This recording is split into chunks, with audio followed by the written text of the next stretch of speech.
All right, you want to do a soundbite test? Yeah. A doofus. Not the best source. So they fixed it last time, so go ahead and write them again now. I fucking will.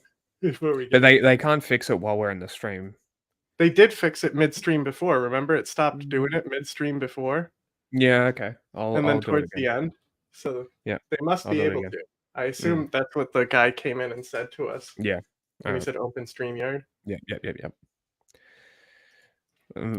I'll mute the tab again, but when you're here, let's speak American. And we just saw Mr. Trump here. I asked him how did it go, and he said great. And he said it's funny. I say that all the time as a joke to make fun of these people.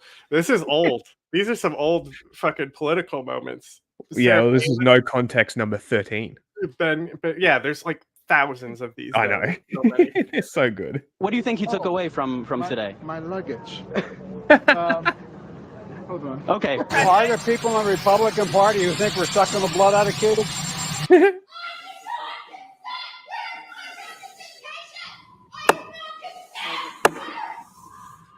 Look at his little gavel stamp. They brought us whole binders full of women. Consistently higher than the percentage of the men who do so. End of quote. Repeat the line. Women are not without electoral and or political, or maybe precise, not and or political power. Yeah, that was very weird. Okay. God, I hate her. She's in charge. You don't need to watch the game. Just go bet on Tampa Bay. Oh my God. Disturbing, bro. It looks like after the guy gets the acid spilled on him at the end of RoboCop. Yes. You did not win. In the spirit of the bipartisanship and cooperation, I raise this glass to my colleagues, both Democrats and Republicans. That's not a glass. I yield back. The gentleman from South Carolina. Somebody started clapping. I really wasn't planning on it. They sacrifice every day for the furniture and future of their children. If we are wise, we know that there's always tomorrow. Oh, we're gonna get claimed copyrighted music. Oh no. SNL. Yeah. Watch. What is happening? This is Ireland. Played out tonight. The choice isn't just between big government and even the smell of death. Is the objection in writing and signed by a member of the House and a senator? The objection is in writing, and I don't care that it's not signed by a member of the Senate. You know who that is? Maxine Waters, yeah. She's The- gone now, right? Huh? She's not there anymore, isn't she? I don't think so. Yeah. The chair will advise that the rules do care, and the signature of the senator. Ukraine is a country in Europe. It exists next to another country called Russia. Russia is a bigger country. Russia decided to invade a smaller country called Ukraine. I do not like this spying, man. I do not like. Oh, yes, we can. What is going on? America is an insane country. Horses. Settlers began arriving here in the 1870s. Also arriving by horse 150 years later is Shelby Opine, a proud member of High River's Western heritage. I love my horses, yes. My auntie was a barrel racer, so I kind of got into it when I was younger. 3 cream, 2 sweetener, and a honey cruller donut for the horse. She takes Charlie everywhere, even for coffee, to make him comfortable in different environments. Bomb-proof. I can scream, I can yell. Stuff like this shouldn't scare them. So this makes them safe. When he goes to a home, nobody's getting hurt, and he's not going to go for me. But about 6 months ago, Shelby and Charlie began running into trouble with the law. They have pulled me over 6 times in the last 6 months. The last time was Tuesday, And they told me that I was no longer allowed to ride in town. I couldn't have horses here. I could be arrested and put in jail. Town folk didn't want any trouble, they said. There's no difference between these people and Canadians. For her with the traffic. This is where our countries cross over here. What? There's no difference between these people and Canadians. This is where our countries cross over. True. Horses are just animals and they don't know what traffic is all the time. So peace officers got legal advice and barred horses from the town. Horse feathers, said Shelby. Our bylaw says that we can. Our High River page you can actually go on says horses are a mean of transportation. The only issue is they poop. Tuesday, the mayor. Where's a coffee? She needs a cup holder. Mayor felt he had to step right into the middle of it. Sometimes you got to clean up the mess afterwards. So, I don't know why America is dumb to use horsepower. 1 horsepower is not 1 horsepower. A horse has more than 1 horsepower. That's what we're doing. Turns out Shelby was right. Mayor Snodgrass says things got goofy when peace officers. 1 horsepower is the level 1 horse. You gotta teach it fire spin to get it up there to a regular horse. To council. We're the town of High River. We're a small ag-based community. Somebody's more than welcome to ride her horse in through town. You respect the public. You respect the other drivers. You're doing it safely. But the other thing is the drivers in their vehicles need to be doing the exact same thing. And that was that. I don't know why this is such a big deal. The amount of people that I see riding horses on the road in Australia is crazy. Not like on the road, but like just on the shoulder of the road. Apparently because they had a huge issue with people riding their horses in traffic, you know? So it's like this town's version of the bicyclist problem, you know? That's what I imagine is going on here. What is so funny. your This better not aim claim in us life? as well. What would you love to be doing in, say, 10 years' time? Have you thought about it? Because I know you love history, right? You love history? Driving planes and buildings. Driving what? Driving planes into skyscrapers. Right. Well, let's say that's not a career option. What else would you like to do? It certainly was a career option. Move to Iraq and become a terrorist. Nice.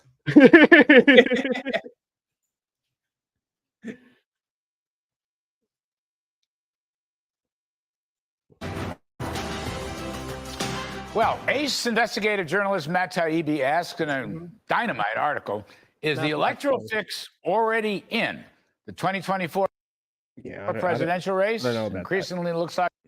Good. It's already glitching. Fantastic. Yeah, we'll do that. It is YouTube after all.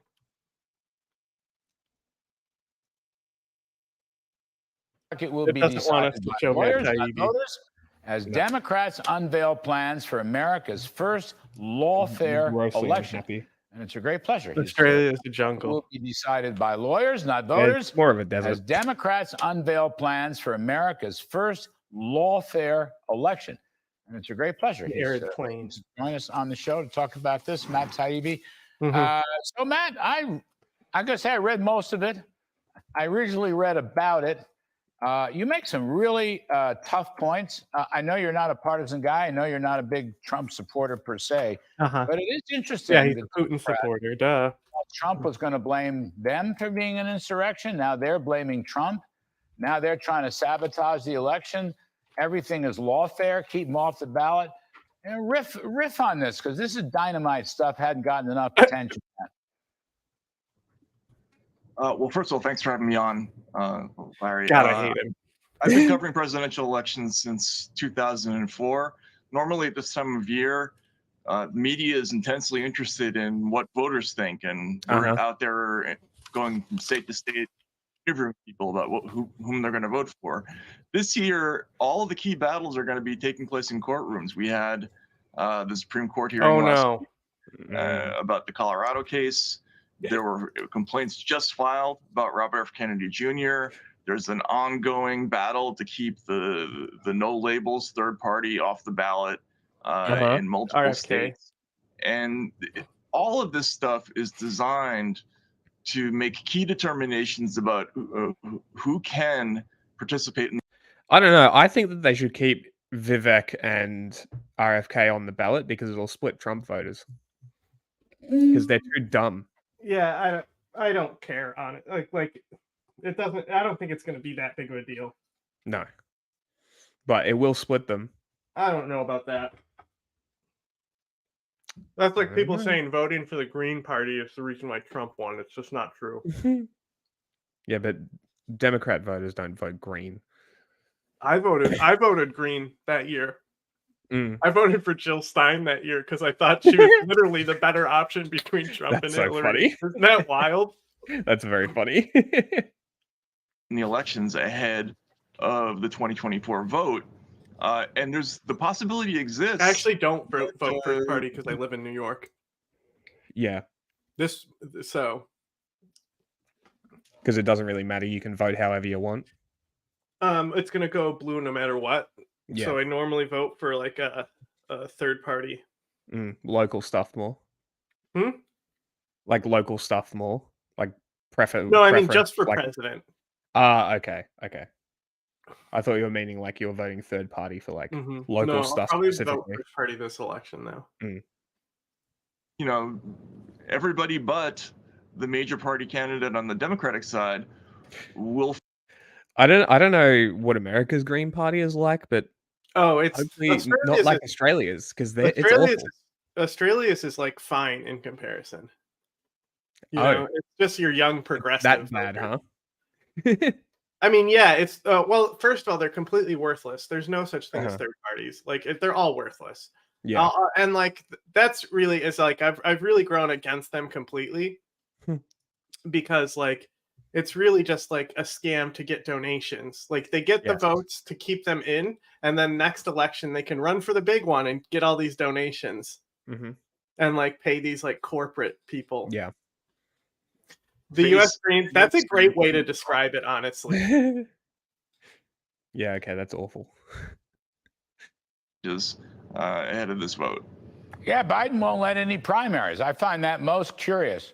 You know, people refer to 68, LBJ stepped down because Gene McCarthy sort of upset him. There literally is a Democratic primary. Yeah, but Biden's the only one running, really. Yeah, Nobody but there still is primaries. He's just lying. Yeah. I mean, it's Fox. It's like what I don't know when we gaslit people to make them think that every year it's a primary on both sides. That's not how it works. I was a kid in those days working on those campaigns, but there are no primaries now. Biden won't let it, which I think is completely undemocratic. I guess Marianne Williamson dropped out of nothing. Great. Right, and this is again a massively underreported. Who was that other dude that we had no idea about? Dean something? Dane Cook. It was Dean something, wasn't it? Dean Cook. Yeah, something. Reported story because a relevant person. For whatever reason, the mainstream press, which should be intensely interested at least in the goings-on of the Democratic Party, didn't seem to care that they essentially disallowed. They care about as much as the guy you're talking to does, Matt. This is a massively underreported story. We should cover it on LTech. Primary that they flat out canceled the Florida primary, and that's what I said. That's what I said.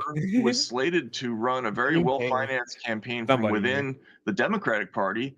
Was essentially forced to run as a third-party candidate because my big problem with Matt Taibbi is that we both have like a partial pluralysis in our lip to cause us to talk out of the side of our mouths, and he thinks he's better than me.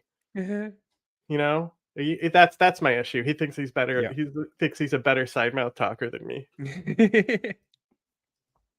And they're not allowing. They basically just said in the support chat that there's already a ticket. I'm like, make another one. I'm just like, make another one. Stack them so you're aware of how many fucking issues we're having.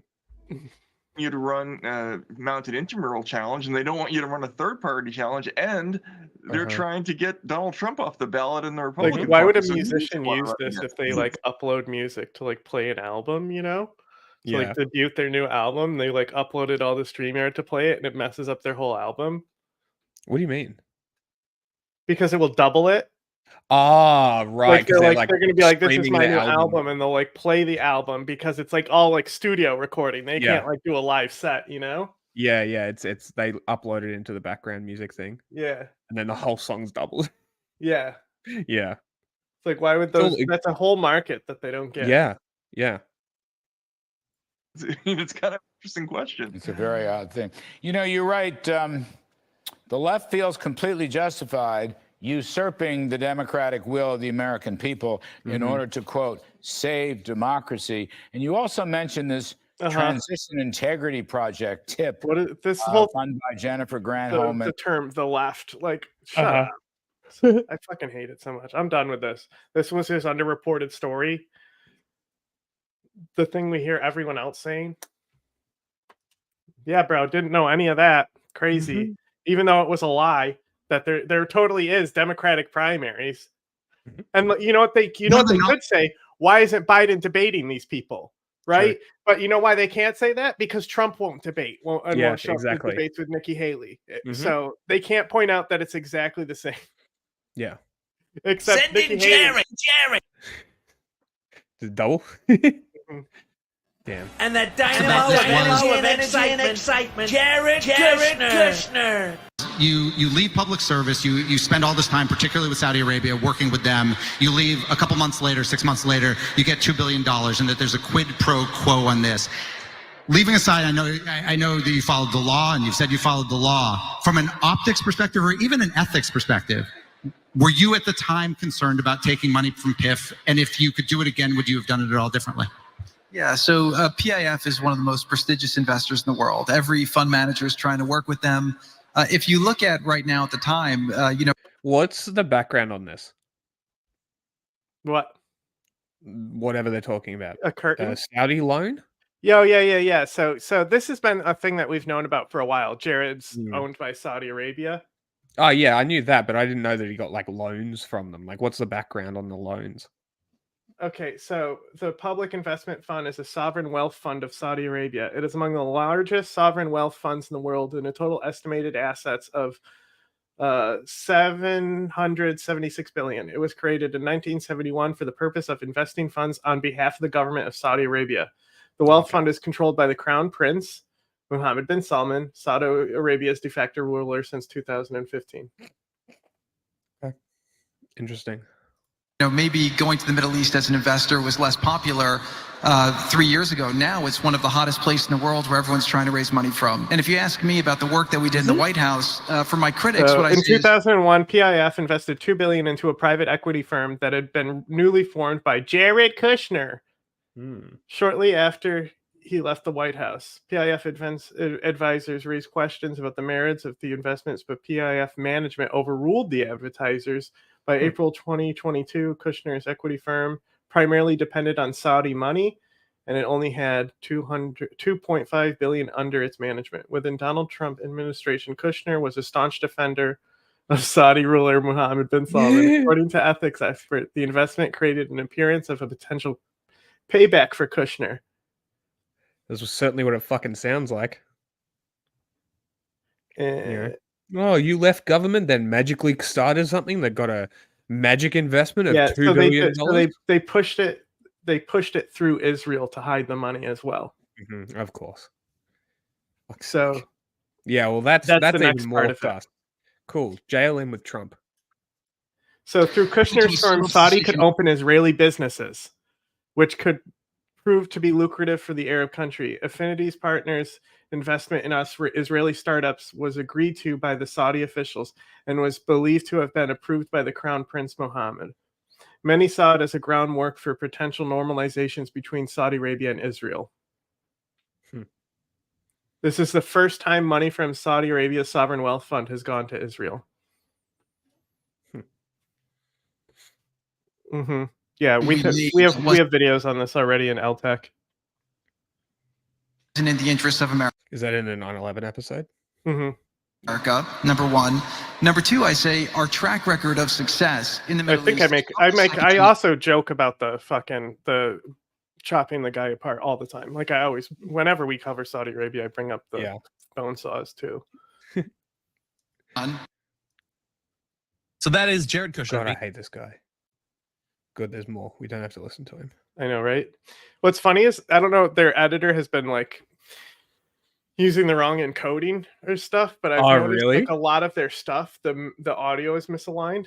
Interesting. Lots and lots of private equity firms, other folks are trying to raise money from Saudi Arabia and are raising money from Saudi Arabia. Some, however, stopped after the Jamal Khashoggi murder. Some either gave money back or stopped. At the time, you didn't really, you said you wanted to wait for the DNI report, for the kind of official report, for the State Department report before talking about it. You kind of only give... What fucking report do you need? They chopped him up in an embassy. Fuck's sake. Like, everybody knows. They literally, there's audio recordings of it. You know that, right? It's hilarious. They're not released to the public, but they exist, you know? Yeah. It's like how there's that video of the guy being torn apart by bears. And Warner Herzog, I think, watches it and he goes, "You can never show this to anyone. You have to delete this." There's a copy somewhere. Someone has it.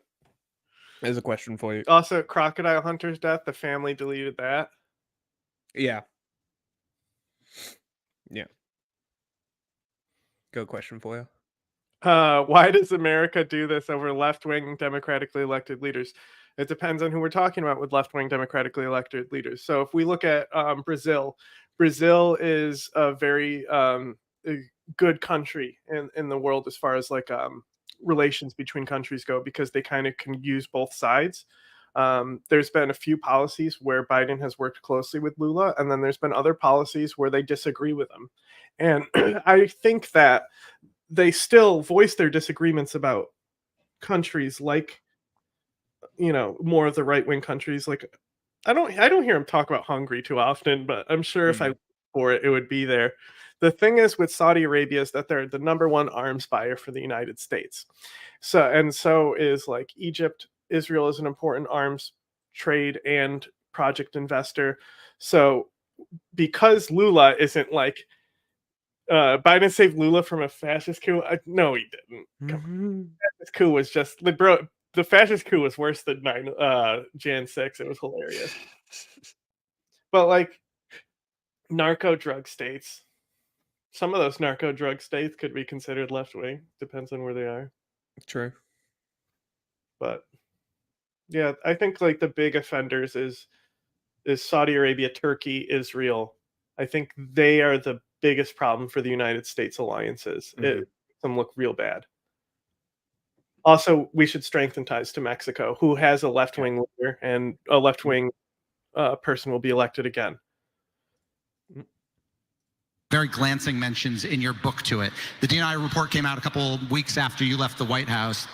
It says that MBS... You mean Donald Trump? It was planned by Donald Trump? Do you agree with the DNI? Do you believe that report? Are we really still doing this, Dan? I mean, yeah, absolutely. So let's go to this.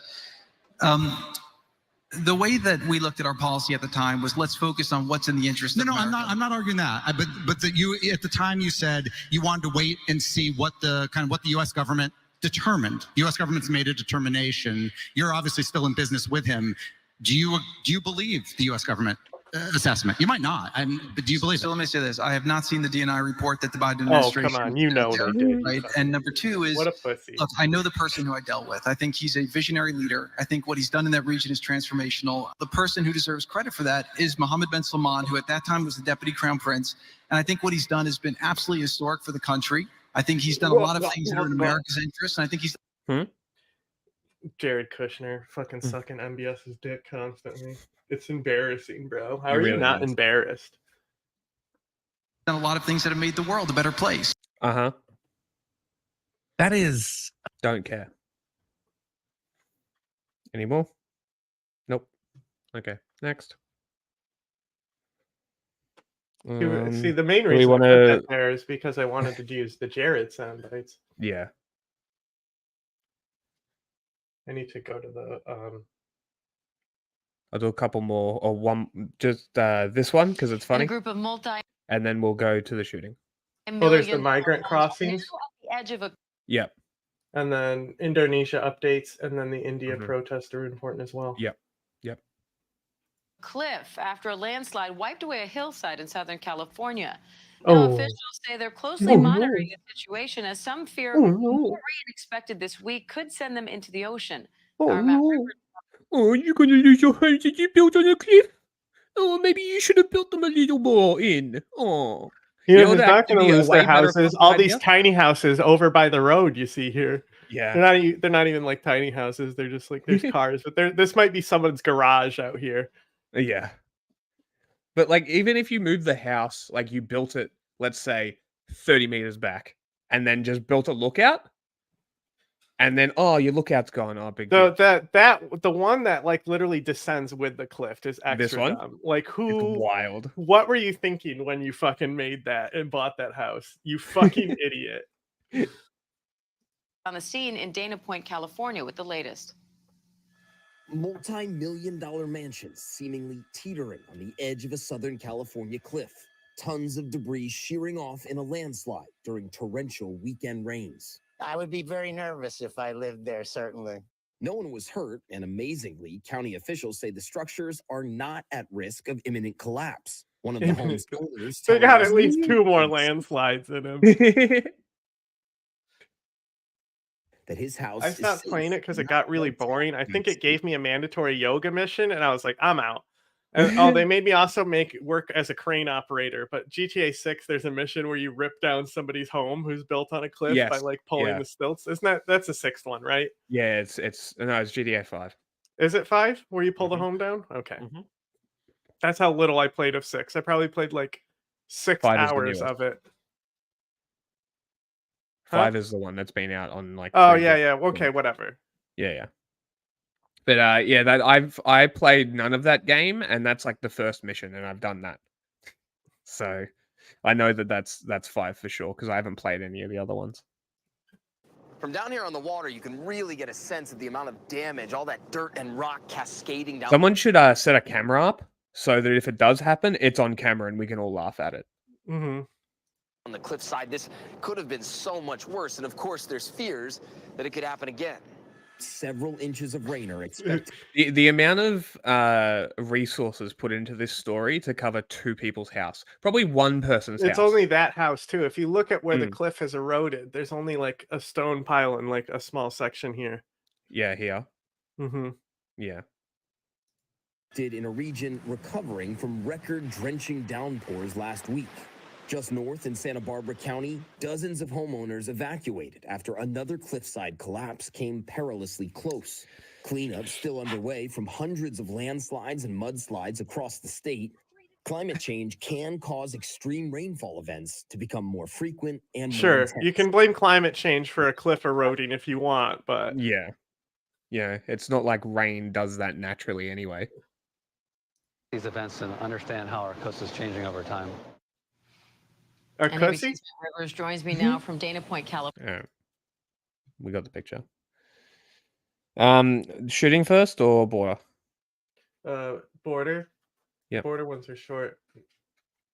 Border Protection says they've had 50% fewer migrants crossing the southern border in January compared to December. This is like you know how like they write the same stories for people, right? Like because they're all owned by like one conglomerate, so they send it out and they put it in your like schedule for the day, where you just have these like mock-up stories that just get thrown in as filler. Yeah. So like this is the one I think that went out today because I found so many local news studios reporting this exact thing. And then I grabbed Fox's coverage of it. It might be this. No, it's not this one. I didn't keep it because I was laughing because they said it was because Abbott made a quote saying the cartels are learning not to mess with Texas. They framed it all around that Abbott's responsible for the reduction in migrant crossings. It's fucking idiotic. Migrant crossings. However, Let's migrants are fucking still go. finding ways to cross the Rio Grande River. Chelsea Torres spoke with the Texas Department of Public Safety about its It's almost like they're anti-smuggling determined. operation. Chelsea. That's right, Scott, Don. You know, the National Guard here in Texas has really helped prevent a lot of migrants from crossing in areas like Eagle Pass. And so Texas DPS has had to shift a lot of manpower to other things such as catching human smugglers at the river. And DPS tells me that if they were not able to move a lot of those deputies over to the river and catching those smugglers who are guiding migrants across, then those migrants would end up being gotaways. Now, Texas DPS says a year ago, the department formed an anti-smuggling operation along with Border Patrol.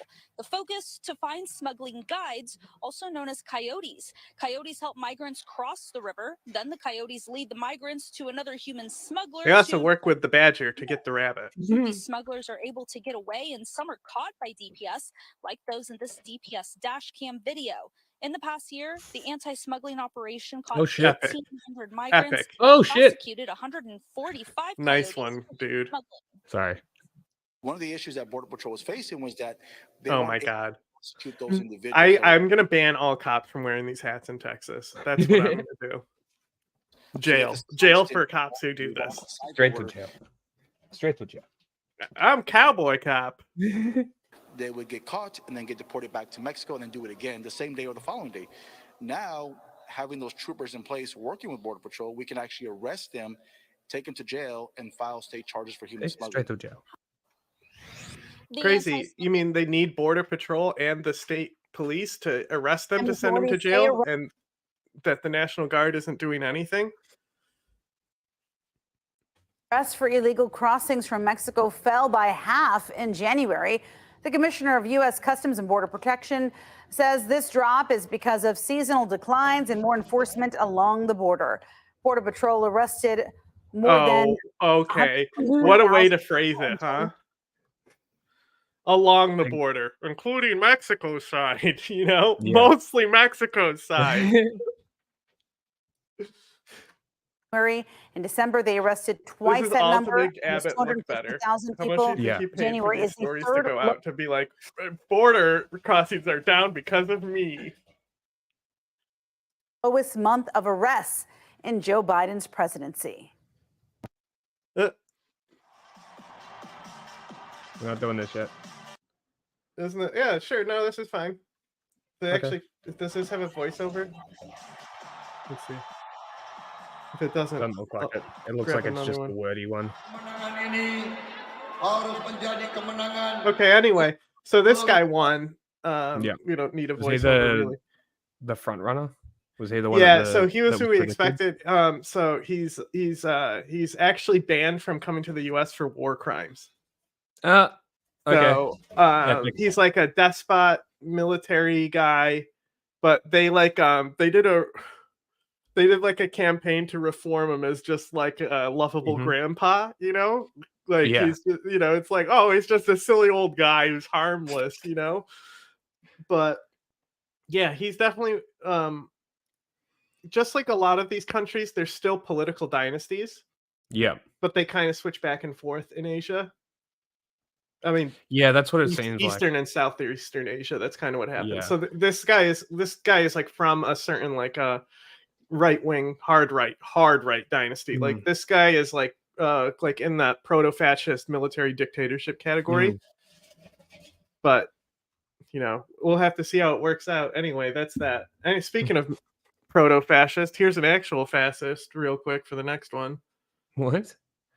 India. Are we going into India? Yeah, that's just it's one of these might have words, the other one might not. So it's Okay. either gonna be one or the other. Don't we all have a little war criminal in us? I think so. Yeah, do the other one. I think the other one is audio. Okay.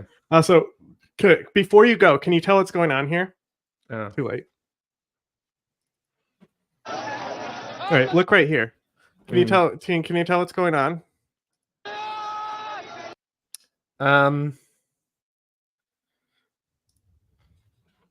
Tonight, chaos. No, but it looks like it's in the Sikh region.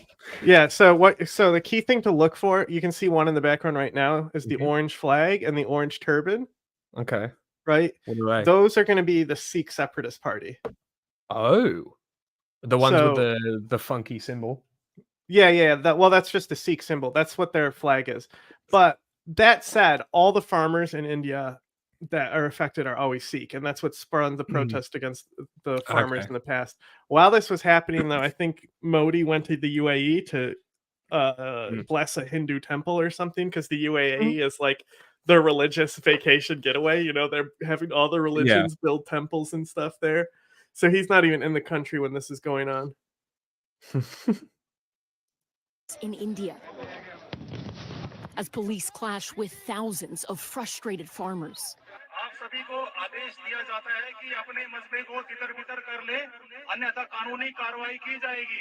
Yes. Police spraying crowds with tear gas, detaining a number of protesters, and setting up barricades to stop waves of tractors from rolling into the heart of New Delhi. हाँ देखिए किसान कितना peaceful है, कुछ भी नहीं हो रहा, फिर भी आप ऊपर क्या बोलते हैं, रॉबर्ट से ऊपर से हंजू गैस फेंके जा रहे हैं, ड्रोन से Tear gassing from drones. That's some Israel Yo! technology, bro. That's Israel tech. Crazy. For the farmers, it's See, I don't know what all these flags are. There's a lot of flags here, so it's more than just like Yeah. the separatist groups. See if we can get a clear picture. And say Prime Minister Modi's government failed to deliver That on guy promises rules. made in 2021 following months of Oh, similar shit. protests. Money Yeah, these is were at the heart insane. of their anger. Look at them go. Good on them. They made it all the way to the Red Temple for these protests. Seriously? Yeah. Or the Wow. Red Fort, which is Yeah, a yeah, historic Sikh fort, like that they were trying to stop them from getting to. Crazy. Weren't they the warrior class? Wasn't that the whole Sikh thing? Is that they're like the warrior I class? mean, they're just, yeah, sure. Isn't Modi literally a fascist? Yes. Modi Yeah. is literally a fascist. Indian farmers aren't the only ones setting fire to the system. It's funny because they love Once farmers you know how the India recognizes Palestine? Yeah. So Modi is always praising Israel, but then as he was in the UAE, right, he made a tweet going, India always stands with Palestine or something, and people were freaking out over it. France, Italy, Spain, Belgium, and Bulgaria. On the surface, the protests in Europe and India are similar. We're living in a moment in which populists, right, some on the far right, but including those maybe on the far left, are seeing fissures in what had become a consensus that globalization was a path to prosperity for lots of people, and now coming to terms with the fact that maybe the unintended costs of that is that large groups of people are increasingly struggling to make ends meet, to have the quality of life that they think that they deserve. The details, however, are a little more complex. In many European countries, the frustration stems from concerns about globalization and climate change. Europe has gotten much more aggressive over the last 5 years of taking seriously the challenges of climate change. They have chosen to deal with that by putting a lot more regulation on how farmers conduct their work. In India, farmers support a greener path forward, but feel the government is not providing the necessary financial support to make it possible. They want financial support provided by the state. They don't want to be left to the vagaries of the market. Ellison Barber, NBC News. This is a very interesting story. Mm-hmm. So what's the crop prices? Are they manipulating prices and that's why? Are they keeping them artificially low and then they're getting fucked over? They did this last time as well. It all had to do with crop prices as well. Interesting. Thanks for watching. Stay updated about breaking. Oh, everything is breaking. They'll do that. Nope.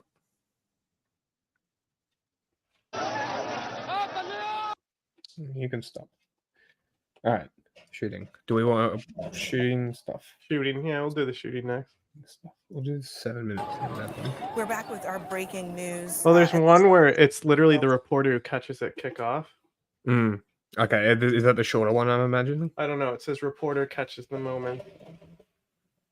Yeah, okay, that's a shorter one. Others injured at a. Do you want to do that one first? Mm-hmm. Cover more of the screen just in case it's like. fuck graphic. shit, you know? It's so ridiculous that we have to do this kind of shit, considering that what we're doing Hey, is I mean, yeah. did you know that YouTube demonetized us because of journalism? And even though neutral all these coverage of the Houthis. Yeah, even though all these other people can do it just fine, all these social media sites crack down on independent journalism. We're trying to change that. So that's why we're streaming, is we're raising money for our NGO paperworks and filings. So if you subscribe to our Patreon, there's any tier, it doesn't matter. Yeah. Just $1 if you want to give it is really appreciated. It's going to help Everything us else. save up money to get to these things, so then we can have independent platforms. Yeah.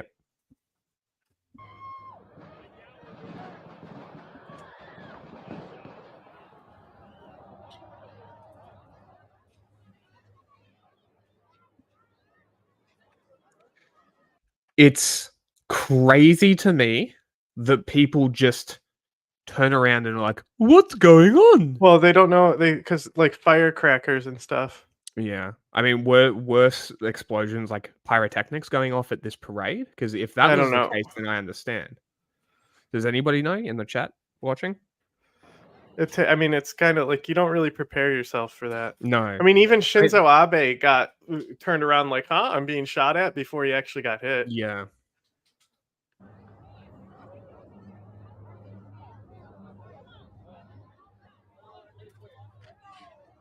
Guys,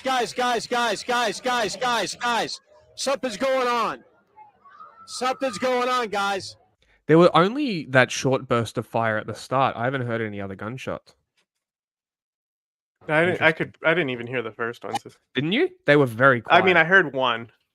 They were very. I'll turn it up. There. And that is not a single person shooting either. That if you could listen be to it. That could be drums too, you know? It could be, yes. Yeah, if you're Like- at a parade, why wouldn't it be Yeah. drums? That's true. That is a fair point. But if you like,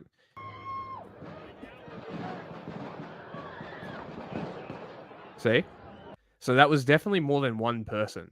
So 3 people were arrested, 1 gun recovered. So there may be multiple shooters, and we were theorizing that it could be planned or like If there's multiple shooters, it's a terrorist attack. Yeah. So For this sure. could be something much bigger. And like but it's also- rarely that you'll have mass shootings classified as terrorist attacks. Mm. If they paint the gun with white supremacist shit, you can do it there. Yes. Other than that, the last one that was like major was the Vegas shooting, was a terrorist attack. But that was like, As a terrorist attack, yeah. Yeah, but that was even independent. These other groups, you could Yeah. consider them affiliated with terrorist groups Mm. because 'Cause, they're using like the white supremacist lingo and stuff. Yeah. But a that's why we- coordinated gut yeah, shooting the is metaphysics. something we Yeah. haven't seen. No. So, but it's also interesting that it happened to the Chiefs, considering this whole conspiracy theory that's been Mhm. going on about Taylor Swift and shit. Oh, well, and how the government is controlled by, or the Super Bowl is all controlled, and football is fake now. Which is just so funny because the sheer fact, and I think I said this on Twitter, but I'm like, the sheer fact that someone's like, yeah, the Super Bowl is rigged. The amount of people that would need to be involved to rig the Super Bowl without anybody finding out Remember the is Deflategate? way too many for this conspiracy theory to even be considered even close to a possibility. Like, each team would have had to coordinate with the referees, with the team coaches, with all of the staff to shut their mouths, to rig the Super Bowl because of you see, it's Taylor actually- Swift. It's all a hologram. Like, it's just so funny that it all comes down to Taylor Swift. Football fans don't give a single fuck about Taylor Swift. Why would they rig it in favor of Taylor Swift? That's a surefire way to kill your brand. It's just the lack of critical thinking here is Swiftie insane. Liberation Front. Well, I think they would be anti-Swifties. But it also comes back to what we were saying the other day about this Austin church shooter in Houston, right? That people are so quick to make the call that the shooter's trans that all efforts to try and tell them that they're not is wasted because they just believe the first headline that they see or the first tweet that they see from some fucking idiot like Libs of TikTok or Ben Shapiro or Tim Pool, whoever it might be. It's just conspiracy theories. It's so easy to just sort of critically think them down to they're probably not real. They're fun to think about, but this is what happens when you believe them. Potentially. We don't know. There's no motive. Yeah, Tim Pool didn't even do a retraction or update the story or anything. He just reported that it was a trans terrorist. Which it was Tim Pool that did it. No. It was Libs of TikTok. Because I've seen multiple. But still, Tim Pool then cases. reported on it and didn't do any retractions. Because interesting. Okay.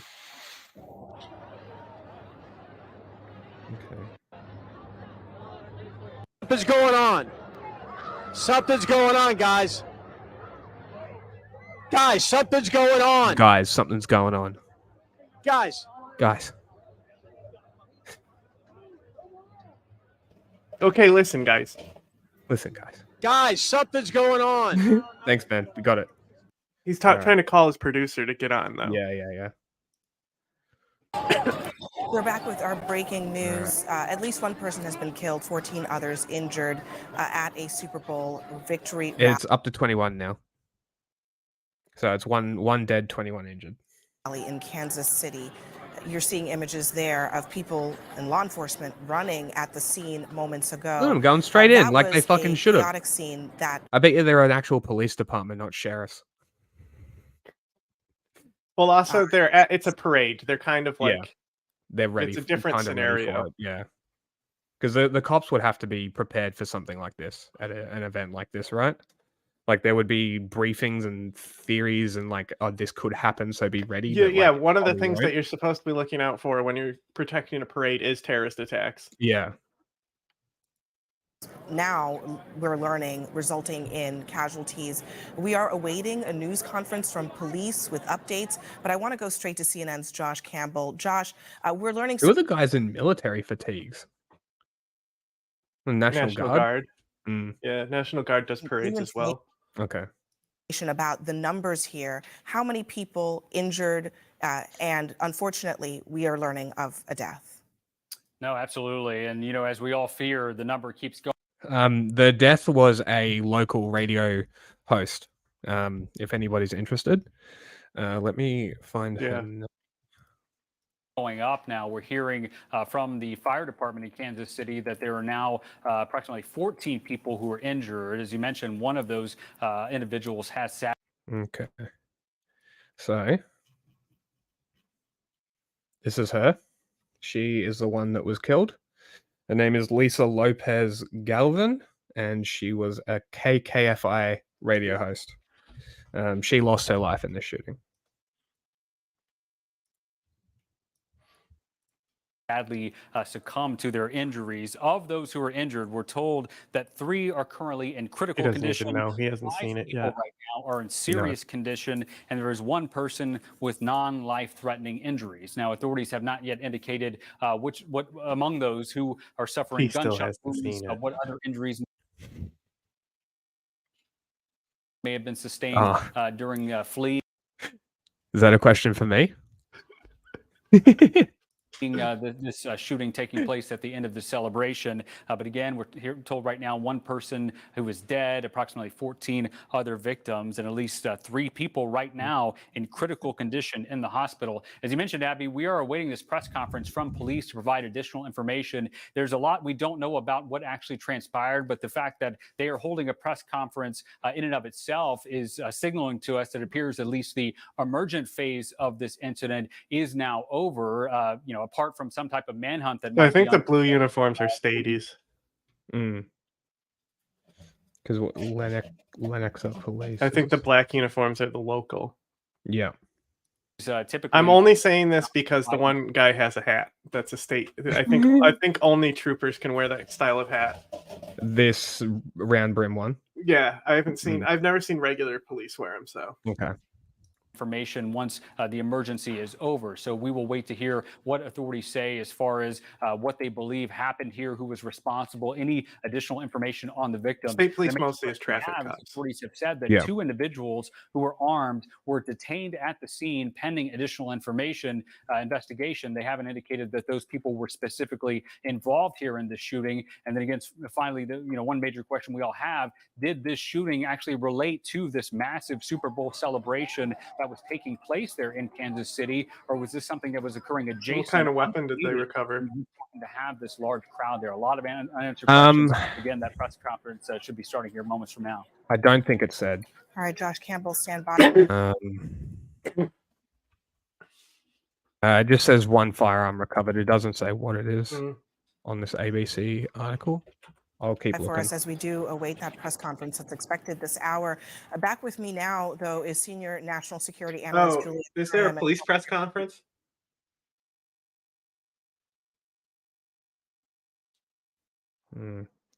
I'll have a look. FBI Director Andrew McCabe. Andy, I want to get to you on what Josh was just highlighting there. There are always these uncertainties in this situation, but some key ones. One, police are being very careful in how they describe these 2 armed individuals who have been detained in the context of this shooting. We don't know if they are considered suspects. And as Josh has also pointed out, we don't know whether or not this shooting was targeted at this event or adjacent to this event. So given all of that, what do you think we can expect to hear at this stage from police? And we were supposed to be talking about the celebration as the Chiefs had their Super Bowl parade, but it was marred by a shooting. We start with that breaking news from Kansas City. 1 person is dead and at least 10 others have been injured after a shooting. Is this even less information? When was this? Probably. 8 hours ago. Okay, so this might have a bit more. It's ESPN though. At the parade celebrating the Chiefs Super Bowl. That doesn't. There's really good people at ESPN, and because it's sports related, they're probably going to be the most invested. This is a fair point. Yeah, this is a police speaking, so that's what you want. Suspects are in custody. Chiefs well, they're going to give us the most accurate information. Strike title had left the stage when the shooting began, and fans scattered. Kansas City Mayor Quentin Lucas and Police Chief Stacey Graves speaking moments ago. What do you think about if they don't tell us what type of firearm is used? Isn't that something that you want to happen? Aren't you the guy who always says don't release their names or what type of gun they use? Yes, I do say that. No names, no faces, no. Well, you can't really. You said victims' faces are the only thing that you should be able to show. Yes, faces exactly. And names. Victim names and victim faces. That's it. No shooter names, no gun type, no shooter face. Forget them to fucking history. These people are scum. They should be forgotten to history and their names should not be remembered. The fact that we know the names of so many mass shooters is half of the reason that mass shootings happen. It's idol worship. Like, it's mostly the media's fault. And I will die on this hill. I will blame the media till the cows That's come why home. because there's been too busy covering things like Palestine. They haven't been covering the shooting. See, that's why they don't appear so often. It's been a bit quiet. Conclusion of the Chiefs rally today, there were shots fired on the west side of Union Station. Immediately, officers responded to the area, took 2 people into custody, and also immediately rendered life-sustaining aid to those victims. We're still gathering information on the number and the status of victims. But like I said, we know that. See, because like this could be as simple as 2 people shooting at each other. Yes. Yeah. Because you know how sports fans can get, and like they were holding their guns sideways, and it hit everyone around them. Yeah. You know, like in RoboCop, how they do that gun sideways thing. We also know that officers ran towards danger. Oh my God! Shut up. Yeah, it's about fucking time. To keep everyone safe. I'm angry at what happened today. Me mad. The people who came to this celebration should I say it expect loud a and safe clear. Blow up environment. that dam. We had over 800 law enforcement officers, Kansas City and other agencies, at the location to keep everyone safe. Because of bad actors, which were very few, this tragedy occurred, even in the presence of uniformed law enforcement officers who again ran towards them and took them into custody. To the people who were injured in this tragedy, our hearts go out to you and your families. I think it's more than likely if there's 2 people arrested, then I think it's increasingly likely that they're shooting at each other. 3. It was 3. But so there's 3 people, but 2 are arrested. Well, 3 detained, I think. Oh, well, they said they immediately took 2 in. Yeah, well, okay. So that's the police. The reports I've been reading have been saying 3. Then they might have grabbed the Not other one sure. now. Yeah, possibly. Is just beginning, and we are working safely to clear all surrounding areas and businesses. This is still an active investigation. We went out today, like everyone in Kansas City, looking to have a celebration. That celebration was marred by a shooting today. And we recognize that there are some who are injured. We are praying for the safety of everyone. I've talked to a few different folks so far.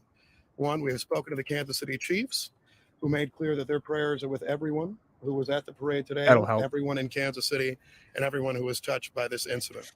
They also noted that their players, coaches... 3 individuals were apprehended, 2 of whom were armed, 1 of whom was tackled by fans to reveal a gun. So, okay. That's from the sources here. Is Staff. Kansas City Star, local paper, Okay. and NBC. You guys see what we're doing here? We're cross-referencing and getting multiple sources to actually get the correct information. This is called journalism. It's very Not what basic. Tim Pool does. Most people don't know what this is. Are all accounted for at this point and safe.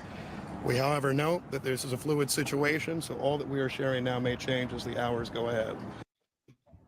We're joined now by ABC News reporter. Okay, now we don't care. Oh, Alex Perez. go away. As they anticipate to come out in the coming minutes to give us a briefing. All right, so this is just okay. So that was the Yeah, press there's briefing, one with which is they interview the guy who just covering tackled him. time. Yeah, I got that. We'll look at that I'm before getting we that go up to now. Space Nukes.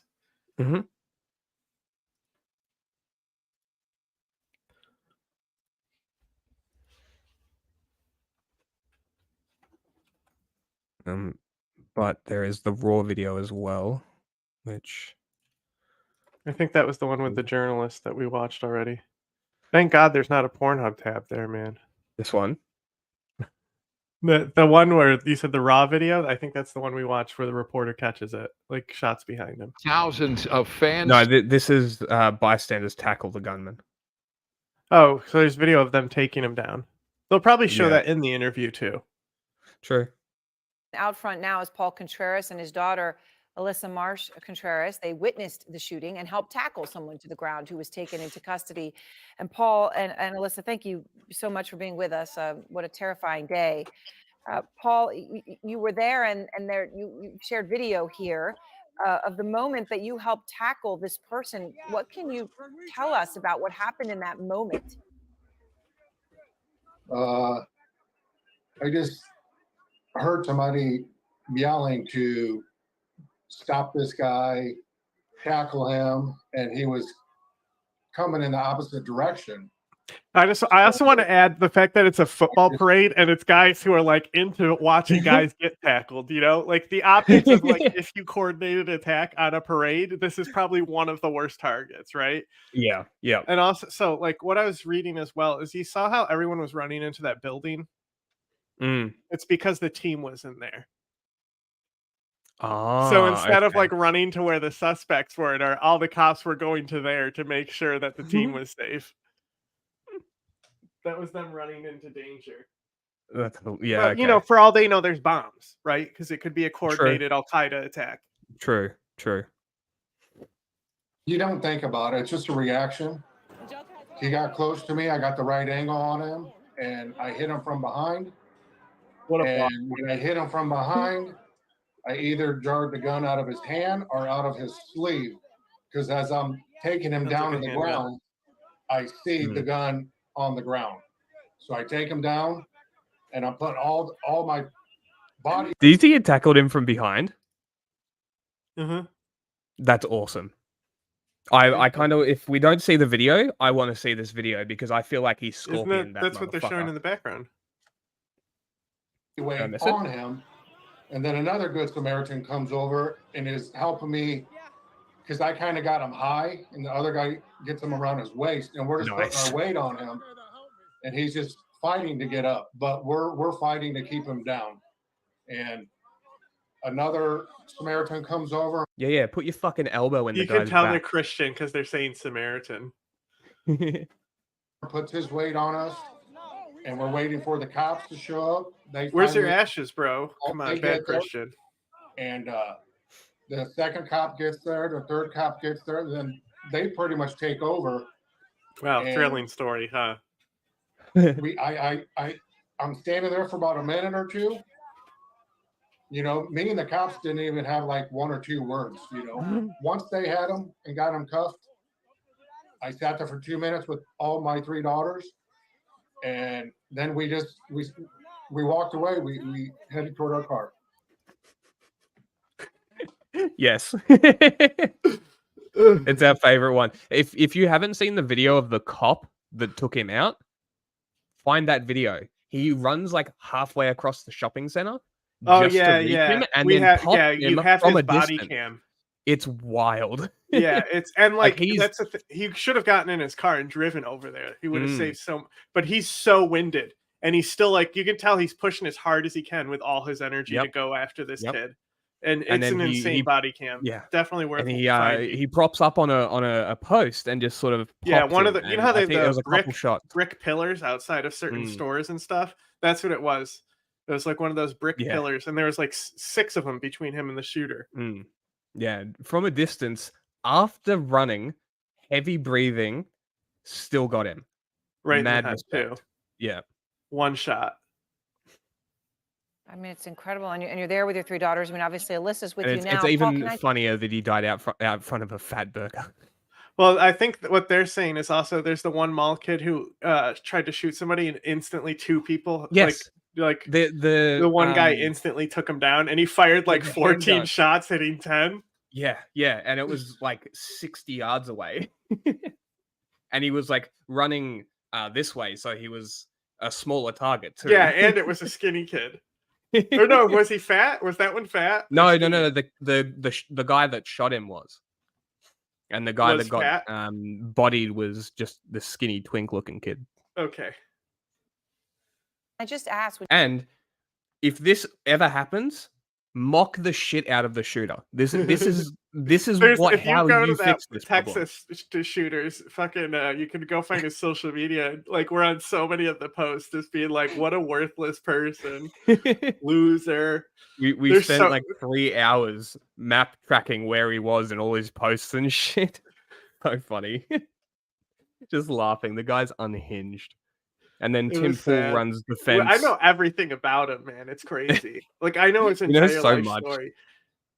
You know, another thing that would be cool. There was this Lebanon shooting that I did a lot of mapping for, and like to do a tutorial on how to do it using that as an example. But I don't. The thing is that I had all the videos at one point, but yeah. When you say that the gun, you don't know whether it fell out of his hand or maybe out of his sleeve, right? And when he went down, then the gun goes on the ground. Did you see him fire the gun? No. I did not see him fire the gun. When I tackled him, I seen what I seen. Like I said, out of his hand or out of his sleeve, and I taking him down. I seen the gun on the ground. And Alyssa, you're there with your dad and your sisters. This guy's a total meathead, bro. When your dad had tackled this man with the other Good Samaritans, as he describes it, and then the police officers come as your dad just walked through. So now we see the multiple officers have this man pinned to the ground. What did you see during all of this, and what were you even thinking watching your dad do this? I mean, it all happened so fast. I think the most alarming thing was when we saw cops chasing people, and then seeing a young teen or kid just completely coming at us. And then I noticed just everybody in the crowd just kind of scatters and runs. So from that moment on, I knew, okay, something wasn't right. And so seeing my little sister along with my older sister just completely run, and I didn't want to leave my dad's side because who knew what could have happened or if they needed help. So I was just there to make sure, you know, his hat, his phone, his wallet didn't go missing in the process of, you know, him getting this offender down. And Paul, I know police at this point don't really have any details. I mean, they say they've got individuals, and I guess Sounds like a handgun to me. They're holding right now. Yeah. Yeah. Oh, look, no. I thought he was pointing, but he was just running. Know yet, unless you know, but we don't know a motive. I mean, did you hear anything from this man when you got him to the ground? Did he say anything? He said, "Oh." And what did he look like? Oh, don't ask him what he looks like. Come on, he got this far, like not saying anything like that. Yeah. All right, we're gonna stop it here. Okay. Nope. What are we on now? We're gonna do Navy. Well, there's space nukes. Space nukes first. Yeah. Russia preparing for confrontation. I can't find space nukes. So I'm just gonna run. Intergalactic Russian nuclear weapon, huge threat for the U.S.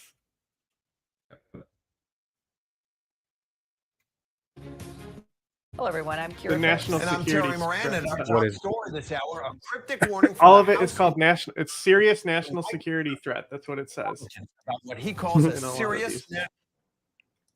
national security threat, and now sources are telling us it has to do with the Russians wanting to put a nuclear weapon into space. For more, let's bring in our Jay O'Brien, who's up on the Hill, also our senior national policy reporter, Ann Flaherty, joining us from the Pentagon. So, Ann, nukes in space, really? Yeah, Kara, what we were being told at this hour, two sources confirmed to ABC News that the deliberations on Capitol Hill have to do with nuclear weapons in space. Russia wanting to do that. This is not to drop a nuclear weapon onto Earth, but rather to possibly use it against satellites. We have one person telling us it is very concerning, very sensitive. This is a big deal, Kira. All right, thank you. And let's turn now to Jay O'Brien. Jay, Congress is responding. You mean this isn't about aliens? Republican Congressman Mike Turner, who's the chair of the Intelligence They said it Committee, had to do with space. Democratic colleague, I thought it was going to be aliens. member of that committee, has put out a statement saying the Intelligence Committee reports on threats every day. It's their job. That's what they're doing here. Seems like there's a little bit of annoyance with Congressman Turner. What's the general reaction there? So this was all set off, guys, by a note that Congressman Turner circulated to all members of the House of Representatives, in which he said there was a, quote, destabilizing foreign military capability that should be known by all congressional policymakers. So right now, members Oh, you mean the people who are about to vote on something about Russia? It is happening and available to the Senate as well. The reality here is I've been told that this is intelligence that in some form has been circulated on Capitol Hill in various forms for some time. Oh, What has- really? if You anything- mean to tell me Putin hasn't said openly that he's going to put nukes in space and stuff? You mean this is a brand new story nobody knew about, and this has nothing to do with circling information right when they're about to vote for aid for Ukraine? and center in front of lawmakers is unclear. We know that White House National Security Advisor Jake Sullivan has scheduled a Gang of Eight briefing. We'll with look at a lot of Jake Sullivan stuff and later. the heads of the intelligence committees tomorrow. Mike Johnson saying that this is not something to panic, that this is a problem that has been around for quite some time, and that this is something that doesn't need to be addressed in the immediate, but is still serious. But again, no reason to panic. Here's Speaker Johnson earlier. I want to assure the American people there is no need for public alarm. We are going to work together to address. That's how you know it's time for alarm. Sensitive matters that are classified.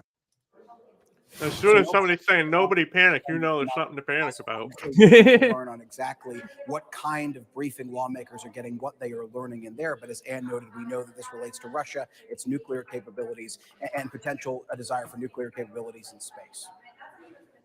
So, Ann, Turner's asking President Biden actually to declassify the information so it can be openly discussed.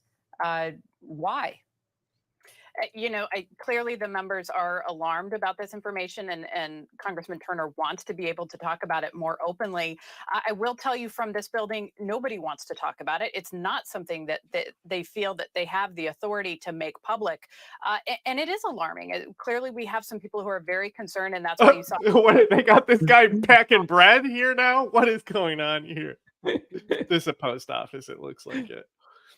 But right? you know, I think that or is this a food one of the bank? things that has sort of struck. I don't know what the fuck American post office looks like. Well, this would be how mail sorter, right? It would be like a carousel that goes around to sort the mail, and like the workers grabbed it off the mail to like read it and like sort it and stuff. But it might be him fucking packing bread for like food banks. This is him stealing the vote. Struck me about this is that you have 435. No, go back. I want to know what's going on. That's more interesting to me. No, I'm kidding. I'm kidding. I'm saying go back to Biden packing bread. Yeah, was it ABC? Yeah, there's a few that I saved on this. Russian nukes in space. Oh my God. CNN tonight that the U.S. has new intelligence on Russia's efforts to deploy a nuclear anti-satellite system in space. So this actually comes after the House Intelligence Committee Chair Mike Turner today raised the alarm. He announced he's made information concerning a, quote, serious national security threat available to all members of Congress to review. Now, keep in mind, if nukes were launched to the U.S. from space, they would be undetectable. And this news gives ominous context to the fact that one of Putin's mouthpieces floated this very Shut idea. up. How do you just say shit like that? Like, bro, you can't just like, are you a military expert? You can't just like say shit like that. This is when they talk about the hypersonic missiles and stuff, and they constantly are wrong saying that other people are ahead of us and stuff, because like that's the script they get. You fuck off. Shut up. Media analyst Julia Davis. Also, let's just think about this for a second. Nukes in space. So we know that a nuclear armed satellite is in space. Do you think we would not have detection equipment like all around pointing directly at that satellite at all times? Yeah, as soon as it there moves, would be a task force just to patrol for that satellite. You know, that's always scrambled with fucking because have you seen them, the F-22s and 35s? They can just go up and they can shoot an anti-satellite missile off of them. Seriously? Yeah. I didn't know that. That's fucking and sick. then we also have like ballistic missiles that are anti-satellite missiles. That's very cool. I think it's time to turn up the heat. We understand that all drones and everything else work for Americans only while Starlink exists. So if we carefully launch our nukes in space, there will be no Starlink left. Jim Sciutto is out front. And Jim, what more are you learning about this intelligence? So what do you know? What do you know about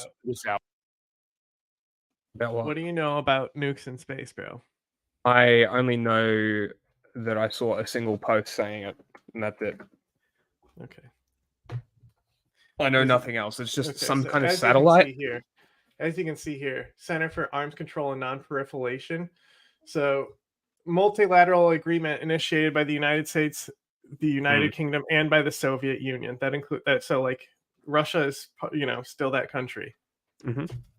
So, basically, Article 4 contains the bulk of it, right? And it says place nuclear weapons or weapons of mass destruction in Earth's orbit, body, or on a celestial body. Okay. So go ahead. Put nukes in space when you've signed a resolution with the UN that you won't. Go ahead, do it. See what happens. Go ahead. Like, he's not like, shut up.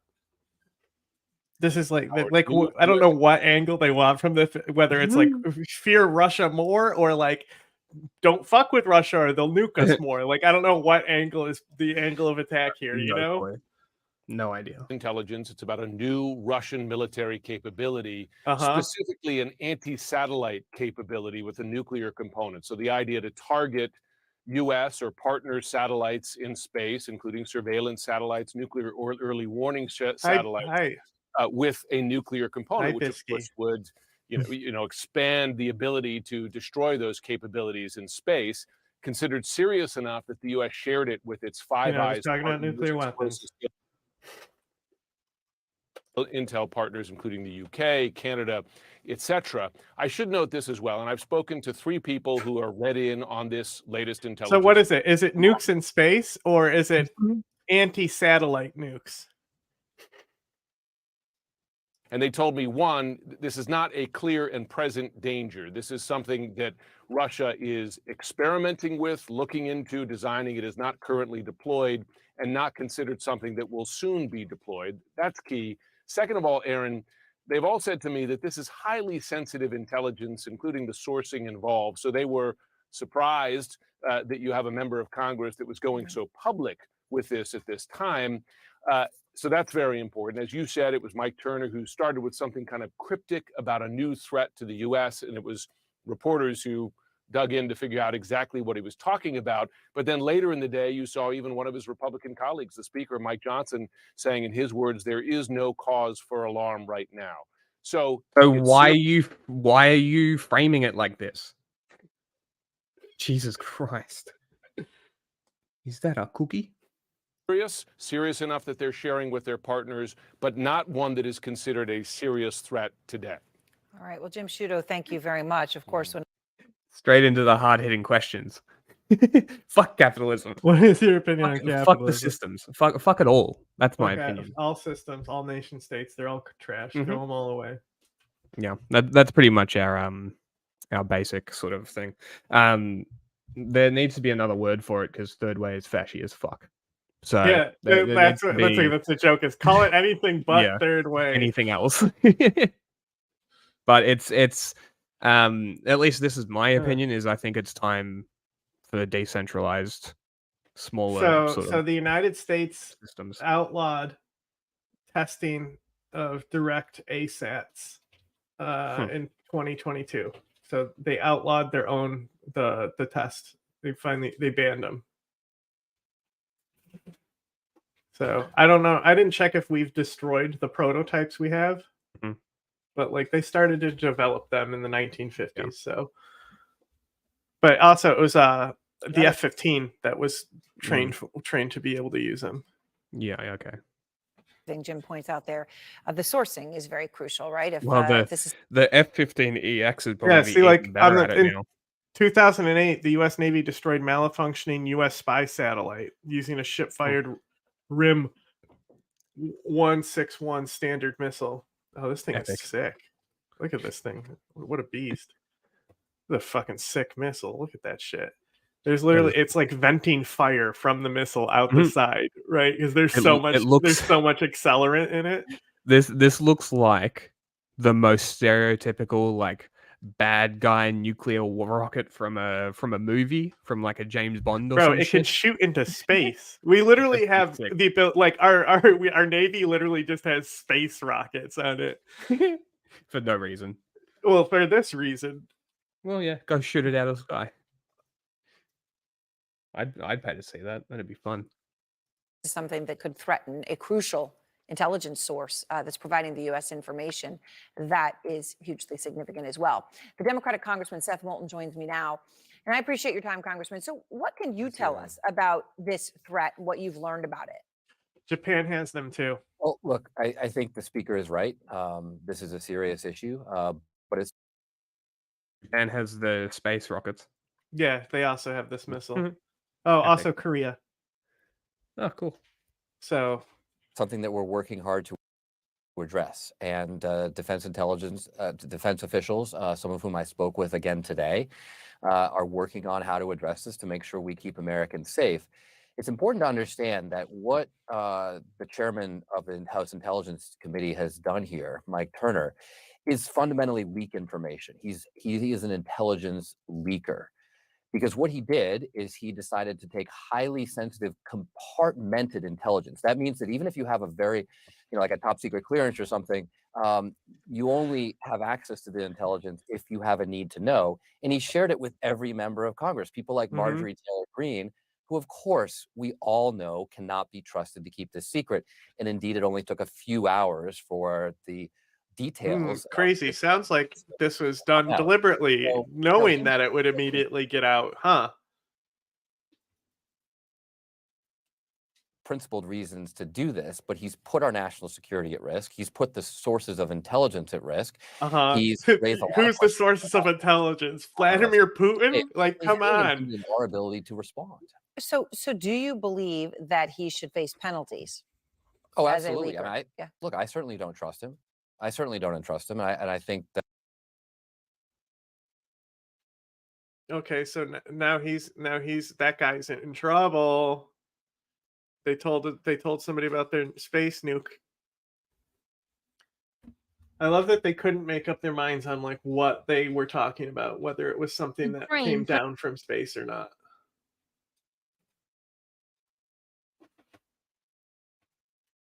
Claiming another breakthrough in the Black Sea, releasing this video of a Russian warship it says was destroyed by 6 Ukrainian drones. No immediate comment from Russia, but retired U.S. Rear Admiral What Joseph space nuke? Lombardo tells VOA Did it you just get follows here? the You missed pattern it. of Ukraine's use of drones to hit strategic Russian targets, from warships to supply lines. And those supply lines are brittle once they get stretched out. And brittle supply lines are they get stretched out just like those 3 fucking or 6 fucking Go back about 10 minutes.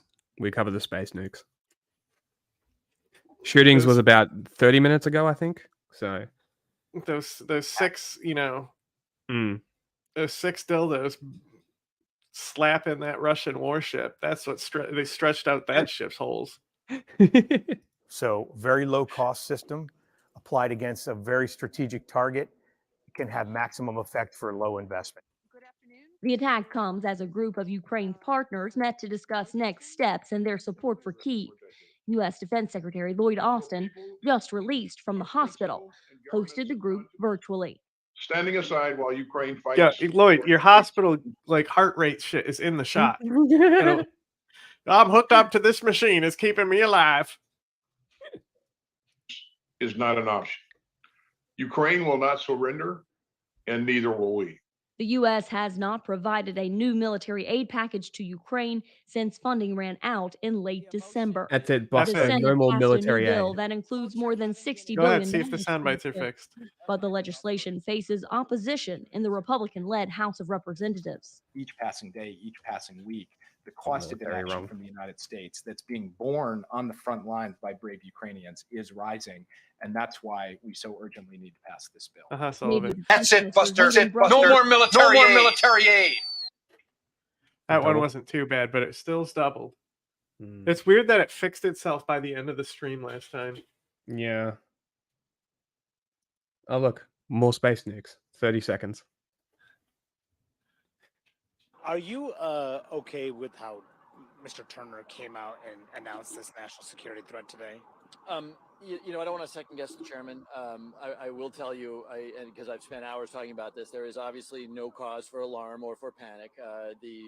Thank you. Intelligence. Isn't it wild that politicians can no, actually when they rein say in don't the panic, that means fear-mongering? panic. Remember they told us don't buy the masks. It was all a lie, Jack. Is like intelligence that we see a couple of times a month. So, I'm sorry that maybe the wording of the tweet or something led people to believe that this was a dramatic thing that needed immediate attention. It's not. I'm not going to second guess the way that you're like, I'm not going to second guess the chair, but he's a fuckhead. In the Russian invasion of Ukraine, Ukrainian forces have made limited advances on land, but at sea, it's a different story. This video appearing to show What warships major do. damage that Ukraine has done to Russia's navy. Ukrainians say... Imagine getting half your Black Sea fleet sunk by a country without a navy. That's genuinely fucking hilarious. Get wrecked. that their footage here captures today's sinking of a Russian warship, the Caesar Kunikov, just off of Crimea. The military says the warship and these It's a nice new reef for all the fish in the Black Sea. other vessels are among 26 that Ukraine Womp has taken down, claiming their forces have disabled 1/3 of. We will follow them to the gates of hell. According to officials, was carried out by Sea Drone, which have been critical since Ukraine has no Dude, navy. these sea drones are so cool. They've got to be one of the most effective things that they've ever come up with. Just load the hull with explosives and run it into a ship. No navy, and yet taking out, it says 1/3. What's funny is of the that fleet. one of the first times this type of attack was done was on a U.S. warship, but it was done. Really? It was done with it was Al Qaeda's like first attack on the U.S. Really? It was just guys though. You know, they didn't have drone tech at the time, so they just loaded ran it into the ship. basically loaded up a small boat full of explosives and rammed it into the side of the ship. 2 guys. So it's a suicide That's bombing wild. on a fucking naval target. That's pretty crazy. Right? Isn't that crazy? That is And then insane. now you look at, so the question is like when do things like Iran start making these? Mm. You know, America's gonna have to develop a way to defend against them. EMPs, son. Well, what about the sound wave cannons? You know, the sound cannons? Just dial that don't shit know. up. Just break it. Those sound cannons are wild. They might actually be able to do something. Don't know. The Kremlin not commenting on today's incident, and I CNN wonder cannot why. verify Ukraine's account. Let's turn now to retired Army Lieutenant General Mark Hertling. He's a former commander of the U.S. Army Europe and the 7th Army. He is a CNN military analyst as well. Put this into perspective for us, if you Please. would, General. Ukraine saying it's destroyed 1/3 of the Black Sea fleet. How significant is that overall? We know that things have really stalled out on the battleground. Yeah, Brian, I'll do my best as an Army guy commenting on. I mean, like, you would think so, right?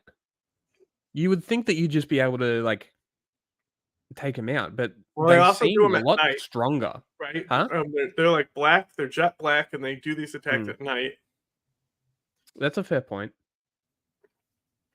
Also, were 6 actually used, or were 6 that hit? You know, how many are used on the Yeah. attack? Yeah, that's a fair point. What's the Because success rate? in theory, the drone swarm is the drone swarm is like the most popular theory for this next generation of warfare, is that the drone Yeah. swarm is going to be the most deadly. It's going to be COD in real life. There's like a breacher drone that you throw at people, just flies at them. On Navy operations, but when we're talking about the Black Sea Fleet, that is the pride of the Russian Navy. And as the Ukrainians have said, they've destroyed, I heard 25, you just said 26, but they also said they have put out of action with need Hey, for are we repair. talking about capitalism here? Yeah. Is this a defensive capitalism? I mean, socialism, I mean, the Soviet socialism was just state capitalism at the end of the Yeah. day. It was just the same system, and that's all it's ever going to be. Because at the end of the day, these people don't set the systems up the right way. They control power in a central party, and then they don't relinquish it. The whole idea is that there's a stepping stone to communism, and that is socialism. And the problem is the concentration of power in one person or a party. They don't want to relinquish it. It's the same problem with capitalism, where people get so much control of money that they don't want to let go of it. Companies like BlackRock, people like Bill Gates, like Elon Musk, they start buying everything up, and then we're all sitting here like, well, what the fuck are we That's why you supposed got to to make do? sure your politicians who counter it are like monks. You Yes. know, like Bernie Sanders. He's the monk archetype. You know, he plays the monk class. You have to admit, who's more monk-like? You know, Yeah, because maybe it's he's really also one hard. of those kung fu monks too, and you try to fuck with him, and he just like iron palms you. Yeah. The Black Sea Fleet has about 80 ships, and since Well, it's interesting that you mentioned money because, like, money is a very interesting thing that keeps this system running. Like this idea of needing money to survive and having to pay to survive. You know, people can't do whatever they want because they have to pay bills or can't afford food or whatever this might be. Right? There has to be a way around it.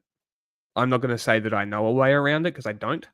I'm not going to profess that I'm some political theorist and a genius and going to be able to create a system that'll erase money because money is just going to exist no matter what. It's going to be formed in like cross trade between like person to person, or it's going to be in the form of No, fake you know, plastic dollar bills. you know, there's a bunch of commie bullshit about this. Gone. Okay, I would. It would be funnier if I found a video of it. But basically, they say like the myth of the free market has always existed, or myth of free trade, right? So like Okay. the before like capitalism, it wasn't the same. It was more of a merchant class, right? Yes. Yeah. It was mercantile systems, like Right. So like it's a stepping stone. It's a stepping stone, but like when they try to say that basically trade always existed, and then communisms are like, actually, if you look at back in history, it's more of people sharing things and blah blah blah blah blah. And it's like, bro, literally, how do you think bronze was able to be developed if people weren't trading? Like what are you talking about? Cut the shit. Like, come on. Like, what analyst is gonna look at history and say something that stupid? Yeah, it's Like, yeah, insane. and also like obviously fucking these people would get surpluses and distribute the food. So yes, you could say that's sharing, right? If you're distributing food through a government system, which was not like crazy to do. But like also, if we think about like feudalism, right? Feudalism is the predecessor to capitalism, really. And feudalism is the same system. The source of capital is in the center, and the town is built around this center of It's controlled by the state. wealth, right? Feudalism, I think, is more like socialism. Turns out to be in a lot of these places. You know what I'm saying? Like there ends up being like a mercantile and serf class. Well, this is what I was going to get to, is that outside of the walls, these people don't have wealth. They trade with each other. They make things. They have trades. They well, that's like where you see like more sharing and stuff, because all the serfs are impoverished, but the mercantile class would still be in that. Yeah. So it depends on it's system to system, but this whole myth that communists try to point to specific examples and say that free trade didn't always exist, it's like, shut the fuck up. Since the start of this conflict, the ones that Ukraine has sunk, obviously early on, the Muska, the one today, the Kunikov, the Gormiak, the Minsk, all troop-carrying very large troop-carrying ships, which are important on the Black Sea because there are other countries that Russia tries to influence with potential attacks. But they've also sunk the Rostov-on-Don, a submarine, tugboats, missile carriers and cruisers, a corvette. So these are not small vessels that the Ukrainian, let's call them the Ukrainian Navy. They're actually unmanned vehicles, unmanned ships have been sinking. But I think that was the first one they sunk, wasn't it? Wasn't that the one that they hit with the UK missiles? Oh yeah, they used the fucking, what are they called? Storm Shadows. Storm Shadows, yeah. They used like 3 of them and fucking nailed it in a dry dock. I'm pretty sure that's the one. What's the deal? Why are you freaking out? My guy, he's just running in a circle, grunting. Ships are going to cost in the hundreds of millions of dollars. So they've taken out quite a bit of Russia capability on the Black Sea. Yeah, and let's put up, we have a map of the Black Sea so we can look at this. I mean, you called it the Navy, but you sort of hesitate because, to borrow a term from my colleague Alex Marquardt, these are kind of like souped up jet skis. I mean, this is like a fleet of commercially available, right? These are not military souped up jet skis. These are commercially repurposed vehicles that are being used in groups to take on these ships. But what is the objective? What does this achieve when they do this? Well, it does a couple of things. First of all, it affects the Russians' ability to resupply in the area. Again, the ship, the Kunikov, that was hit this morning, it has a crew of 87, but it also carries things like troop formations, hundreds of troops, vehicles, supplies, equipment. So if Ukraine can affect the logistics capability of the Russian Navy to resupply by sea, it's a significant advantage. But secondly, it's just screwing with, truthfully, the Russian capability to have effects on land, because these ships dock somewhere and they support. Okay. What else we got? Video. You make a of it? sting? Says it sank a large Russian warship off the coast. Did you make a sting? Where's the footage? No, it's all, we've already seen it. All right. Forbes. Yeah. Without this funding, how long can Ukraine hold off the Russians? And do you have other ways to get them weaponry, such as through NATO allies? So first, our NATO allies have stepped up in a significant way when it comes to burden sharing in the provision of military assistance to Ukraine. Take a country like Germany, which has offered up $8 billion over the course of this year for Ukraine, and many of our other allies have brought forward a significant number of capabilities from the UK all the way over to the Baltics. They will continue to do that. But the United States has provided a significant share of that, and that hole cannot be fully filled by other allies and partners, and we need to stare that truth square in the face. In addition to that, when it comes to some of the capabilities that the United States has that other countries don't have, we need the drawdown authority and resources to go with it so that we can replenish our stocks, so that we can give things that we have that others don't have. So when you put it all together, there just is no substitute for the United States coming forward with this funding. As far as how long Ukraine can Hello hold from out, Moscow. I mean, we're talking about a brave, resilient, courageous, determined people who are defending their homeland. They're going to keep fighting. Yeah, But, AQ, Yeah. they hit the U.S. coal. Yeah, we were talking about that before. Fight from a less strong position if they do not get the replenishment of ammunition, air defense interceptors, and other capabilities that they need to be able both to withstand Russian advances and to take territory back that the Russians are currently occupying. So I can't put a timetable on it. All I can say is that each passing day, each passing week, the cost of inaction from the United States that's being borne on. I don't speak Russian. On the front lines by brave Ukrainians is rising, and that's why we fucking quoting Marvel. I'm a fucking nerd. Does it? Interesting. I think I know. I think my Russian friend told me like mostly swear words. Which I've heard that Russians basically speak in swear words, which I appreciate being an Australian.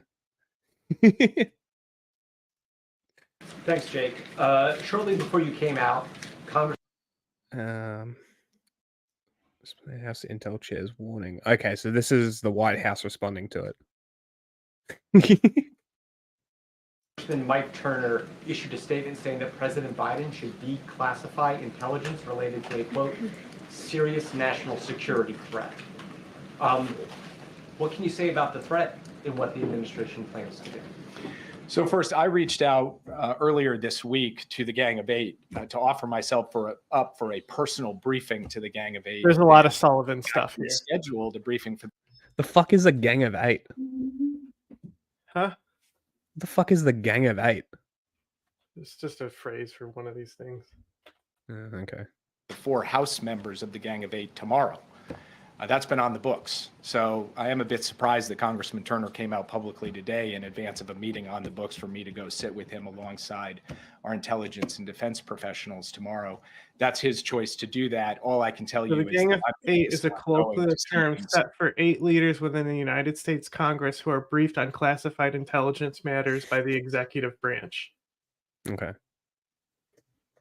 It includes leaders from each of the 2 parties from both House and Senate.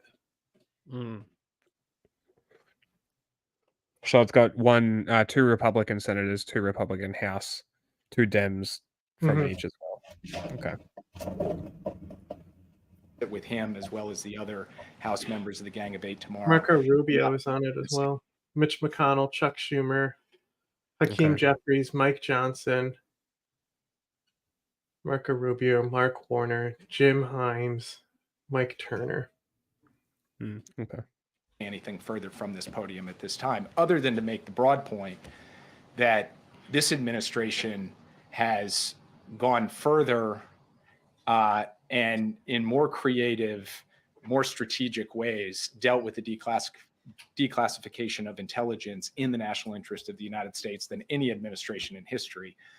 So you definitely are not going to find an unwillingness to do that when it's in our national security interest to do so. At the same time, we, of course, have to continue to prioritize and focus very much on the issue of sources and methods. We'll do that.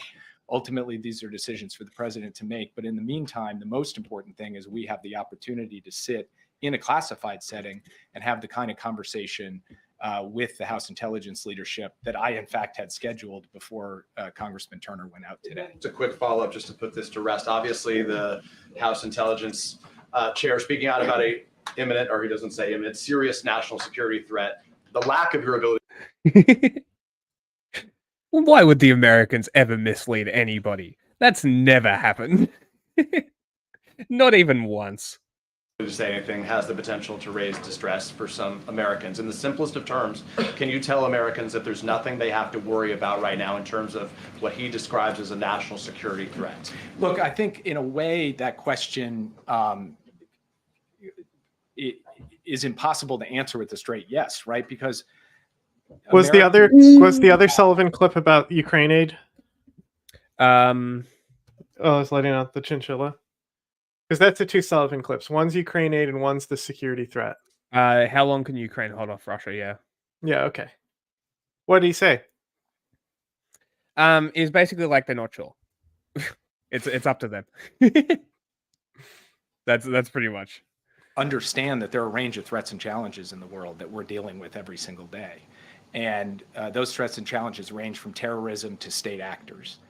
And we have to contend with them, and we have to contend with them in a way where we ensure the ultimate security of the American people. I'm confident that President Biden, in the decisions that he is taking, is going to ensure the security of the American people going forward. And I will stand here at this podium and assert that, look you in the eye with confidence that we believe. Mr. I wrote a book about how the Middle East is better than it's been in years and had to rewrite it because of October. Those are the only two Jake Sullivan clips. So, okay, the security threat. So, and then there's Russian other stuff warship. about aid from Ukraine. Yeah, this is on aid. Yeah, but I think it doesn't matter. I didn't hear him. This is going to be the same thing. It's going to how long does Ukraine last without aid? If okay, let's do this one.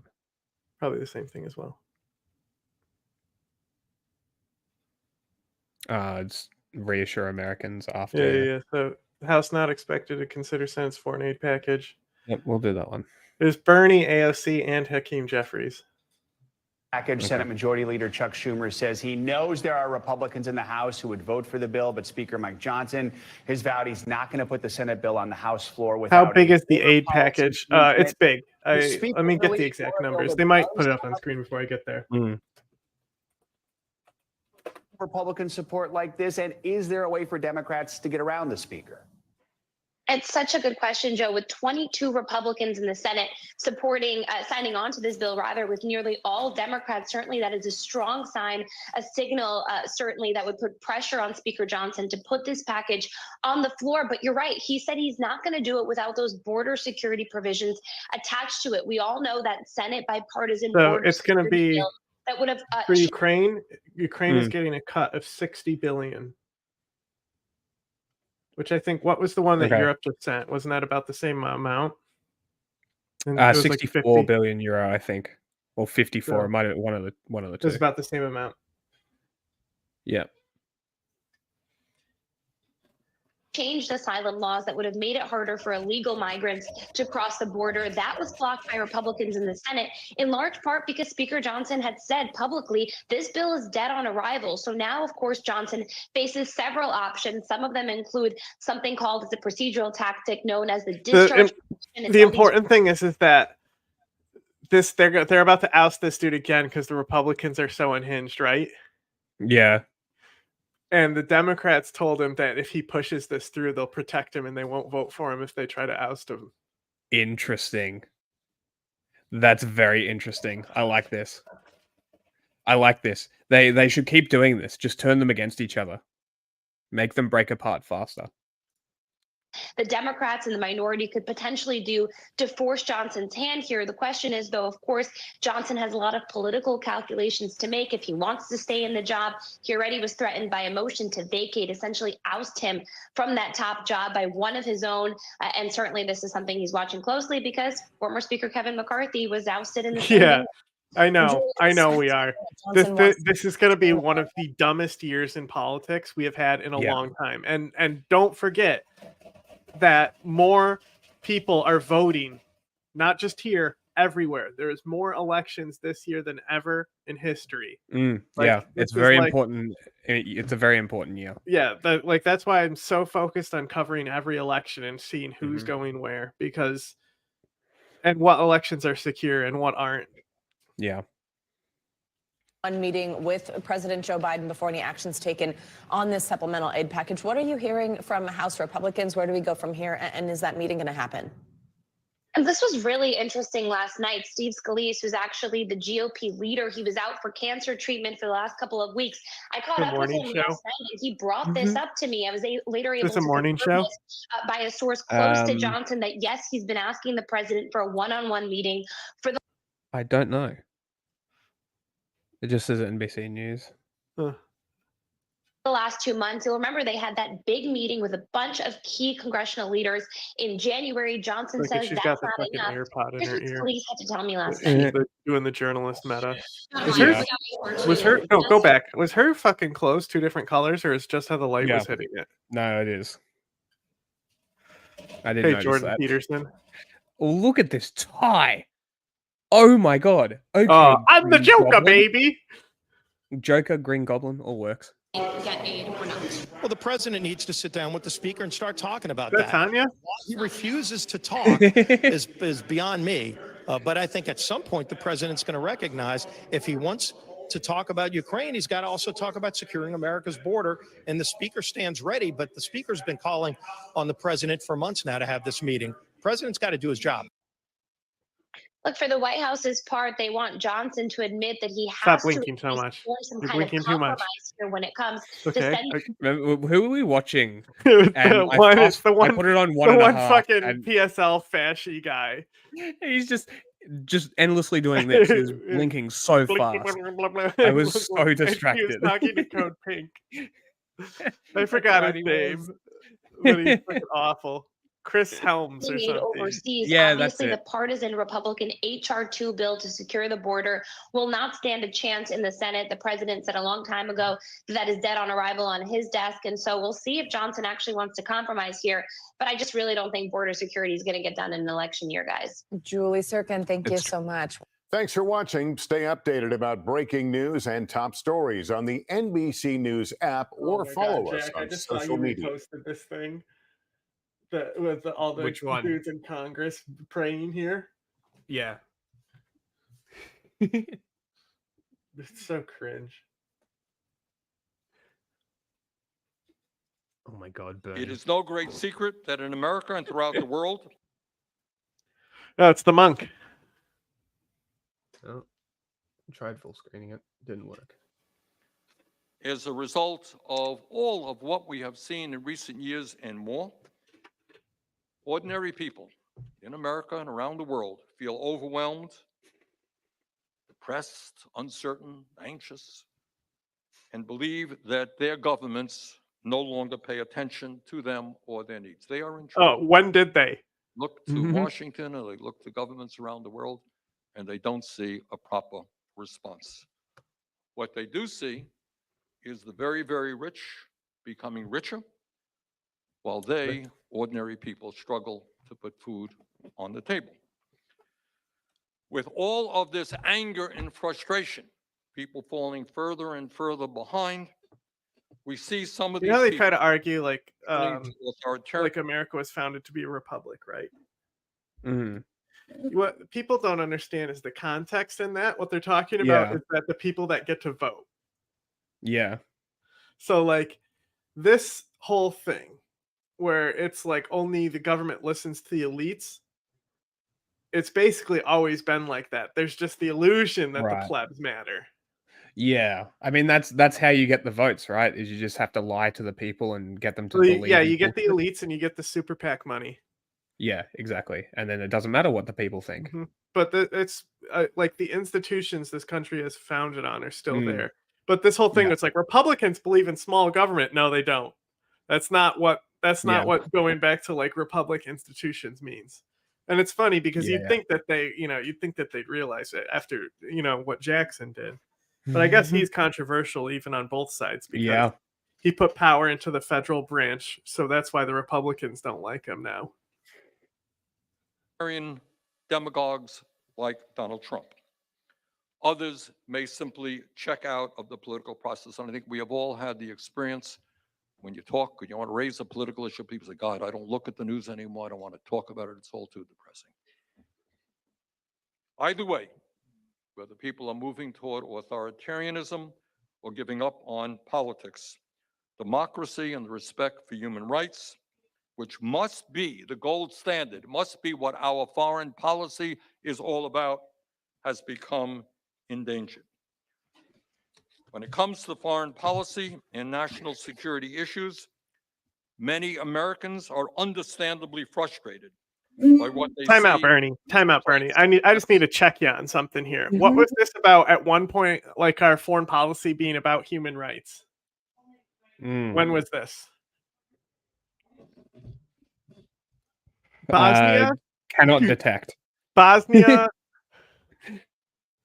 And only because of a genocide. Like, when the war on terror, the Cold War weren't happening, then it was kind of okay. Yeah. Priorities. And I tell you, as the chairman of the Health, Education, and Labor and Pension Committee, I see this every day. Ordinary Americans, many of us, see our country spending with almost no debate, nearly $1 trillion a year. Man, on the military. I like the original version $1 billion a year on the military, while at the same time. What, the full speech? No. This is just a fucking updated speech, man. I'm telling you. I'll find it. Okay. Well, Well, hang on. Don't. What else have we got? Is it over? Yeah, this is like any time. Not yet. The Congress ignores the massive problems that exist here at home. We have unlimited amounts of money, apparently, for fighter planes, for bombs, for tanks, for all kinds of weapons. Tanks. But when it comes to providing health care to all people, well, we don't have the money to do that. Providing a decent education, or higher education to our kids, well, we don't have the money to do that. To put a roof over the 600,000 Americans who are homeless, well, we just can't afford to do that. It's 650,000, Bernie. When the military-industrial complex comes in, my God, there's no end to the money that's available and virtually no debate about those requests. Okay. My friends of Bernie Sanders. This is like, because you know how like that Bosnian speech is like defines so much of what Joe Biden's legacy was. Yeah. This is like the floor speech that like defines what Bernie Sanders has always been about. Oh, really? Gentleman from Vermont, Mr. Sanders, is recognized for his testimony. Thank you very much. Now, I believe this takes place right after we destroyed Iraq and Kuwait, or the year before it happens. It's either the year before or after Iraq. Mr. Chairman, let's talk about welfare for the rich and the powerful. Now, we start off from a proposition that the wealthiest 1% of the population They conclude in this other country speeches in owns here? more wealth than the bottom 90%. So if we're going to talk, Stupid. Here we go. Catholics for Bernie. I don't want a compilation. I want the I know I will not yield speech. Come on. Like I want to hear Bernie Sanders' entire platform all over again. Gentleman Is from this the same Vermont, video? Mr. Sanders. Did I just is click the same video? How did that recognized for happen? his How did that happen? Catholics for Bernie. YouTube is busted. Support the important amendment brought forth by Congressman Dellums and Congresswoman Waters. Sometimes I think that the people in this institution and in the White House are really losing contact and not knowing what's going on with the American people. In case you don't know, and you haven't seen the latest polls, the American people hold the President of the United States in contempt. They hold this institution in contempt. They hold the Republican Party in contempt. They hold the Democratic Party in contempt. They think that maybe, given all of the crises facing this country, it's about time that there was some bold leadership here and that this institution made some hard choices. And this is what the choice is about. We are spending $270 billion a year on the military, but we don't have a major enemy. I know it hurts your feelings. I know you're upset about it. I know you're hoping and praying that maybe we'll have another war. Maybe. Do you think he's seething that it's tripled? Yeah, you know, like it's literally in the trillions now, right? It's literally, almost this is a speech that's literally about like making sure kids aren't homeless. I think that's what they're voting on. It's like like school lunches or something, you know. And he's this fired up about it because they're like, why do we want to give out aid? You know, that's how like it's. Oh, look, see, it's 92, so it's right after the first Iraq. But we don't have a major enemy. I know it hurts your feelings. I know you're upset about it. I know you're hoping and praying that maybe we'll have another war. Maybe somebody will rise up. But it ain't happening. The Soviet Union doesn't exist. The Warsaw Pact is through. Who you worried about? Iraq? Panama? Who you worried about? I'll tell you who I'm worried about. I'm worried about the fact that our workers are seeing a decline in their standard of living. They want to see our industry be rebuilt. That's what they want to see. No more B-2 bombers. No more Star Wars. Let's make the quality products we need. Let's invest in American industry. That he's literally talking about space nukes there. No, I won't yield. The American people want to see our kids in American industry. No, I won't yield. The American people want to see our kids educated. They want a Head Start program. They want their kids to be able to go to college. They want to wipe out the fact that 5 million children in this country go to bed hungry. They want child care for their kids. They want decent education. Let's have the guts to give some leadership to this country. The Cold War's over. Let's reinvest in America. Let's support this amendment. Time of the gentleman has expired. The gentleman from California. Okay. Okay. Okay. Was that a great speech, though? That was a good speech.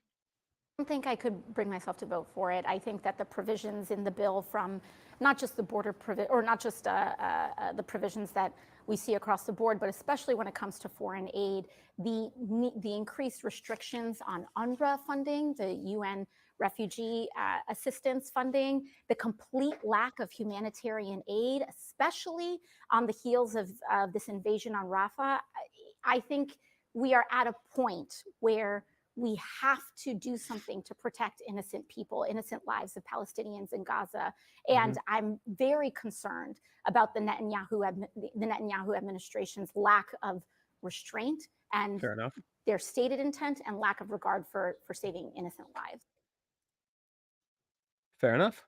That is pretty. No criticism there. I'm not sure if John's listening. He's gone again. Yeah, the chinchilla is just out. So just with respect to what Johnson That's said. just, he wanted me to play with him. Now, So. there has to be some He sort did, of he did like end the most epic jump kick just now. Oh, really? Yeah, because like there's like boxes on the floor, and like I'm like Uh-huh. moving my hand around to get him to like attack, and he like jumped over the boxes like towards my hand to attack it. for the conflict in Ukraine. I just want to ask you personally, what is your definition of an end? I mean, is this when they take back the Donbass? Is that when maybe they go Okay, here past we that? go. You're gonna notice there's a lot of talk pushing for a Mhm. ceasefire Went on that's gonna come Codell. up all of a Did sudden out of anything nowhere here. come up? And if so, what kind of reactions were there from? Not in this clip, but just in general. That's have made clear, but a lot of people seem to be talking about it in the last few days. Weird, huh? Yeah, it's weird. That significant progress has already been made by the Ukrainians fighting bravely to defend their homeland along with democracy, freedom, and American values that are on the line in connection. Okay, look. Additional alliance. Look, we can give you democracy and freedom. You know, there's most of the time when America says that, it's shut the fuck up. No, that's not true. Okay, we give it to them that time now, but American values on the front line. Let's not forget who the frontline fighters of Ukraine are. Yeah. Yeah.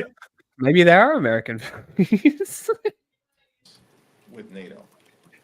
But let me yield to Mikey. You want to talk after Yes, that? you're very cute. On the trip? In I defer to the CIA always. just to quantify, right? The Ukrainians have fought and won back more than 50% of the territory that the Russians have taken since the 2022 invasion.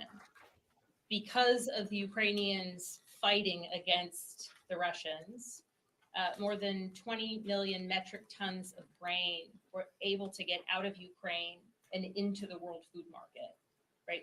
The absence of that would have been catastrophic. So when we're talking about the what success looks like, Ukrainians have been sustaining success, but they need the resources and the ability to continue further. As for the Tucker Carlson, What a funny way to answer the question, right? Because they're basically being like, what does winning look like? What does victory look like? And they're like, Yeah. we're already achieving victory every day. That's what it looks like. That's such a good way to dodge, like, when is the war going to end? Yeah. That's a good answer. They should adopt that. continue further. As for both of them were doing it. Jeffries is doing it too. I'll fact check myself on this with Representative Crow. We of course spoke about it on the Codell quite a bit, but it actually did not come up with any of my conversations with Ukrainian interlocutors. And I would argue that it's because the ridiculous nature of an American so-called journalist allowing for Putin to unleash propaganda for an extended period of time just wasn't worthy of the types of conversations that we were having, ones that were actually serious conversations about. See, this is what I've been saying. The Tucker Carlson interview was the perfect example of how not to do journalism. Security interests and the challenges facing our allies. I don't know if you had any others. Yeah, the Ukrainians are too busy fighting a war to really give a damn what a Putin propagandist is saying in Moscow. So they're not paying attention to Tucker Carlson for sure. But on the point of what does the end game look like, I think this is a really important point. I understand, having served like many of my colleagues in Afghanistan during multiple deployments, I can understand the reluctance by America of getting involved in a protracted conflict or engagement. But this is not that. And I can say that very clearly, right? American troops are not doing the fighting and dying. And we are not going to need to continue to pass supplemental after supplemental, because one thing that was really clear from our visit is the remarkable efforts in Ukraine to stand up its own industrial base and to move towards economic self-sufficiency. They are moving fast to build their own industrial base. The chinchillas have been officially played with. You know what's so annoying about this sort of stuff, though? It's like we don't listen to anything these guys say, right? Everything that we have said is from our own conclusions and talking to people and, you know, real conclusions, right? People on the right, MAGA people, right? See people like this saying basically the same thing because they're correct. And then all of a sudden we become just, oh, you're just parroting the mainstream media. No, we said it first. Fuck yourself. Like, fuck you. They stole it from us. Fuck you. To build their own weapons.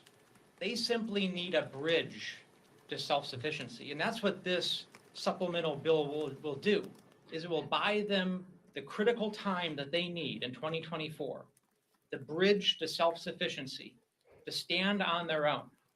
And if we're able to help them do that, they will stand on their own. They will be strong.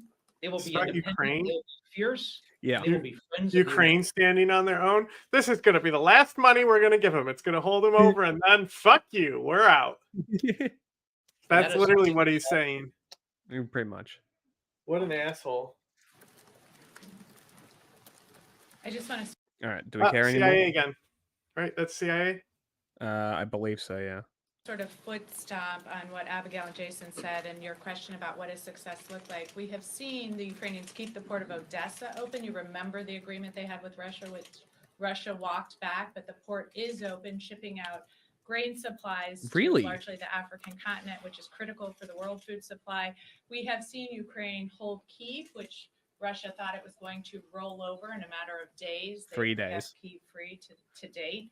And we've seen them keep the Eastern manufacturing sector, which, as Jason was pointing out, will allow them to be independent. It produced about 90% of Soviet-era munitions. So that's a really critical piece of the country.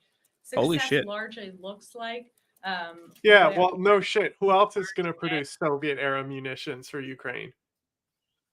Oh, I thought they meant like in the No, Soviet so Union, all that's the- where the- most of it was made. Oh, maybe they may have meant that. I mean, thought they that's were how I talking about- interpreted it. Because like all of this, it's all the Russian gear is like Soviet era like holdovers.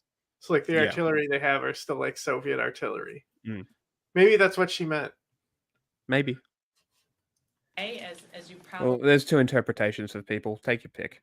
that Russia was the second best military in the world, only to find they were the second best military in Ukraine.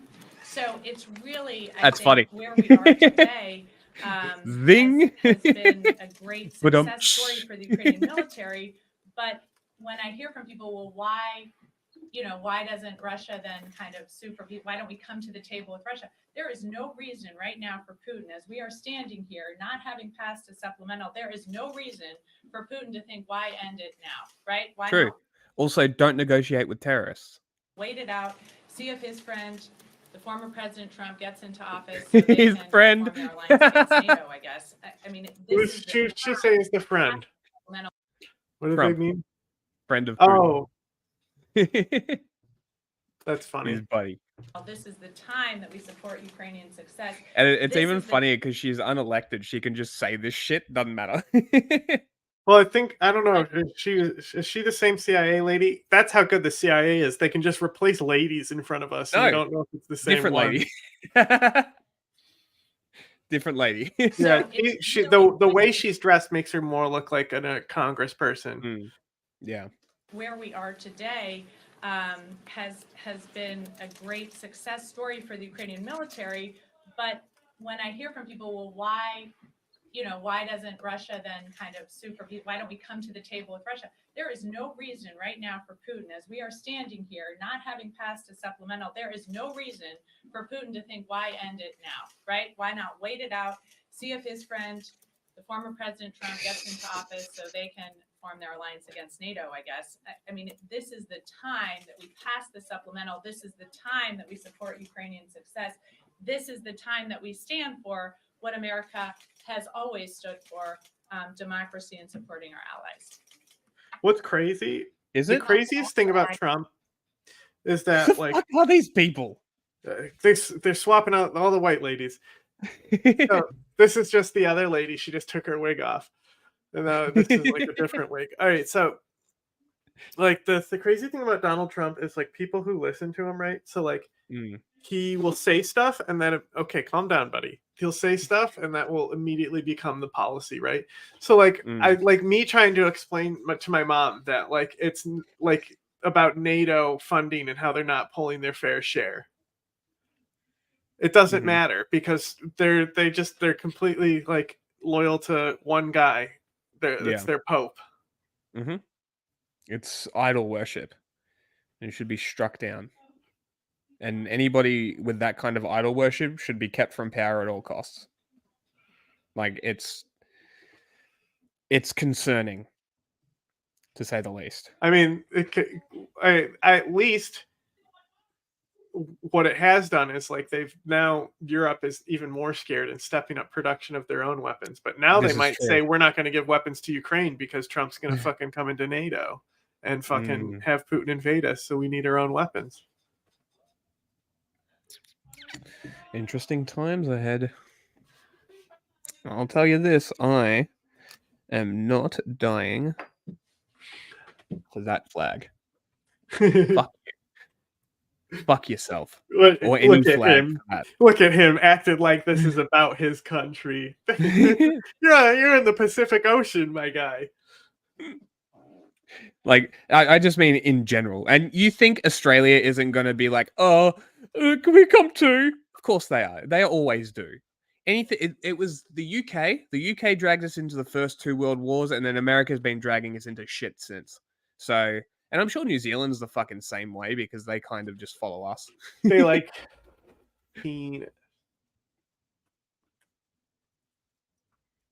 kind of what success doesn't look like. What success doesn't look like is I had the opportunity to. No. This is where I differ. If I am in the country and somebody invades, I become a terrorist. Bro, you can't say that. You're gonna get a strike. It's a hypothetical situation. We're talking hypotheticals here. You're gonna be a drone pilot. You're gonna be a drone pilot, is what you mean. Oh, I already have a plan. There's a small mountain range near me. Speaking about drone pilots. Drone pilots, yes, we have.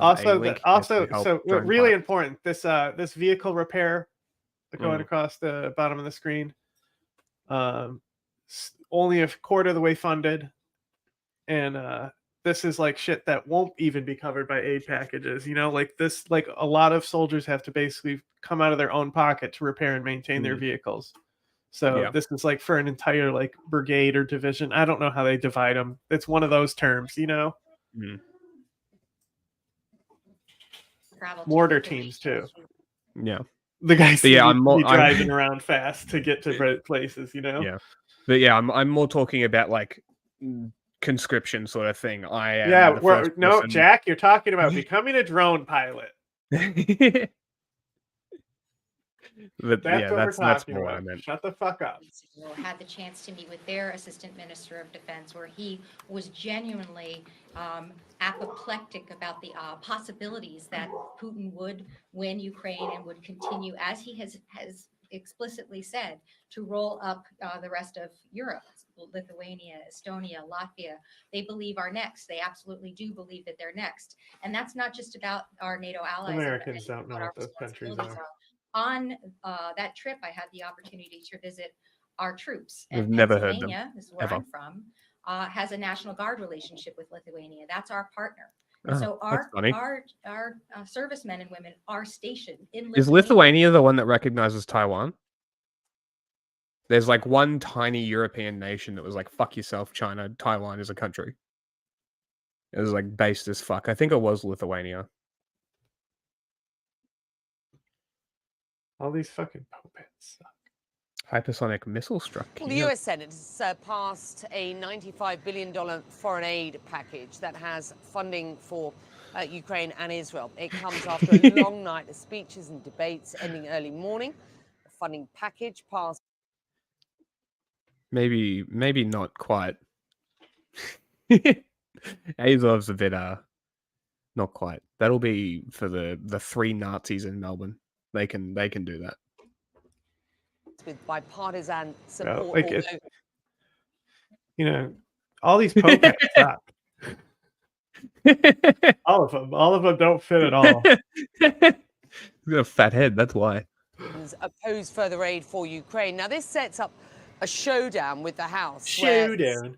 Mike Johnson has already said that the Senate failed to meet the moment because of a lack of border Is this the lady who interviewed Sirajudeen Haqqani? Ukraine claims This it is one? evidence that Russia Yeah, I don't know. She cut her hair, so now I can't recognize her. missile. Now, if that's If true, it is her. the first time that Moscow has used this technology, which experts say is nearly impossible to shoot down. In a Telegram post, scientific experts in Ukraine claim that debris recovered after a February the 7th attack in Kyiv point to the use of a Zircon hypersonic cruise missile Interesting. by Russia's military. US-based experts say this missile and its hypersonic speed would be the fastest in the world, making it nearly impossible to defend against. Well, Europe also ramping up its support for Ukraine as Kyiv's military supplies run low and US aid wavers. Interesting. It just came into service in January. Ah. Interesting. I wonder how many Scramjet. they have. This is a scramjet powered. We already have these. Thermonuclear capable hypersonic cruise missile. We already have these. Yep. Military power far outweighs Ukraine's, and Kyiv needs the West's help more than ever to overcome Moscow. CNN's Fred Plotkin shows us how Europe, and Germany in particular, plans to boost its weapon production capabilities. Have a look at this. A German-made Leopard 2 tank hitting Russian positions on the Eastern Front. This video provided by the 21st Mechanized Brigade showing, they say, how effective Western weapons are on the battlefield. Every infantry is scared of a tank. Tanks go out and work and they fire frightfully. They fire straight into their faces and they don't even have time to think about what to do. The Ukrainians say they That must be Ukrainian. Well, it has German shit on it, but this must be one of the German ones that they sent Ukraine because it doesn't have the cope cage.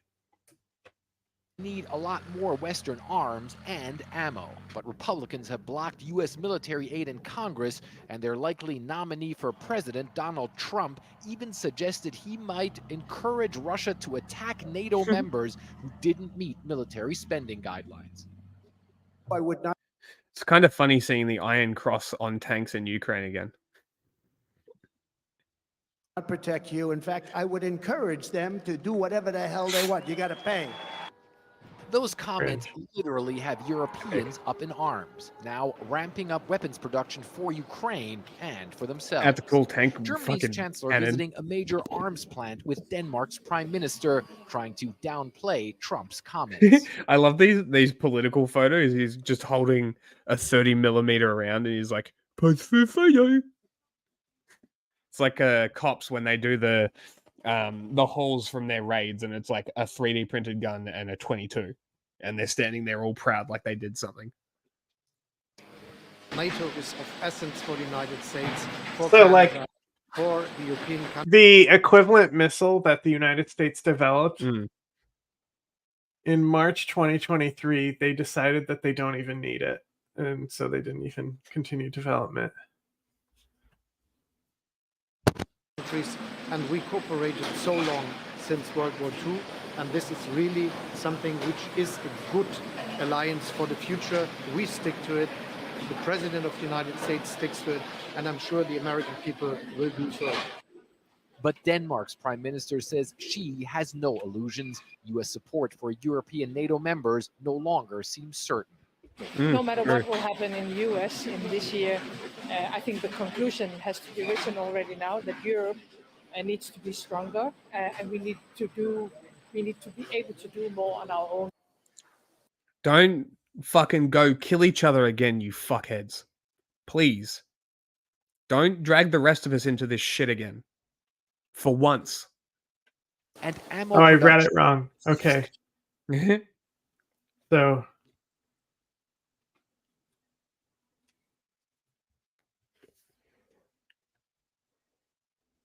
Okay, hang on. So I read it wrong. So what happened is the Air Force decided not to pursue a different type of hypersonic.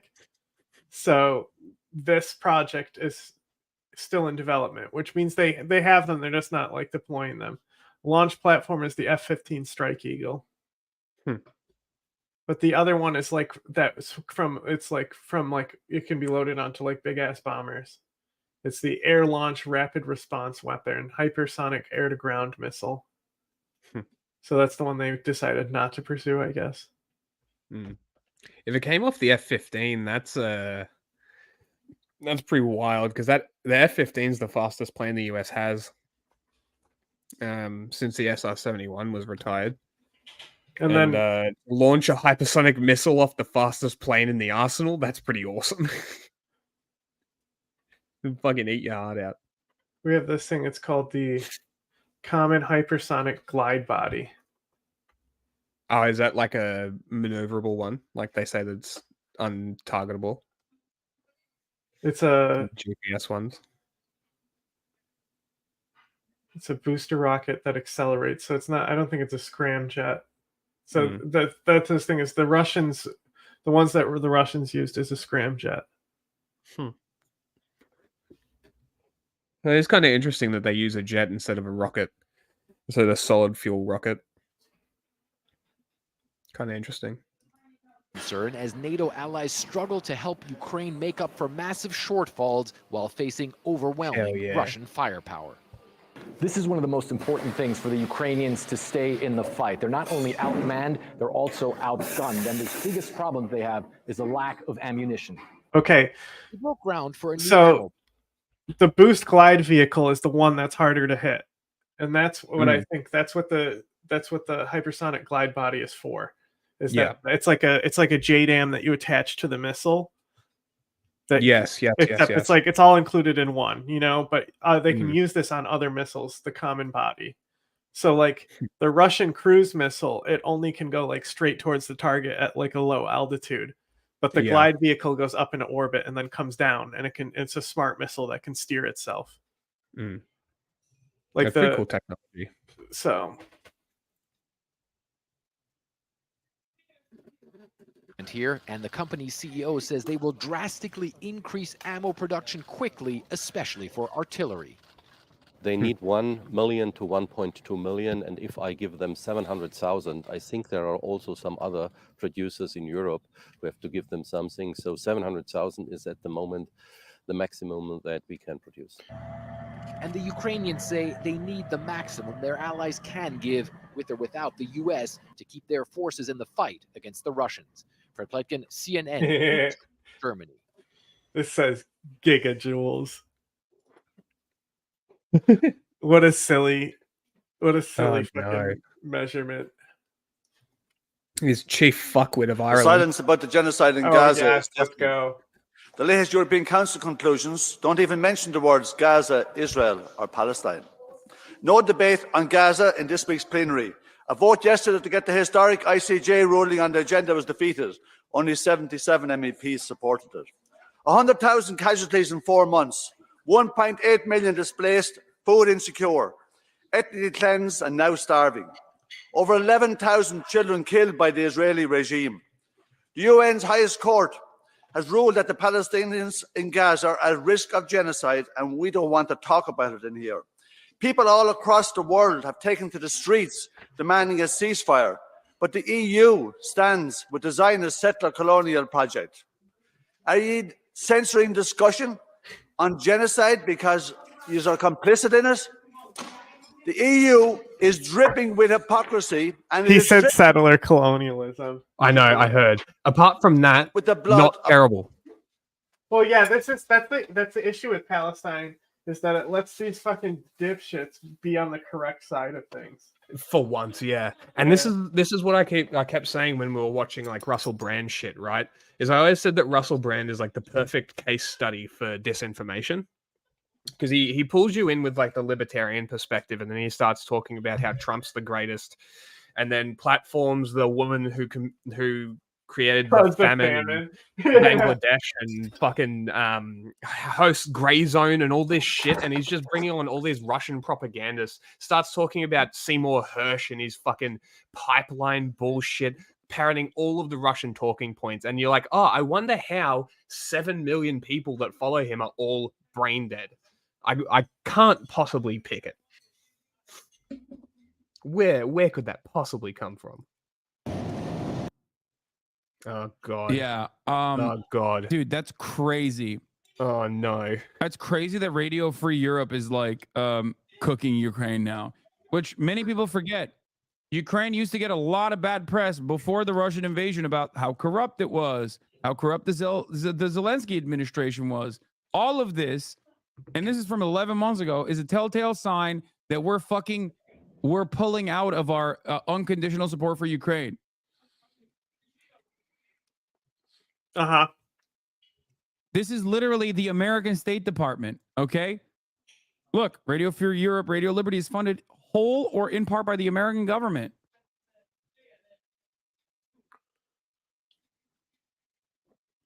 Vladimir Putin went out and straight up said a whole bunch of nonsensical bullshit like Ukraine is all Russian. I'm invading Ukraine because, or he didn't really mention that part, even though he is doing that.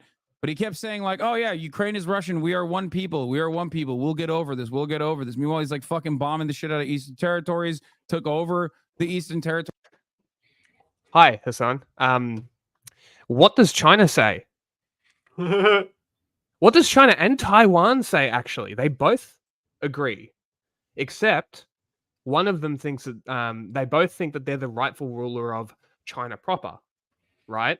So, is this kind of interesting that the fascist, ethno-nationalist, genocidal regime of China is saying the same shit as Russia?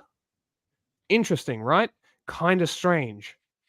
I don't know. Something to think about, maybe. Who was saying the invasion was Force CIA entirely by propaganda? force. I think. Oh. Okay. Well, before the invasion happens with Hassan, so Lonerbox has a great video like covering the events leading up to it. Okay. But he literally was so smug about it that he put like a counter behind on screen, and it said like it's like 2 days and like Putin has yet to invade Ukraine, right? And then like it's like 4 days Putin has yet to invade Ukraine. He starts invading, and Hassan is just so mad and malding about it because people just came in to tell him, just keep coming in to be like, "Told you, bitch! Told you, bitch! Told you, bitch!"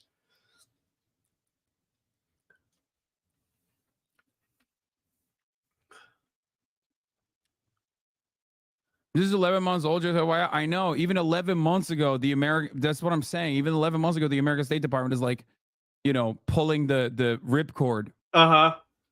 Well, so it's very funny how all of these people, mostly tankies, but these people will always cry about the Radio Free stuff because it's like partly funded by America.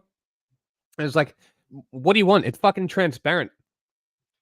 Yeah. What do you want from them? Shut the fuck up. Yeah, they literally tell you. And also, look, the video he's watching before coming to this conclusion, how many seconds into it is he? 1 single second. Literally 1 second. 1 second. It's a minute and a half, by the way. All that stuff is irredentist and completely nonsense. Irredentist. Nobody knows what that means, brother. You're a dentist. All of what Vladimir Putin said in the first 36 minutes of his fucking conversation with Tucker Carlson was nonsensical, irredentist bullshit. Okay, Russian Empire. There were plenty of parts after that where he talked about the many different instances where he wanted to turn Russia into Israel. Okay, for America.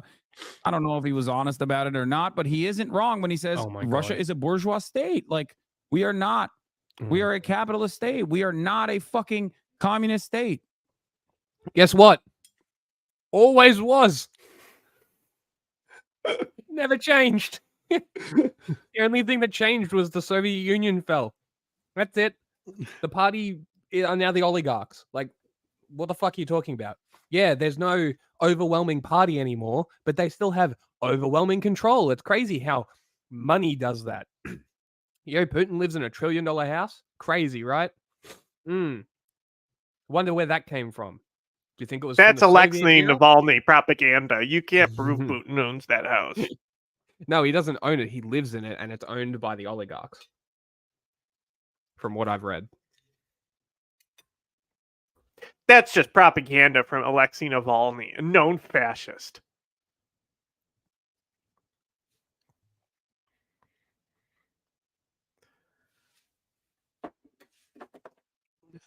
Oh my god, the play the problem. fucking video. God, You you're either fucking awful. or from continuing. Anytime there's silence, it's getting a skip, by the way. It's going to get 2 skips, 20 And seconds. then YouTube is going to crash. YouTube's going to crash. 20-second penalty for more than 3 seconds of silence. Uh-huh. But why would America do that? Do what? Why would the United States of America do that? Do what? Why should they do that? Do what? The Democratic Party is perfectly valid and perfectly happy when they see See what? that their own voters are like, yeah, no, we're on the right side on this war, which is true, right? So we should continue it. We should continue arming. Even independent outlets such as this one still have a shit ton of people in here that come in here to say, no, you're right. We have to just keep prolonging this process, delaying the inevitable. Uh-huh. Oh, so And now for those of you who say if we're Putin says no, anti-helping then what? Ukraine. Look, it's Yeah. just like Vosh saying he loves Rojava even though he wants Iran to destroy them. Wow, they're literally the same person. At least one of them probably doesn't save porn to his computer. Then you keep arming Ukraine. What changed? Nothing. Mm-hmm. What Crazy. What changed? That's what I Hassan said. doesn't know how wars work. What changed? Suicide is badass. Just checking. Every now and then I throw one in there standing to up see if at they're still 0.1, skipping because last time 0.0. they shifted back to normal. Uh-oh, Bernie. Bro, he didn't. Bro, are we serious? He moved on? 1 second video. He moved on from that. Yeah, but he Epic, played bro. no more of it. Epic, bro. Awesome content creator. I love who? I say this every fucking time. I'm gonna stop myself. In conflict? Yes. 100%. There is. I don't give a shit that Zelensky is a bad leader He or has whatever. Osama bin Laden's entire hard drive, including the porn stuff. One of these people who's like, oh my God, Zelensky's so hot. He can clap my ass cheeks. Okay. And he's the greatest leader anyone's ever seen. He's so charismatic. All this shit. Okay. But yeah, there is definitely a right side of this. Yes. The Soundbite Ukrainian that shit. people are invaded. Market. You have to. Market. Have to soundbite that shit. Market. Hassan saying Zelensky can clap my cheeks. Market. I have to do that. I already did. Oh, okay. It's the 2-hour 30. By the Russian military. Okay, Ukrainian emancipation is a just cause. It is the righteous cause. I am not a believer that Russia and Ukraine are one nation and that Russia should violently seize all of these territories and annex it. Unless you're talking about China and Taiwan, though. And then you support it. Right? Well, because you have to think about it. They came from China. The Ukrainians already lived there when the Soviet Union fell. It's different, Jack. Totally.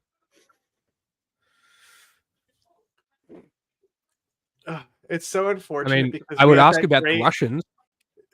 We have that great Hassan soundbite that I don't think we've played. Oh, no, I don't think we have because it's been broken. Hit him with it. It's gonna be all fucked up. It's gonna though, double. because Hit it's him gonna with it. double. The Western territory that is mainland China belongs to Taiwan. This is so good.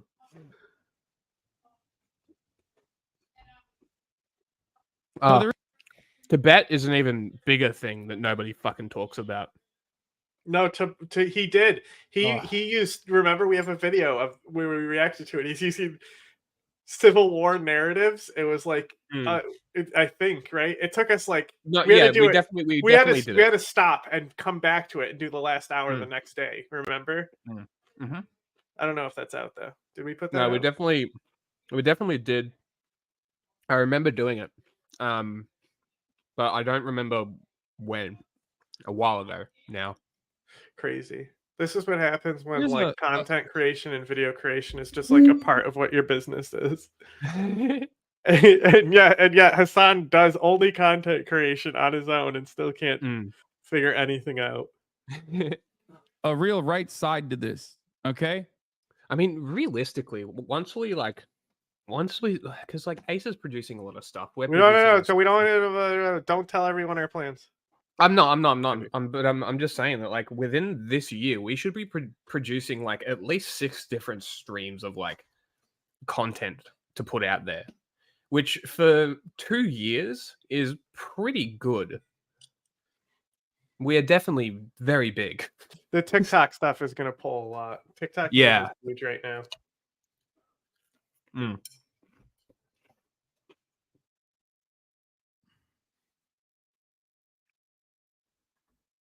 Ceasefire in Ukraine as well. On the one side, obviously, in Gaza. I believe we should be pushing for a real ceasefire in Ukraine as well. On the one side, obviously, Hassan, you are not Ukrainian. America does not run Ukraine. Yeah, he's an American. America does not have a choice. It's his tax dollars. Remember, when you see Hassan, because he's upset about his tax dollars going to war, you're allowed to throw coins at him. It's his refund. It's his tax dollar refund. That's his percentage that went to war. Throw a dollar worth of dimes at him. Yeah. Allies are the ones who are under attack. On the other side, yell rebate when you do it. Rebate. Our allies are the ones doing ethnic cleansing. Are they? So we have even more power to stop Israel the Israeli genocide than we do. Israel is an Australian. And Well, hang on. Excellent. Hang on. Is he about to say we have more power to stop Israel than we do Russia? Because that's going to be stupid. Because we definitely have more power to stop Russia than we do Israel. Oh, for sure. When we do with respect to Russia's invasion of Ukraine. However, that shouldn't stop us from trying.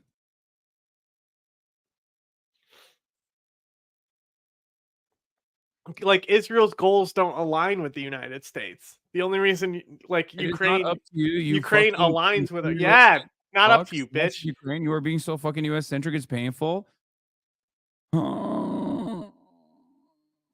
Being so US centric is painful. Thank you. They're so right. Thank you, chat. They're so Thank right. you. Thank you, Hassan's chat. At least some hear people his mauled sound. Yeah. But Israel is our colonial project. No, it's not.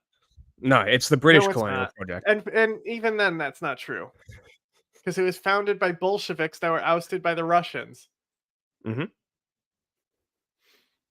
Yes, dude. I am. My analysis Shave is legs only mandatory. America this, America that. I don't. No, if you grow hair on your legs, then you're not allowed in. That's what it is. Thought ever. I am an imperialist. Low King only. Russia has no right to Ukrainian territory. And that Ukrainian emancipation is a just cause.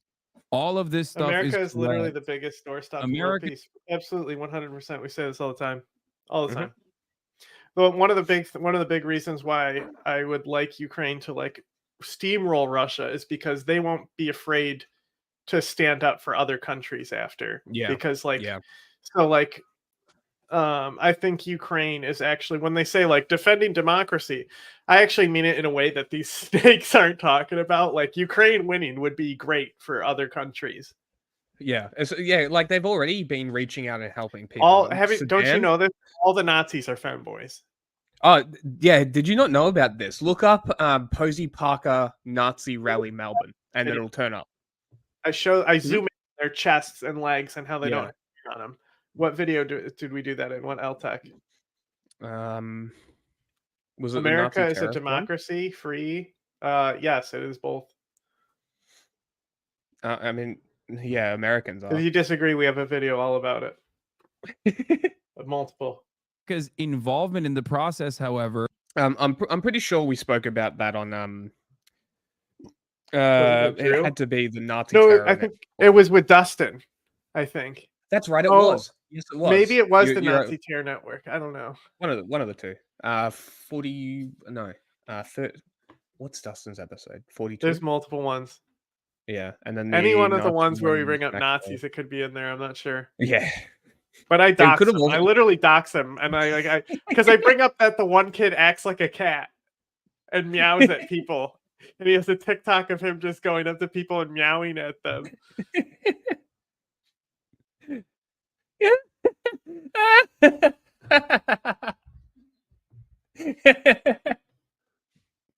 I'm choosing to believe that this is true. It's an oligarchy at best. Incorrect. Country with the highest incarceration. Yeah, cool. Yeah. Whatever. I mean, the highest incarceration, I think China overtook At it least we're not recently, hanging actually. people like Iran whenever we arrest Yeah. them. China was also executing people a lot. Well, I I think mean, this is all acknowledged on the Modern Slavery Index. So yeah. I mean, it's definitely maybe going to slide into fascism, but it's not necessarily an oligarchy. Yes, there's money in politics, but it has to go through theoretically visible points and the money fact and that they that sort of bring shit. in business owners in front of Congress and humiliate them regularly is just not the style of government that an oligarchy resembles. Yeah. The oligarchies like run and keep everything in check. It's just not the same. America's local and state levels, I think, are much more democratic, and I don't think the federal But level it's is state by as state, it's democratic. different. Yeah, so I think by the states, America is very, very democratic. If we're looking federally versing the states, then no, the federal government is not very democratic. If you're looking outside of like elections. Yeah, well, I mean, Even also the then, federal government doesn't really matter. Like people think it has way more power than it does. Yeah. The only thing they can really do, so they can the executive order is pretty powerful. But other than that, like, not really. Like, I mean, do they have Jackson a limited expanded a number lot of of the power, but yeah? Do they have a limited number of executive orders? No, but it's like I don't know. I feel like you should have a limited number of executive orders. Some people don't ever pass them. They just leave it up to Congress. Like there's one, I think it's like Gerald Ford or someone. That was his big issue with people is that he always put it to Congress instead of actually governing. But like the president, the only thing he can do, the appointing judges is big, but that's only rare, right? The other thing is vetoing bills, but Senate can then approve it with a 2/3 majority. They already have to do that anyway because of the filibuster, so it makes that power of the president completely irrelevant. Congress has complete power over passing things. There's no like presidential veto and stuff. Come on, like Bill Clinton, I know was famous for vetoing something. But yeah, so it's I would say America is corrupt based on the money flow into politics, But but it's the the extent. super PACs really, which Yeah, is mainly a Democrat thing. So, But yeah, but other the than Republicans have that, most super of it is backers. open and public. So Yeah. And then you have like people like Nancy Pelosi and insider trading and shit, and that's yeah, where the corruption. that you could That's put where they into lose corruption points as well. right? That's where they lose points in the Democratic thing is like Mostly corruption their and shit freedom like score that. mostly went down because of Donald Trump and shit. And Trump, yeah. Is either nut up or shut up. Okay? And if you're not going to do fucking Article 5, if you're not going to go in with NATO, then fucking work towards a peaceful agreement. It doesn't matter. They were still elected. Like, it doesn't matter where they came from. They're still elected. They're still elected, and also there's also state senates. The Senate at the top is really only a federal Senate. They don't really like. They only matter for big shit like passing money to Ukraine. Or the state autonomy is still insane. The state by state autonomy in America is just something that doesn't exist anywhere else in the world. Yeah. But you want to know one of the things that they marked them down here for? Go on.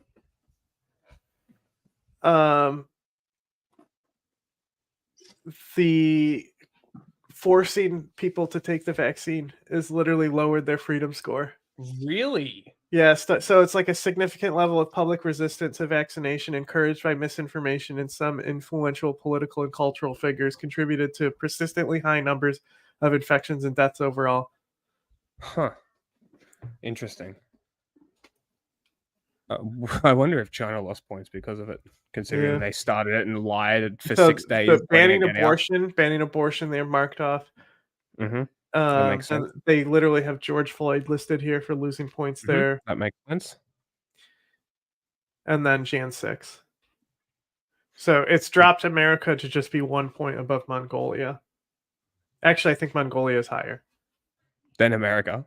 Yeah, Epic. Mongolia is higher than Ocean. America. If it doesn't fucking work, then you're back to square It's one. almost as Ghana is 80 and America is 83. That's how bad all those erosions were. Yeah. And people want him back. Why is this so Yeah, confusing? again, you're thinking way too big picture. You don't understand how the politics in America work. The two presidential federal parties are always going to say broadly the same.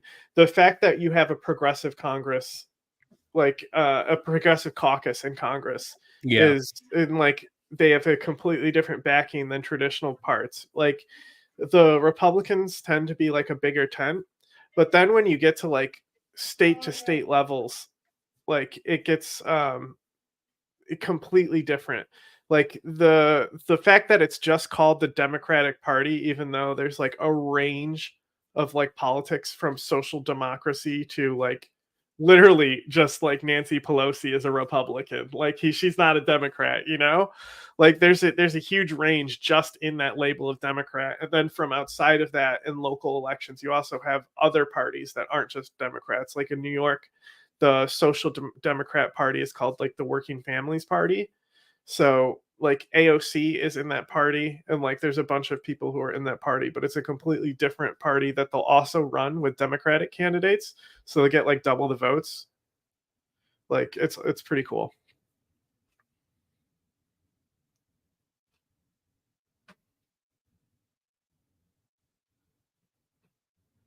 APAC can spend as much money as they want.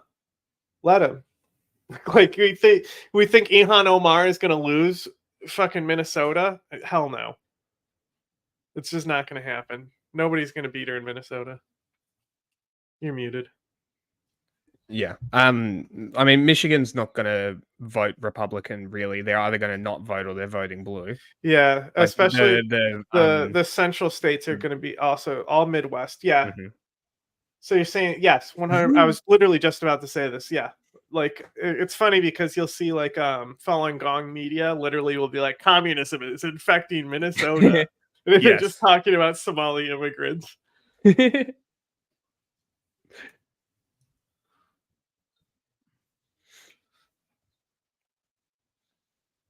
God, fucking magically translate to weapons for Ukraine tomorrow. Uh-oh. There's a runway here. Uh-oh. Eisenhower. Okay. There is a runway. If we didn't have such a hostile economic relation with Russia, they wouldn't have as much as a reason to invade other nations.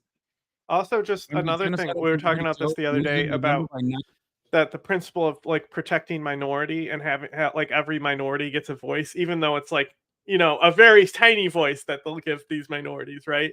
So like the Somali bloc in Minnesota like dictates a lot. The Jewish bloc in Brooklyn dictates a lot.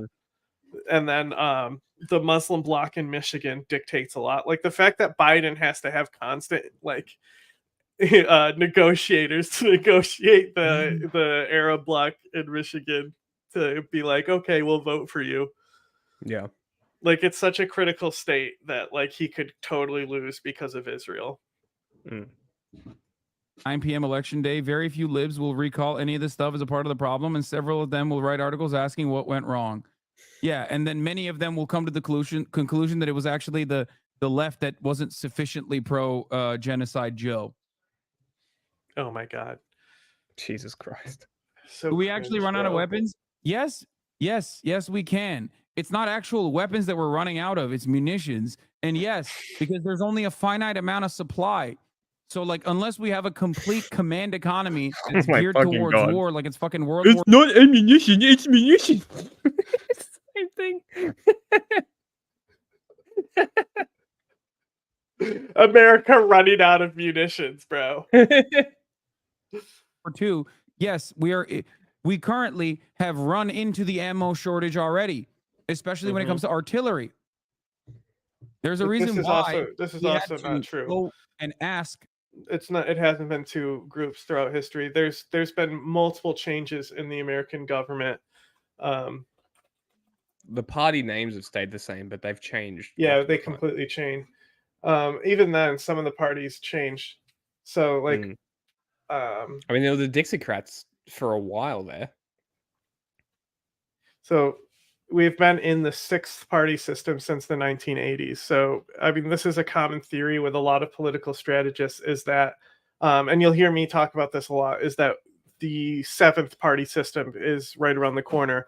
So, because of the way the Trump and the MAGA Republicans are doing, and because we see such a polarizing split, it's the more potential for one of these parties to collapse. And it's clearly going to be the Republican Party that collapses. Then Nancy Pelosi will officially, like that type of Democrat, will be the Republicans. Be the Republican side. They'll go to the moderate side.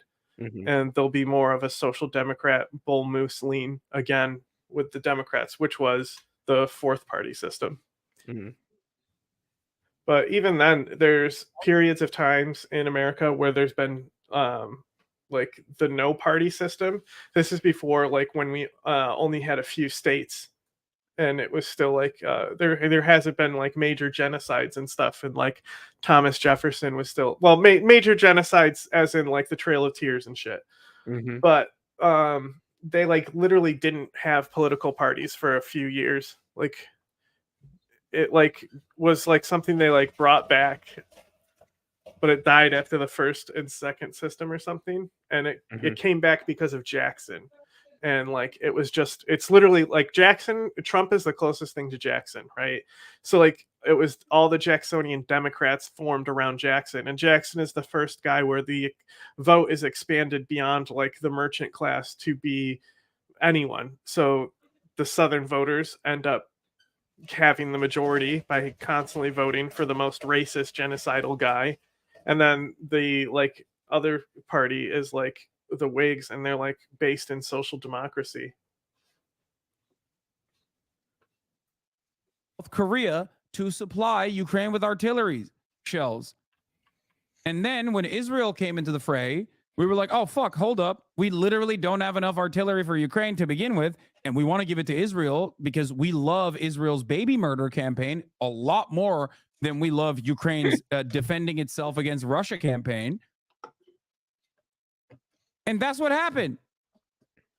I think people just literally think we develop weapons and munitions like a video game or something. You know what I mean? It's not. It's not like a video game at all. The Whig Party base of support was among entrepreneurs, professionals, planters, social reformers, devout Protestants, and the emerging middle class. It did not have the backing of poor farmers and unskilled workers. The party was hostile towards Manifest Destiny, the expansion into Texas Southwest, and the Mexican-American War. So like all these things happened, the Trail of Tears, all these genocides happened specifically because of how Jackson changed the democracy in this period. Yeah.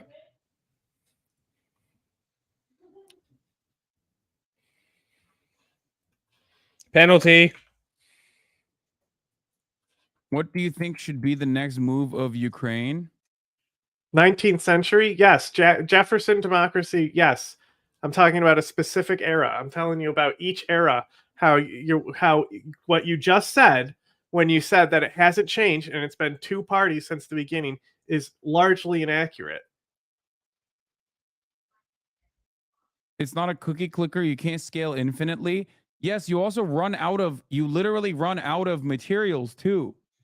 Like if you ramp up your productive productive output, if you ramp up your production process, for example, when we're talking about shells and whatnot. Does he really think America can't produce enough ammunition to give everybody ammunition? It's because the narrative is that NATO's the NATO stockpile warnings would go off. Right. So they'd be like, oh, we're low on stockpiles. We're low on stockpiles. Yeah. Just make more. Yeah, well, it's NATO's job to make sure they don't give weapons to people. Like that's kind of like it's like another organization is giving the weapons, and the organization who's not supposed to give away weapons is going, "Hey, we're giving out too many weapons." That's happening. And because of that, it's able to be twisted into like goofball heads like Hassan. then all of those companies are going to say, well, we have the runway for it. We might as well keep selling it. So then now you've created even more demand, or rather, you have to create demand for the artillery now. Oh my God. This is the reason why I showed you the Dwight Eisenhower military industrial complex clip originally. Oh my God, Okay? Hassan, he's not 'Cause that's where talking this about comes from. Hassan, he's not talking about that. It didn't magically You dumb, you appear out Dumbo, of nowhere. you There's a dumb, reason dumb, why they Dumbo, consistently you grown dumb, and dumb, grown their Dumbo. budgets You keep like, come growing. on, just think about what was going on at the time, Hassan. Put it in your brain. Were they worried about guns getting into people's hands at the time or something else? Just use your brain. It's Dwight Eisenhower. We call him Nuclear Daddy here. Have a permanent growth strategy under capitalism. And if the military industrial complex is our most significant, most viable industry, our industrial output is always going to reflect that permanent growth. And if our industrial output is just weapons, then we have to keep finding new conflicts to sell more weapons to. The Ukrainian military aid package budget was almost identical. Bro. What? What do you mean? If our output is weapons, we need to find countries to sell weapons to? It's Ukraine buying our F-35s? Like, come on, bro. Hang on. You got to pull up the arms index. Identical to the Afghanistan budget, down to the last fucking number. Right? Look at this shit. Military aircraft and engines. Right? Is this what we're selling Ukraine? The military aircraft? Is this what's going on, Hassan? The military aircraft? Huh. Where are weapon sales? So bombs and missiles, miscellaneous, electronics, firearms, guns, and ammunition. Okay. There you go. What's that number? It's the third lowest. It's Great. 165 million. It's the same that we spend on military equipment and training.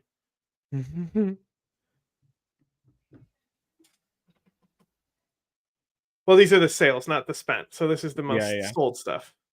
Yeah. Look at Obama. What's also important is that they've all sold the same amount of arms. Like, come on, this is nothing. Yeah. The difference between them is nothing. And like, if just going back to what we were talking about before, if we really want to criticize any democracy in the world, we should be criticizing the Commonwealth systems, not the system formed off. But they have higher democracy scores. Not the system based off the Native American systems. I think we should be criticizing the Commonwealth systems where you don't actually elect leaders. You elect parties and then they pick the leader and can replace them at any fucking time that they feel like it. Yeah, we went through about 6 prime ministers in 5 years, so that's. I mean, look at like democratic. Israel is like democracy is a mess. Fucking Britain is a mess right now too. I think didn't was it the Dutch? One of those fucking parties just collapsed because they couldn't hold themselves together. It was at the far right Dutch party. Yeah, the I dude think who so. had to compromise. Yeah, interesting. In Afghanistan to aiding and abetting the Ukrainian emancipatory movement. Okay? Obviously, one is unjust and one is Ukrainian emancipatory movement. Understand that the main motivation within the United States military industrial complex is not to defend Ukraine at all. I mean, parliamentary systems are fine, but my core issue is not electing leaders. We elect representatives, sure, but we don't elect the leaders. So, like the state representatives, the prime ministers, these people, we don't elect them. They're appointed by the party. Yeah, and that's the thing is like even though like the prime minister really doesn't matter because even America is more ran by the Senate, but you still elect them directly. Yeah, like that's my key issue is that I don't like having to pick parties and being forced to vote. Fuck you. You fucking if not being able to vote loses you democratic points, being forced to vote should lose you democratic points as well. It's the because realistically, not voting is a vote. I'm blocking. Mm-hmm. What's The this only one? one we can't see is Saudi Arabia, right? Mm-hmm. Are they The recipients? riskiest countries are at the top, and then the farthest okay. out is how much weapons they buy from us. Mm-hmm. Saudi Arabia is high risk and high buyer, huh? This specific report is mainly just talking about how we need to stop selling weapons to Saudi Arabia. Mm. That's basically what this whole report is about. To simply keep manufacturing more weapons. And every dollar, as Dwight D. Eisenhower said, every dollar that goes into making an artillery shell is a dollar that could have gone to building a new house. The American is not a republic. It's based off a confederal system. Mm-hmm. I am not saying that we should just cut out the Ukrainians in the bargain entirely. Just fucking write them off. Tell them to fuck off. Okay? I'm not saying that at all. I'm simply stating that if we were truly a good country, if we truly had honest interests, we do everything in our power to try a good nation state. A good nation state. Yeah, Hassan, those exist. Yeah, definitely. Those exist. Totally There's definitely exists. good nation states, bro. They definitely don't all just act in their own interest, in the interest of their shareholders. First, through violent means, certainly, but then always with the conditions that our aid will come. However, you have to sit at the table and bargain with the people that are invading you eventually. We in the Western world did the exact opposite. We did the exact opposite because we don't care. Bro, that was 3 seconds of silence in 1.5 times speed. Crazy. He's always such a little crybaby. All the control over peace. I agree. I know. Did Congress get the power to back and authorize war? Technically, they do, but it doesn't matter because the president can still put the troops wherever. It doesn't matter if they can get impeached, but if they use the army wrong, they in theory could get impeached. But no, like I agree with you.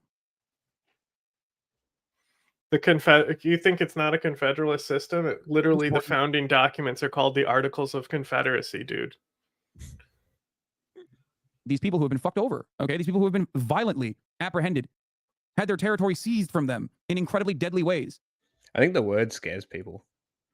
Yeah, well, because they think about the Second Confederacy that wasn't a confederacy at all. Yeah. By an invading force. How dare you? How dare you say we should probably put an end to this conflict or try to put an end to this conflict through other solutions, considering that the military solution is not working? Penalty. I believe Congress voted for the Iraq War. They authorized it. Yes, they did. Yep, they did. Negotiating until September 2022. And the UN approved the invasion, so that goes above as well. So that different. So like if you have in Afghanistan, because they declared Article 5, and UN did approve certain actions going on, and so it wasn't just congressionally approved; it was UN approved on some of these things. Wait, they ran Article 5 of NATO. Yeah, after 9/11. Oh shit.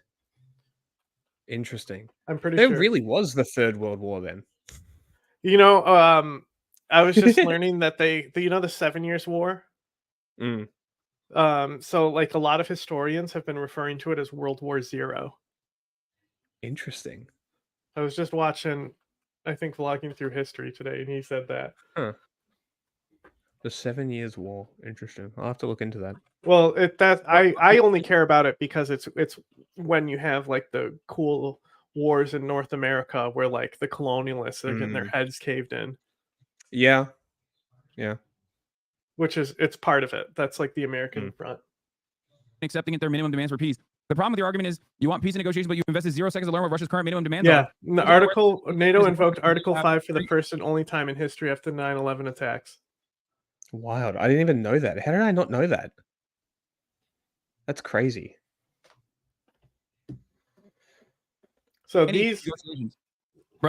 there's certain institutions that Even though the president would put troops there, if Congress didn't authorize it, the war, NATO calling Article 5 the UN approving would still make it hard to have Congress challenge or impeach that president from the war. But in theory, if a president started like just drafting and calling troops to put him here and here and here, which in theory he has the power to do, they would, in theory, be able to impeach him. But who knows what would happen? You know, with Trump, if he starts doing that, they won't stop him. And like, look at Obama. Obama put fucking American troops in so many countries. It's crazy. Yeah. This aid is not permanent. This aid is simply America reaffirming its position that we are unconditionally in support of Ukraine. This aid is not going to save Ukraine. I'm Turk, by the way. Set up, of course. Not only this. This goes back to the like confederal roots, because Washington's first mission is to do a diplomatic mission to the Iroquois Confederacy. So like from the start, like his first like major mission in America is him acting as an emissary between these people to make sure like they're fighting with the British. Okay. So like it even goes back to like foundation from there.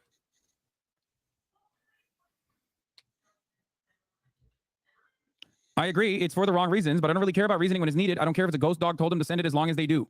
Yeah, 3 girls on 1 pudge. You also earlier readily admitted that you want Article 5 to happen.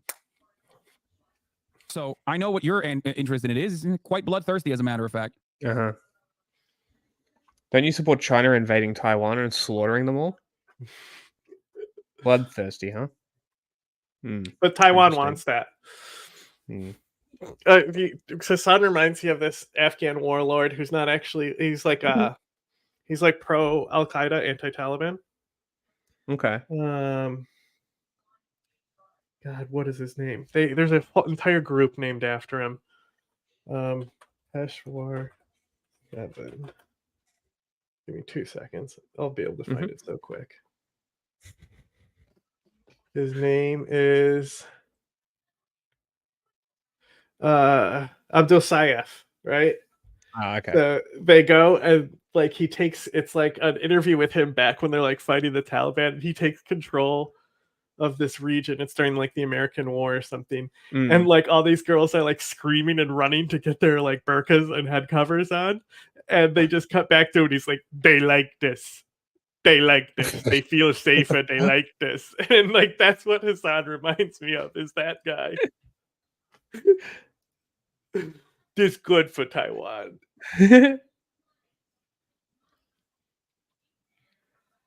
Bro. It's on 1.5 times and it just went 6 seconds of silence. Isn't it crazy? Fuck this guy. Epic content creator. Unfucking believable. They like this. All right, what is next? We have been on this for hours. Yeah, we can move on from Yeah. Well, Republicans have done it. They've wasted American taxpayer time, money, and resources impeaching Joe Biden's Secretary of Homeland Security, Alejandro Mayorkas, and for no reason whatsoever other than attempting to virtue signal, I guess, because it is completely and totally dead on arrival in the United States Senate. Let's start with what happened. Increasingly, Republicans, out of reflexive desperation to impeach somebody, unable to find even a hypothetical path to impeaching Joe Biden, at least for now, started to focus their ire and anger on the Secretary of Homeland Security. Why him? Well, the reason, they say, is they believe that what they describe as a particular failure on the U.S.-Mexico border rises to the level of a high crime and misdemeanor, not only to Joe Biden. We have entire videos on it. Yes, it wasn't after World War II. It was like years after, when China became more profitable to deal with. That's the only reason. America only recognized China's one China policy because of money. That's the fact of it. They're going to get to. But specifically for Alejandro Mayorkas, the Secretary of Homeland Security. Now, is the fact that Mayorkas has a Hispanic-sounding name part of why they are particularly... China uses that position as a crutch. America... The Western territory that is mainland China belongs to Taiwan. Still not. Still broken? Yeah, still doubled. Damn. But yeah, it's America has honestly been failing Taiwan. You're 100% correct. But they're more or less, America will probably defend Taiwan just because it's so close to so many allies of America, Philippines, Australia, Japan. Yeah, I mean, look at AUKUS. Like Theoretically, AUKUS Taiwan. Yeah. exists exactly because of Taiwan, and Yeah. it becomes the same situation as Ukraine. Like Japan is going to look at that and be like, okay, well, if they don't get put down here, they're going to try their luck against somebody else. I mean, Japan will.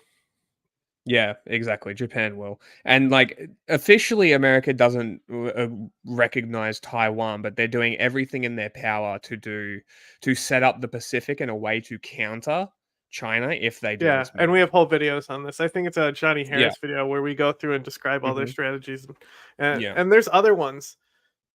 Because we do it's an older one where I first started talking about how the important elections are in that region. And that one is like the crash course. It's an LTEC episode, crash course guide to like South and South Pacific nations. It's with Uday from Militant Wire. Yeah. And we're going through like the rings of defense. Yeah. Focused on impeaching him. I'll ask the question and leave it for you to answer that. But they figured out a way to do it. NBC News reports the vote was 214 to 213, with 3 Republicans again opposing the impeachment. Mayorkas is just the second cabinet secretary in American history to be impeached and the first in 150 years. Who were the 3 that didn't? That's what I want to know. Mike Johnson, the Speaker of the House, said, from his first day in office, Secretary Mayorkas has willfully and consistently. And now Taiwan is the world's best and most stable democracy. So I think America made the right choice. Like, that's not ignoring what Taiwan has done to the people of, like, Formosan people, I think is what they're called. The native people of Taiwan. But it also, they don't really talk about the fact that Japan held the island for a little bit, like 50 years, I think, something like that. There's been a lot of changes in that country, and to say that the KMT was just a rogue general is to grossly misrepresent what happened. Mao ran like a coward. Tactical retreat is what they would call it. The KMT got slaughtered by the Japanese, and then Mao sweeps in and claims victory, and then they have to leave because they got decimated by the Japanese. It's not exactly. It's very complicated and can't be bothered. Refused to comply with federal immigration laws, fueling the worst border catastrophe. Yeah, China committed 4 genocides in that rise, so see how that goes. In American history, he has undermined public false statements to. Yeah. Not to mention the whole erasing religions and persecuting Muslims and executions and shoddy building codes and terrible policy and mass murder of students in protests. All of this stuff. China is not the country to be defending here, and this is not the place to be doing it. Congress. We're happy to have the discussion, but there's a lot of facts there that China. It's indefensible. Did lawful oversight of the Department of Homeland Security and violated his oath of office. Since this secretary refuses to do the job. The Americans, it's capital. That's it. It's just money. Yeah, Tiananmen Square. Job that the Senate confirmed him to do, the House must act. Joe Biden says that history will not look kindly at this. Here's the big moment in the House. When I sit there and I think, okay, let's see, how can we help the American people? What can we do economically? How can we improve education? How can we get more people health care? And then you see Republicans wasting time on this and then cheering. It's hard to feel like they actually have the best interests of their constituents. That's the first time they did it in 150 years. I got what was the specific wording he used? Like cabinet member impeached or secretary impeached? It was House. No. He said a specific first time in. Yeah, Okay, so it says right. He's Homeland no. I have Security. it right here. He's literally doing plagiarism. Oh. I typed it in. The first thing that came out was CNN, the first cabinet secretary to be impeached in almost 500 years or 150 years. And the nays are Oh, and 213. I love this. I wanted to know what the other one is. I scroll down. Third result is a US.gov impeachment trial from this 1876. That was the last one. Yeah, it was in the grant admin. Resolution is adopted. This will now go to the Senate, I guess. You know, I want to remind everybody when we talk about impeachment is not the removal of an individual. Trump was impeached twice, but he was acquitted twice in the subsequent Senate. So this basically what happened. It's a big corruption sting with multiple angles of corruption that they were able to find on this guy. He got kickbacks. He took bribes. He gave bribes. It's all literally everything. So it says House representatives uncovered evidence supporting a pattern of corruption, blatant even by the standards of the so the scandal tarnished the grant admin's reputation. The Chinese government keeps Chinese wages low so that capitalists don't outsource to different countries, which they're already doing. So China is literally kneecapping itself, begging the West to come back to it because it's failing. Its economy is done. China's done. Like they're gonna have, Peter Zahan. they're gonna have death throes and they're gonna try shit. It won't happen immediately. It'll be like a slow downfall because they'll. I mean, they could go through. They could. That's not like 2008 was bad for America. Bounce back from there. You know, I don't think it's anything worse. So I don't think there's any reason that China won't bounce back. I completely disagree with Jack's framing. Well, it really depends on how the leadership deals with Xi Jinping. It also depends on Xi Jinping himself. Yes. So if they concentrate power into a loyal group, call it counting heads, right? And he dies and the next person who he picks goes and continues on his vision, that's an issue. He's not going anywhere though. No. You know China's numbers are all fabricated, right? Trials. The House of Representatives impeaches, then they present a case to the Senate. The Senate votes as to whether to convict or acquit that individual who has been impeached. This is, by all estimations, completely and totally dead on arrival in the United States Senate. That's just, it's going to go nowhere. Democrats and Republicans alike in the Senate have no interest in crazy. You mean it's wasting time? It's worthy here. But Republicans are treating this like it is just the biggest victory. Here is video from the House of Representatives, and you see Speaker Johnson coming over. People are shaking hands and hugging him like they did a great thing, fist pumping. Was that a terrorist fist pump? As Fox News once asked about Barack Obama. They are acting like this is an incredible... buddy. Well, okay, wow. It is not. Okay, it is very much not. Okay, and you have to understand that this is like just think about it. It like the last time it happened was in the fucking grant admin. Like that's Civil War era. Like that's wild. Like it is like to think that they did that just to be dicks, knowing it wasn't gonna go anywhere. Yeah, I kind of respect it in a way. Like it's like such like an elite fuck you. We don't give a shit about anything. Move commitment to the bit. Yeah. Controlling the House of Representatives that can't pass a budget.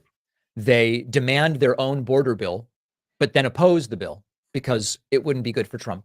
They are constantly fighting with each other. They're fighting with each other over who should be RNC chair and what type of RNC chair has their party's interests in mind. They removed their own Republican speaker and replaced him with a MAGA loyalist. They lost a lying representative in George Santos. What's so funny?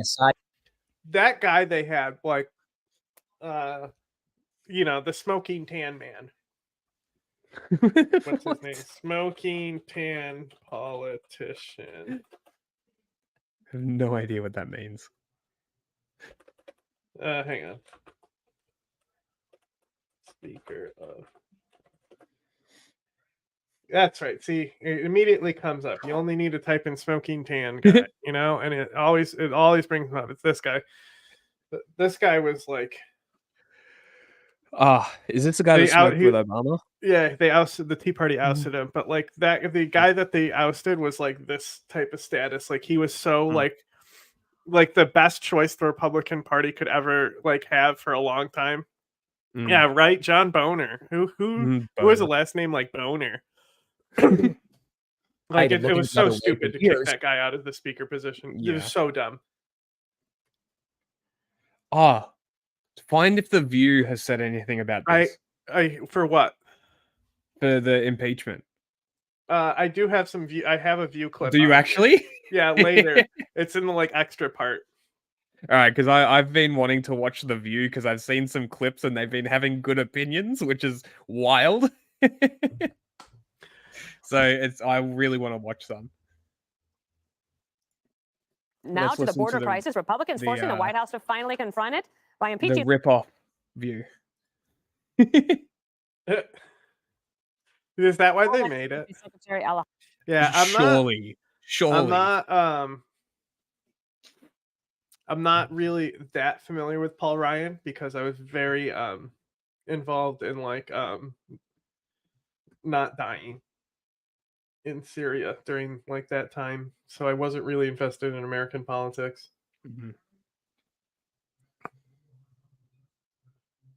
Alejandro Mayorkas. They claim he failed to uphold his oath of office and protect the border. GOP lawmakers say it's long overdue. Protect the border. It's so funny because they literally caused it. Immigrants pour into the country. Look, oh my God, they're filming they found Chinese people. They made sure to film Chinese people instead of Mexicans for once, bro. The narrative is changing.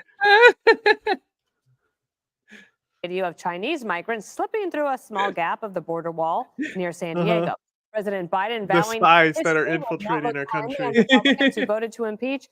This will be me in a year. We'll fly to Mexico and walk to the border. And the Democrats out in force to defend Mayorkas. History will not look kindly on House Republicans for this blatant act of what we. Yeah, they will not. But guess what? They're going to write the history. Cheapened the meaning of impeachment. They're just going to say, "No, you did it first. Yeah, you cheapened the name of impeachment first." What we've got is a right-wing isolationist MAGA cult that has overtaken. They are. He's right. Can you see this? What? Do you see that they've just put their own banner over MSNBC? Oh yeah. That's so common. That's so common. That's why you notice how like big the Young Turks banner is. I really think it's just to make sure they cover everything's lower thirds that they're taking. Party. The only thing that's going to change is his Wikipedia page. There'll be a new line on his Wikipedia page. That's it. He's still going to be the secretary. We did a foolish thing, and that is to pass an impeachment of a very qualified and Sheila something. Oh, here I am. Sheila the something racist. Lee. an effective Secretary of Homeland Security. And while Mayorkas awaits his Senate trial, the influx of illegal immigrants continues to overwhelm blue cities across the nation. Let's look at Boston, getting so crowded at shelters there that migrants are moving out to the suburbs. One woman who welcomed a Haitian family of 3 into her apartment. I heard about this. They were losing their shit. Says that she feels like she has a personal chef because the migrant enjoys cooking. And a Democrat there is encouraging others to join in, saying this. I mean, look, they're probably very thankful for being taken in. I'm sure they don't care. They've got a roof over their head. So, I mean, I think everybody should be opening their doors because this is a shared responsibility. Greg, we've been suggesting that. Yeah, you know what? If you're for the open border, open your door. Yeah, and you know, the Dems, they're for indentured servitude now. Isn't that nice? Why did you try and feel dress like a great to skateboarder act like a always? Democrat. I wish I could. Do you know about the 100 gex thing? Yeah, you showed me that. Like, it's so cringe. He's wearing Jordans and trying to look cool, and he's like, and grand. Imagine going to 100 gex and this guy is here. They impeach knowing it would be defeated. And the reason, of course, is always because it's a noble one. For even if you know you can't succeed, you cannot remain silent. Noble. You must get it on record, or else history will judge us for doing nothing. That's what a Democrat would say whenever they impeach Trump. So when you're in a battle and you show up with spears and the other side has cannonballs, you don't scream, "That's not fair. You don't get those cannonballs." No, you go get cannonballs. So the Dems who've been impeaching and targeting their political adversaries with lawfare, well, now it's time to grow some cannonballs and impeach the Democrats. Can you look at your script anymore, bro? Soros-funded DAs. Why not? Oh, here we go. Soros-funded DAs. Okay, everything's George Soros, Illuminati, small hats. His incompetence. If this guy was he would have been fired. People would show up. No reservations. They cut in line. They go and sit at all the tables. They oh my God! Not you though. You definitely never slid a $100 bill in that fucking hostess's hand. Not you, right? Andro would say, "Don't worry, the other customers will pay." That's no different than what's happening here. Raises a bigger question: why did it get so far, and how did it get this bad?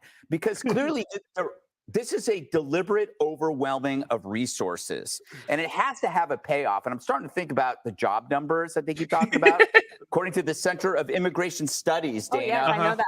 all employment growth has gone to immigrants compared to 2019. Okay. So that's unusual, but it's also pushing us to a place where we can't survive. The system is breaking down. We're heading to a breaking point. The system's getting stronger. More people are working. Oh my God, bro. We moron. literally, like, the amount of jobs that the federal government has invested with inside this country. With union workers. What a crazy thing to say. With union workers too. You know, like that's the thing is it's like, so that's the other side is that there's going to be more like power to the unions like there was before like the hyper-capitalist era. We're so overwhelmed, we can't pay attention to other problems. When our enemies see that we're weak and they see the inflection point is something that we foster. Yes, everyone looks at America and goes, they're weak. Weak. Yeah. Piss weak. Yeah, they're like, oh, America, weak. Nothing. Definitely. Yeah, our reputation is being ruined because there's a frail old man up there. Why not accelerate it? Why not egg it on? Why not send more people? It's like getting an alcoholic drunk at a bar so you can steal his wallet, his watch, and his car. They're just flooding us with illegals until we bottom out. The thing that Democrats are going to have to do now, and we saw that with Raskin, saying that somehow impeachment has been cheapened. That's a good one, sir. But the Democrats are going to have to. Didn't I just say that this is going to be their narrative? I just realized they're not even Jordans. They're like globes. They're so predictable, bro. They're probably Skechers. Defend Biden and Mayorkas on the border quite a bit now. Well, Dana, I'm reminded of the last time a cabinet official was impeached back in 1876. You remember that? You know what I really don't like about this show that I think the View does better? So, like, Greg is a notes guy, but this guy's a teleprompter guy, and it's like trying so hard to make it look like he's talking to the girl next door and not staring into us like Bela Lugosi from. Well, that's what I was about to say. I'm like, this is why I think that this is so bad, is because it's so obviously scripted. That's why the View is great, because it's just people who it's the same level of knowledge among the people, except they just yap. But they're also facing each other and they're talking to each other. Yeah, right? but, So it's not like you're getting. So this guy's lectured. always going to look like he's staring into our soul. Why can't they just? So like, so here's the thing. Hello, Alan. As a producer, right? I would be thinking, knowing, right? If it's this order and it's passing this order, I'm going to have two cameras on this side, right? And I'm going to frame up my camera over her shoulder, right? Yes. Focused on him, so he has to turn his chair and have that. You know, they don't do it anymore. You know, the classic turn when the camera light comes on that they always used to do. Boom. Tell him that he's going to turn to this camera. He turns to that camera. We line it up so it looks like they're talking to each other's faces. It's really not hard. No, it isn't. This is like literally like college level shit that I was doing as a producer. I didn't even do this sort of stuff, and that's what I would do just out of a natural, like, this is, you know, as someone who's done like traditional journalism training, I would just there's no way they don't have like they obviously got to have more than two cameras, right? So as long as if I have at least 3, that's the shot I'm getting. I can get her on one side, him on the other. You just have to make sure that they're like they don't cross over certain angles. It's all stuff you can do with a protractor. Yeah. As long as you know your studio's layout, like you can you can move them. It's not really hard. well. And this is Fox. This Well, is you need somebody murder. who can like do geometry and math and stuff, you know, to like quickly call those positions. So these guys don't know how to do math. S. Grant and his wife Carita had a taste for the finer things in life. And so now we're going for the Ulysses S. Grant was corrupt route. That's the last time it happened. So now we're going. So he's gonna try and say like, oh, that was a crime family. Now it's gonna be the Biden crime family. Watch. Back in the day, cabinet secretaries were expected to entertain and host parties in Washington, D.C.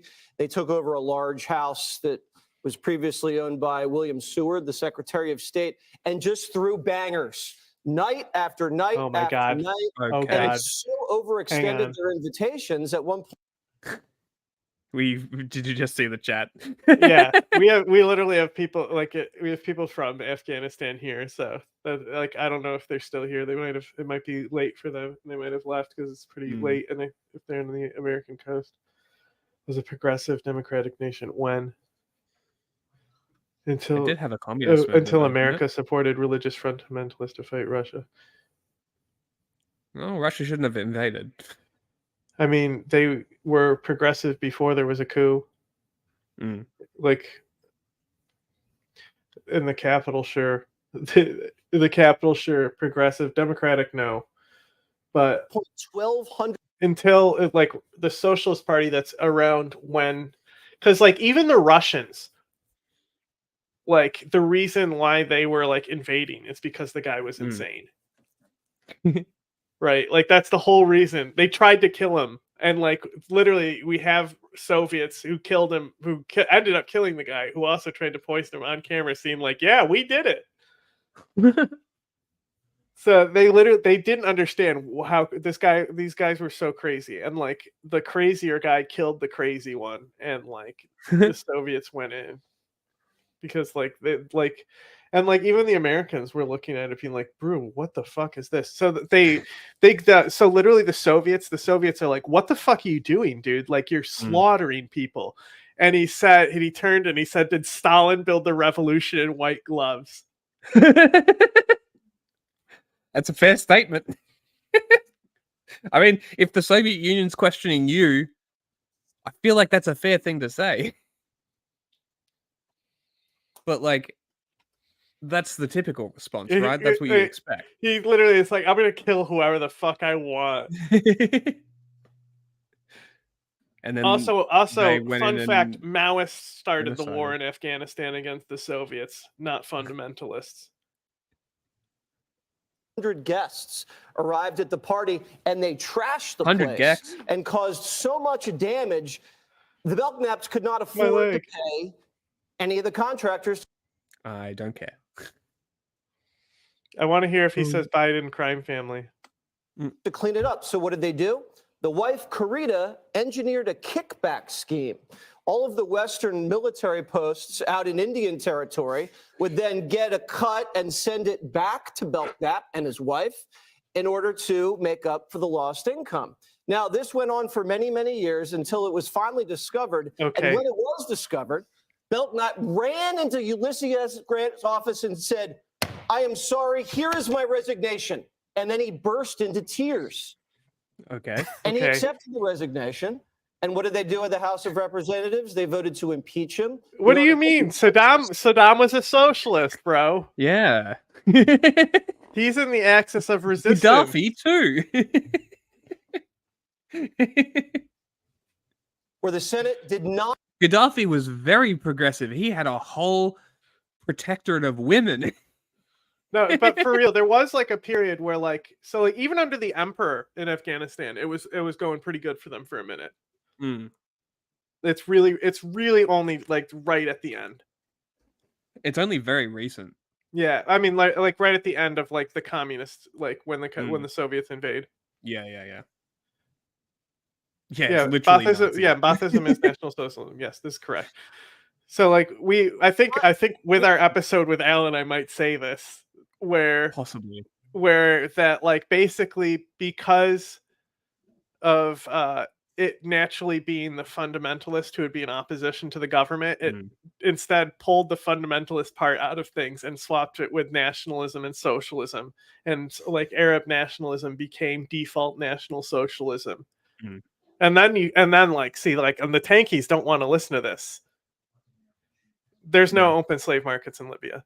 That only existed for a brief period of time. Currently, Libya is controlled by the Russians and the Turks. It has nothing to do with anyone else besides really? this. Yep, Russia and the Turks. They're the I main didn't know two that. factions. Yeah, that's who split it. All I ever hear about is fucking America's controlling Libya. America's still fucking No, up Libya. it's This is Turkey. all I ever hear. It's Turkey and Russia, and like Greece supports the Russian side. So you have NATO members backing different factions there. Yeah, we talk about it with Richie in that episode where we talk about Greece. Were you in that one? Was I? Where they talk about like all the socialist revolutions in Greece. Yes, I was. That must have just slipped in my mind, that part, or I must have missed that bit. I'll have to rewatch it. It's interesting. The 2/3 threshold to convict, yet a majority of senators did vote for the conviction. At that point, it didn't matter. He had already resigned. So the story makes me feel that what Mayorkas did is so much worse. Oh my god. I'm fucking over this. Okay, he went way dumber than I was expecting. Oh. Mayorkas was worse than what this guy did, bro. Funneling money back and forth between military outposts to kickback? Are you kidding me?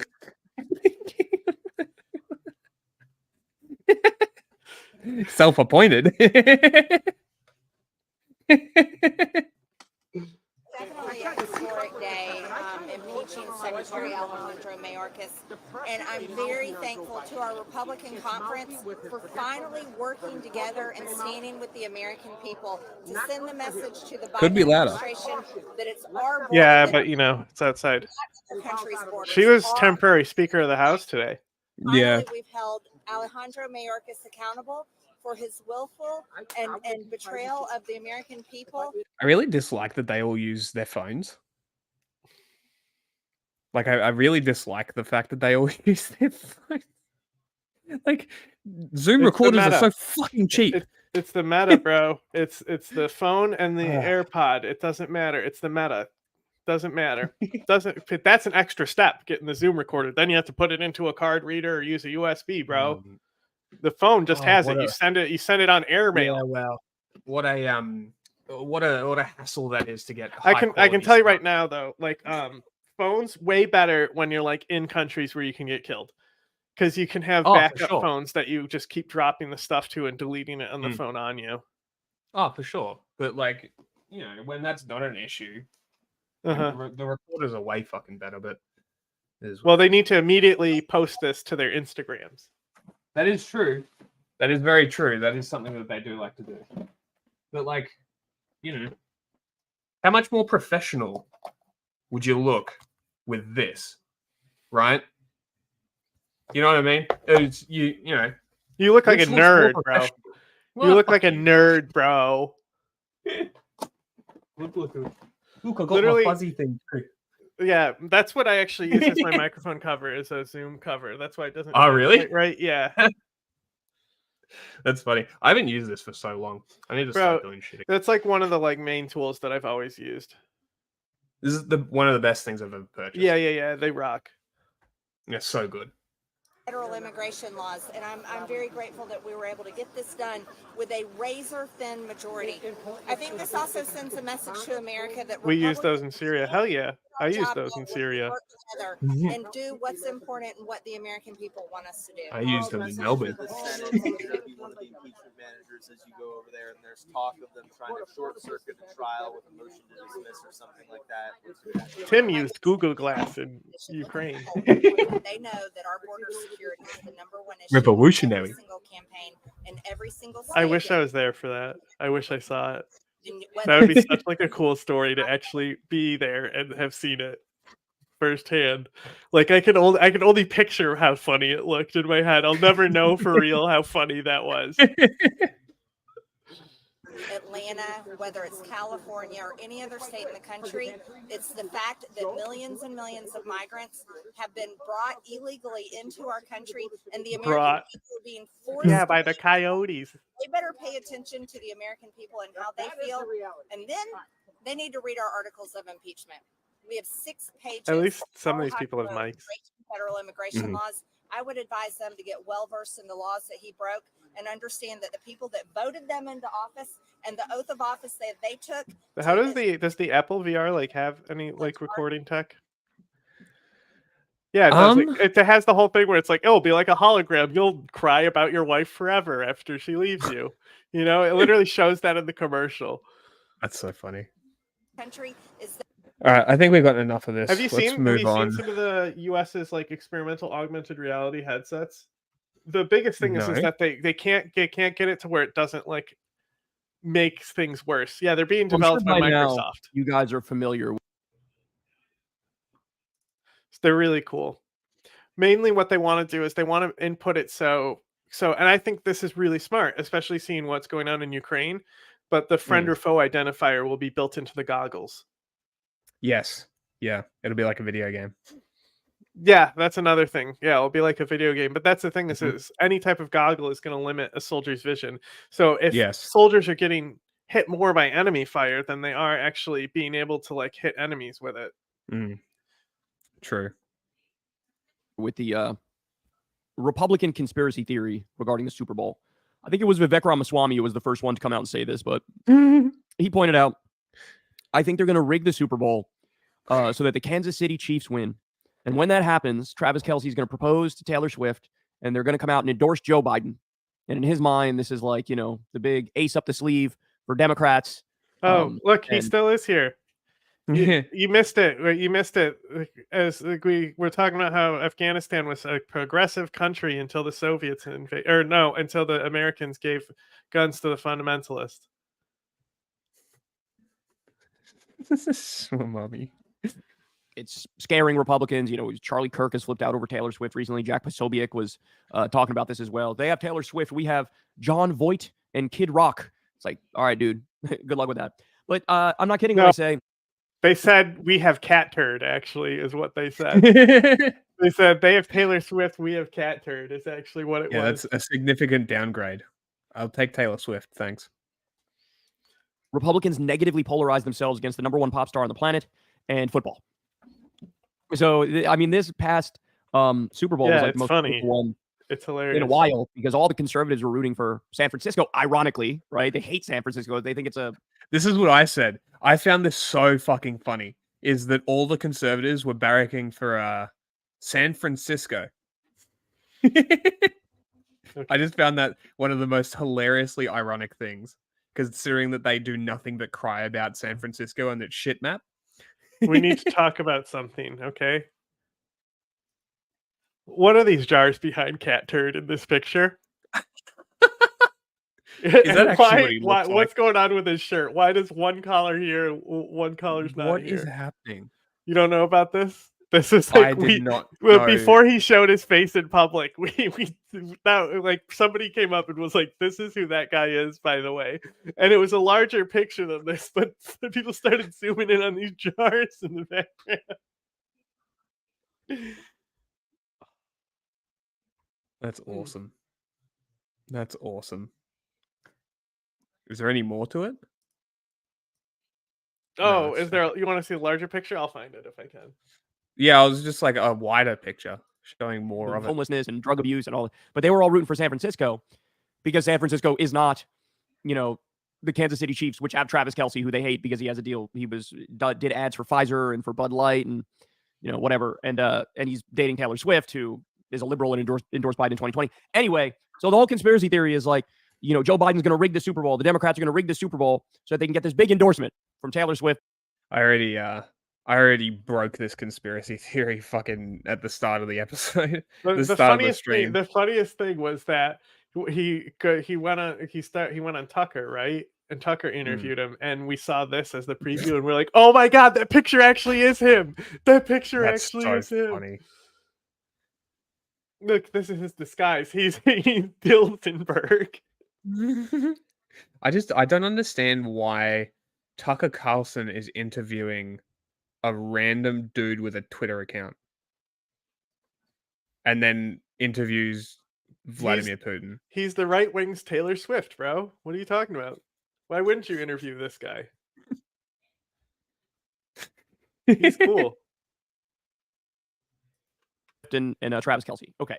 So when the Super Bowl ended in overtime with a comeback win by the Kansas City Chiefs, Biden comes out there and tweets the following, just like we drew it up with the dark Brandon eyes. So this is obviously him kind of mocking. Holy shit. Him. Do you really think Biden posted this? Holy shit. Do you think he just went into his photo editor? So he posted on his main account, right? But like the Biden HQ team definitely drew this up. No, that's what I'm saying. Yeah, but you know that account though, like they are doing all his memes. Yeah. So this one, look what I just found, bro. Turd stock is about to kick off. Look at this fucking hat, dude. Look at this. What is that? What is that right there, bro? What is that behind him? What is that? What is going on? Oh, you can't see it. We're covering it. I can't see it. I'm like, what are you talking about? Hang on. Behind him. Another jar. What the fuck? You see that? At a Trump bobblehead, bro. What is in that jar? Weird. Why are they always full? That's so weird.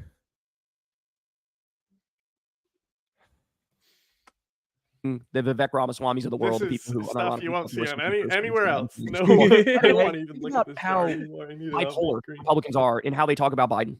On the one hand, it's like he's this doddering old fool who doesn't know how to tie his shoes and his brain is melting. And on the other hand, he's this evil genius mastermind who's behind anything and everything everywhere. You kind of got to pick one or the other. You can't have it both ways.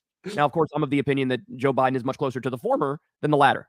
He's old and he's struggling and he's not the guy he was even 5 years ago, right? But anyway, so he comes out and mocks this. Is it a good tweet? Honestly, yeah, I think it's a good tweet. I think oh my God, Kyle, you are the worst. 10 minutes on this, bro. Oh my God.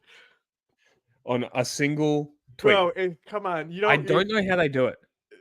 Paranoid schizophrenics. Like, if I was in this position where my job was taking a tweet and have to make a video about it, it would be 30 seconds long.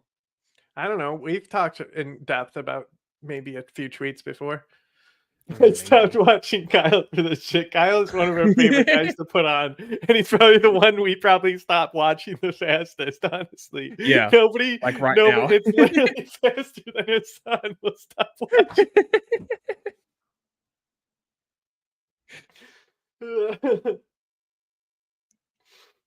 Thanks, YouTube.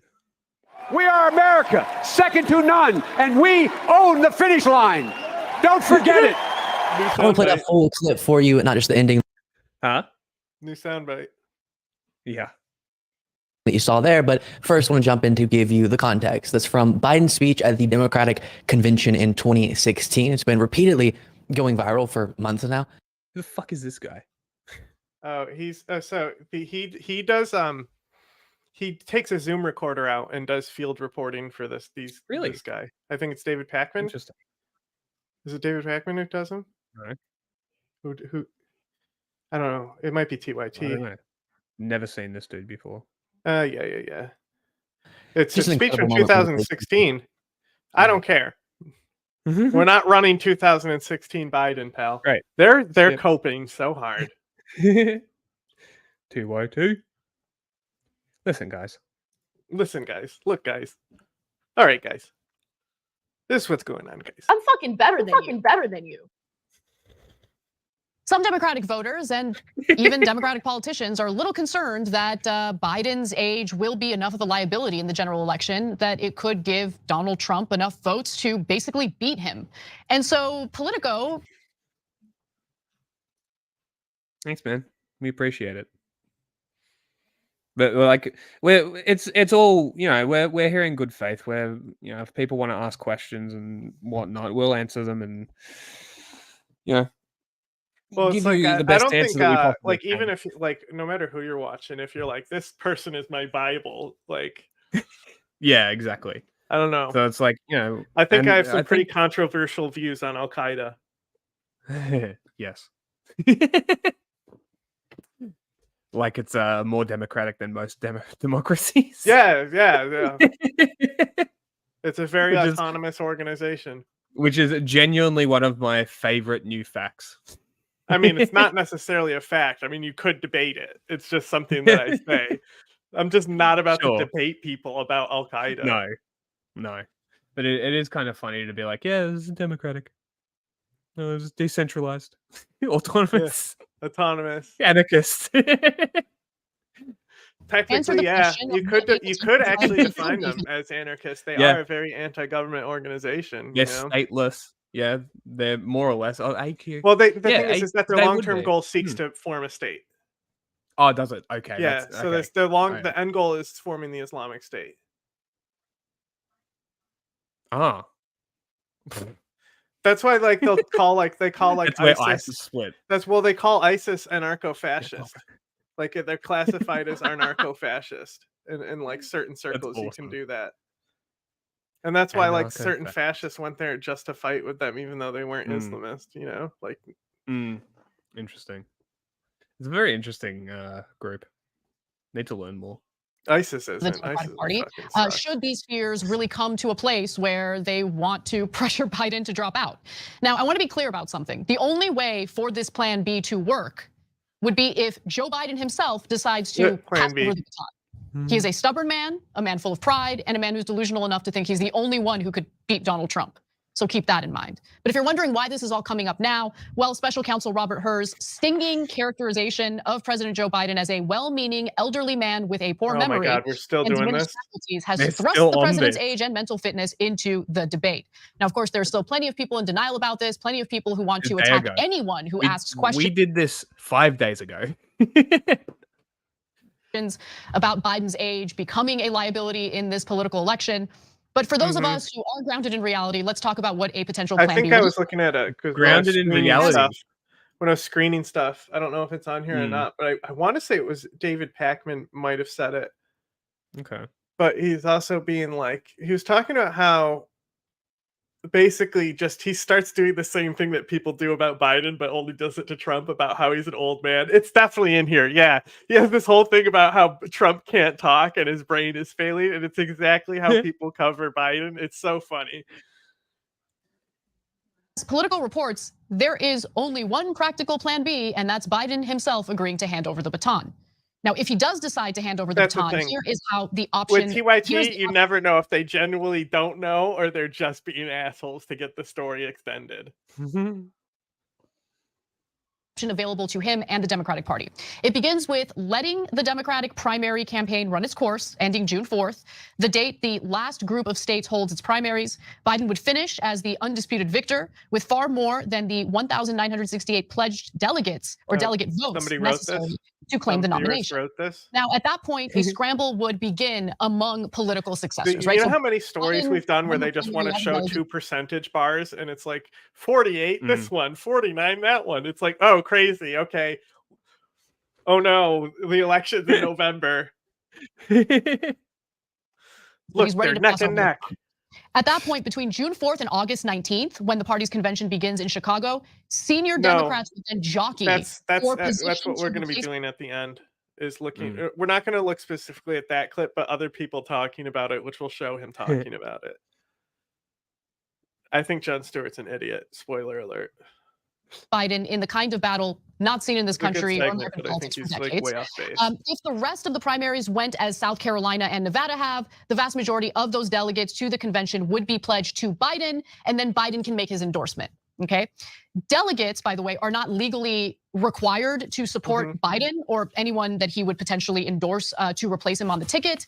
But the fact of the matter is these individuals very likely would go along with what Biden is recommending or who he endorses, okay? So who are the potential replacements? State governors, Gavin Newsom of California and J.B. Pritzker of Illinois have been among the most energetic surrogates, which will serve them well as they seek the allegiance of convention delegates. Governor Gretchen Whitmer from Michigan has been a vigorous Biden defender, vouching for him with Arab Americans in Michigan. And that's the thing. That's Gretchen Whitmer is. I think Gretchen Whitmer is going to be the next runner.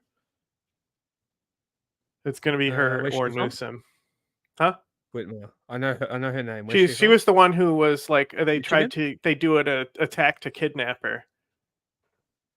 Yeah, she's Oh, Michigan. yeah, it was Michigan.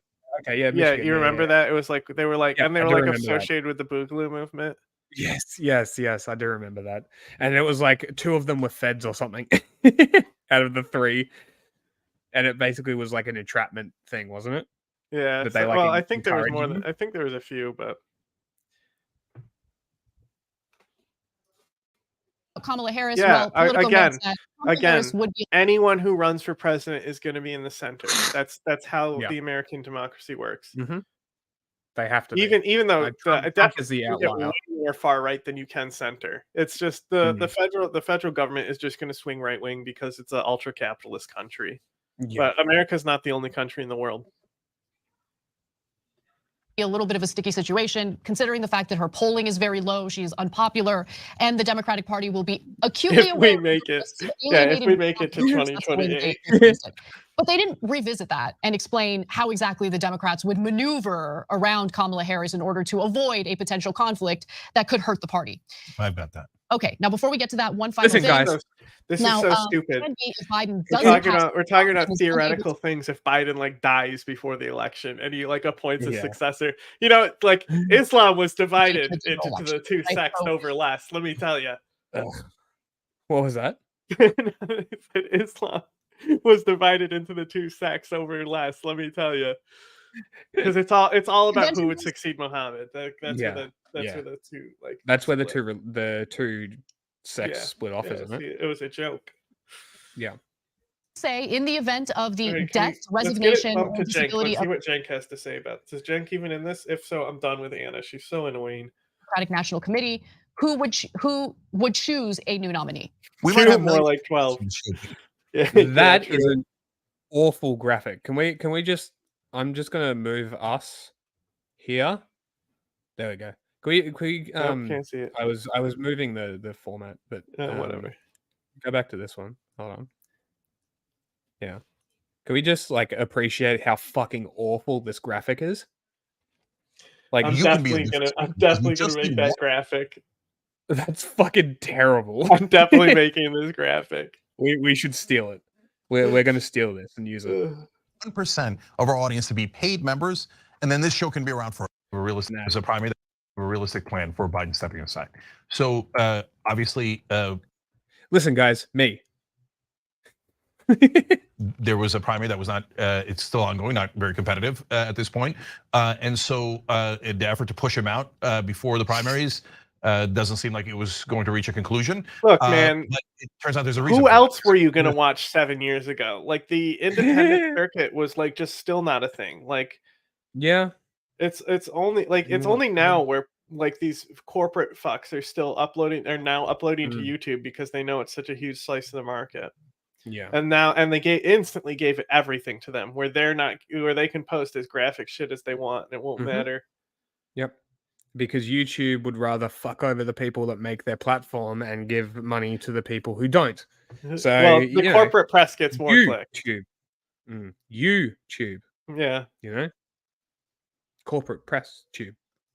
To step aside, he is apparently going the acorn shooter. I mean, we can talk about it because then is that is that the cops that executed someone because of no. They don't. I don't think the guy died. Did they die or was it just I don't a think shooting? there was any further injuries. Oh, okay. So, the guy was handcuffed in the car. Yeah, and they unloaded on it. Well, my favorite is like the combat roll to get iframes that he does. I'm pretty sure they all got fired. I know the one guy did. I think the other guy got cleared because he was just responding to what his partner was saying. But like what did he? Because they said the reason is because they think that there was a guy had a silencer, so he heard that and he thought it was a silenced gun because he's only seen them in movies. Right, but like squirrels throw acorns at things they don't like, right? Like this is a well-documented thing. So like this was totally caused by a squirrel, which I think is really funny. It's got to be. Like it can't just be an acorn falling out of a tree because it's not underneath an acorn tree.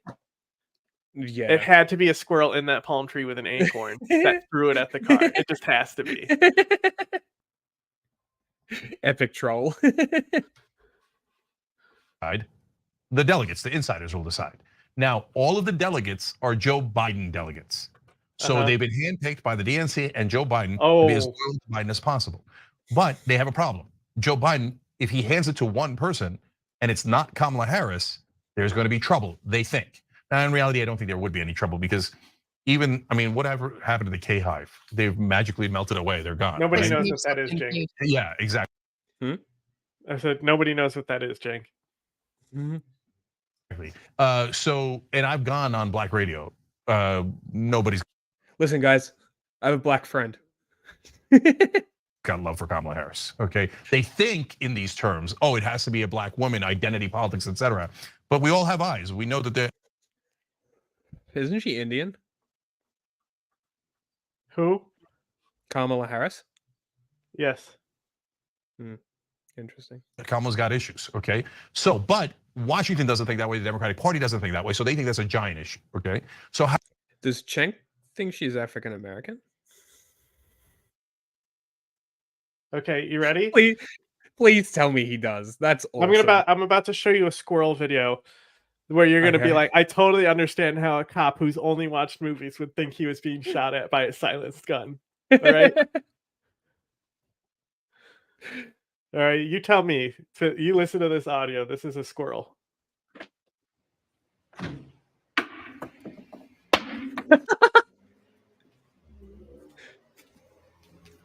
He lives in this tree right here. You see it? You could even see it come out. Like I saw the nut in the air there. They launch them. That's awesome. They are by far my favorite. Look at how many it's throwing. See, it's literally right there, just that's throwing hilarious. Tons of nuts.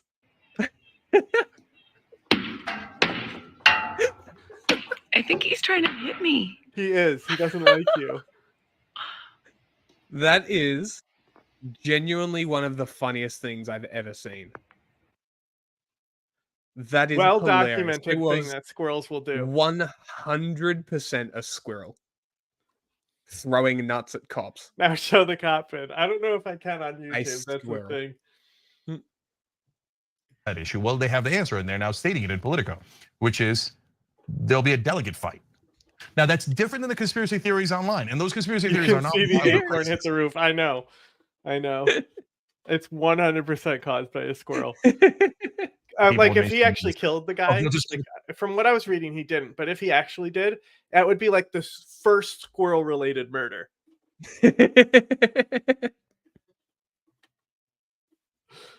Imagine. Fuck's sake. I love America. Okay, let's. Who gives a shit about this anymore? Next. Another boring Jank and Anna video. Ugh.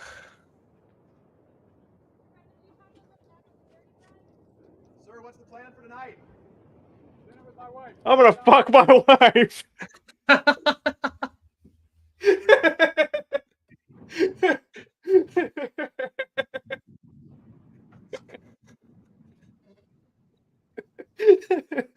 That's some shit Trump would say for real.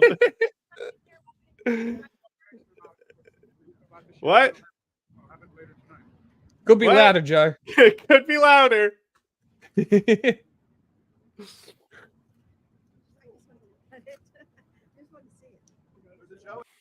Is it fast forwarded?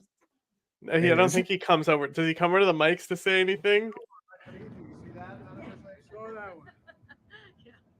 This is just a photo shoot where they could vaguely hear him say some things to questions they yelled out. Okay. Waste of time. Great. It says that they asked him about Kansas City and the Russian nuclear space weapons. Skip this one. And That's got none of them. 9 minute 41 seconds. Don't need that. Skip that. You're watching the legal breakdown. This so Glenn, one right here. Skip this. We don't need Donald this. Trump's first criminal trial. No. David Pacman? Yeah, I think this is the one. where he's just All doing right, the failed thing former where President he Donald talks. Trump once Sounds again exact. confirmed Yeah, current listen, I president love this too. Can we go back to the beginning? Listen to the adjectives he puts in front of Donald Trump. Totally unbiased, right? All right, failed former President Donald Trump once again forgetting who is the current president, then trying to laugh Definitely it all biased. off as he's doing these cognitive gaffes on purpose. Interesting. And corporate media continues to barely mention it, although it is getting a little bit more attention than it once was. Let's take a look at a Doesn't couple he of sound clips that was out exactly the other night in exactly like Fox News talking about Biden? Like the poor corporate media is ignoring that Biden is senile. But lately they've been like, even the corporate media is saying this. Conway, South Carolina, once again forgetting who is the current I president. did. And then I hear that they like Obama better. They should like Obama better. You know why? Because he didn't ask for anything. I think, We look, like the stupid country aren't of they all doing a layer of irony, though? Can't we say that for all of these people? Like, It's Greg whether you believe they're Gutfeld is like, aware I'm enough. ironic. Yeah, but he's ironic cringe. Like he tries too hard. You know what I mean? And for someone to be purposefully ironic, I think Pickman also Greg. tries too hard. Like I think when I'm thinking like ironic on purpose, I think like Dreg, right? Like that's what I go to when I think that. The Lawrence Southern interview where he starts giving her jewels. It's so funny.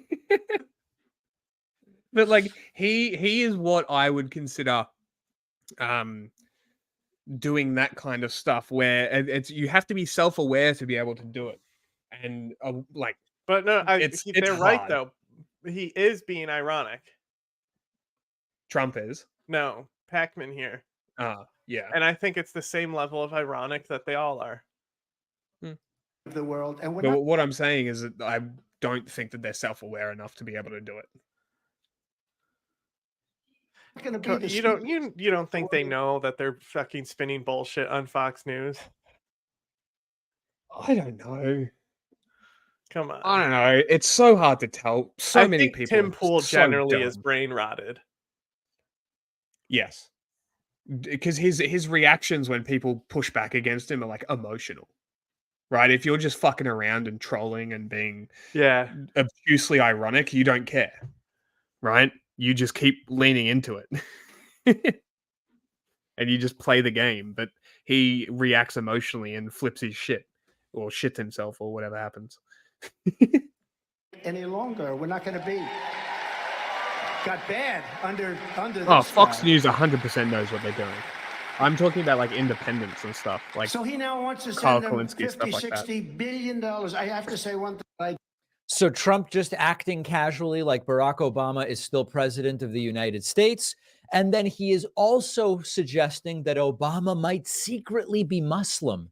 How many times have we heard this now? Again? Also, who cares? Do you see we got a negative comment on a video? You want to see it? Go on. Let me pull it up. It's pretty funny. Shouldn't read the take comments. me a second though. But I do. From we Trump barely get any. Anybody else? How many times have we heard this? And then, of course, Trump continuing to insist all of these gaffes are on purpose. Or by sometimes I'll interchange. I'll say by Barack Hussein Obama. Barack Hussein. Boo Muslim, boo Hussein. But every time I say that, the fake news, oh, that's a lot of fake news back there. The fake news.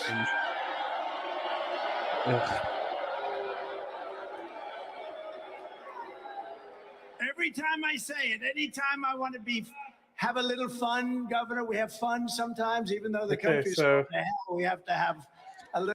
Yeah, it's going to hell because of you, you fuckwit. This is just like a live cut, right? Like the stuff that so it depends on if it's about Vosh or Hassan, it gets views, but these are just like cuts to get the uploads, right?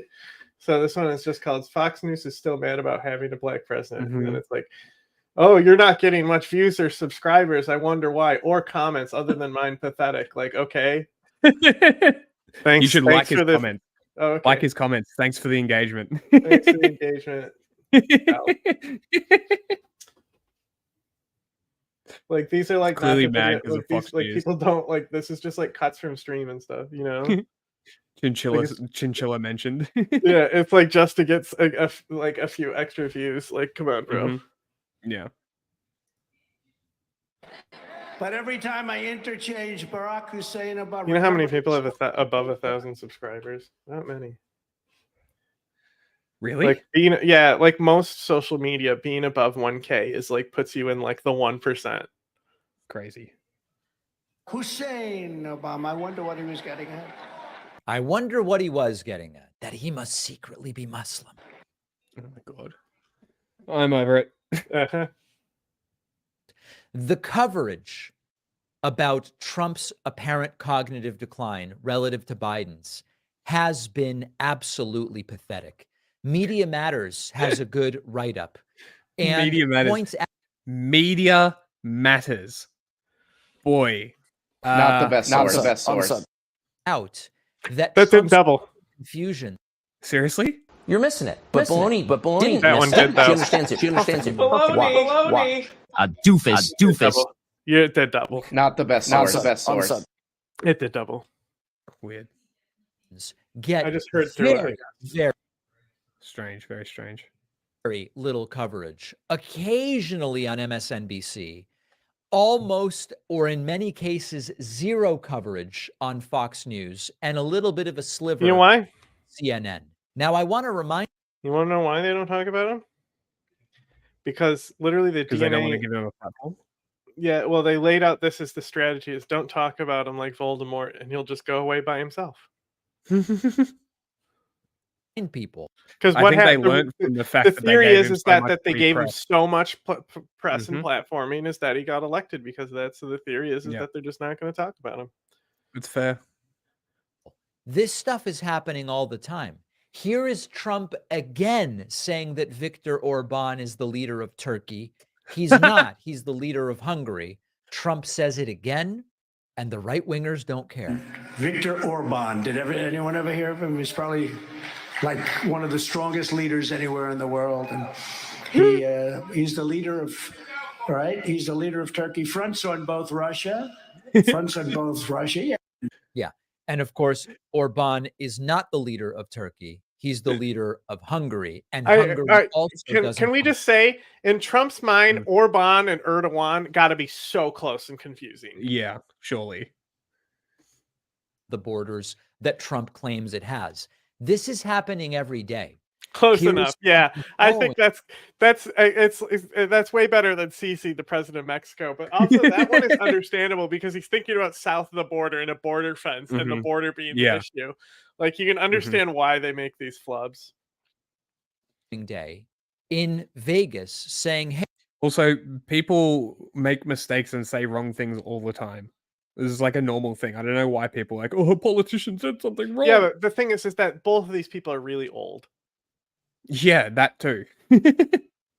Hey, you know what happened last night? Referring to the prior. Yeah, literally better than most Americans on geography. Close enough. Me too.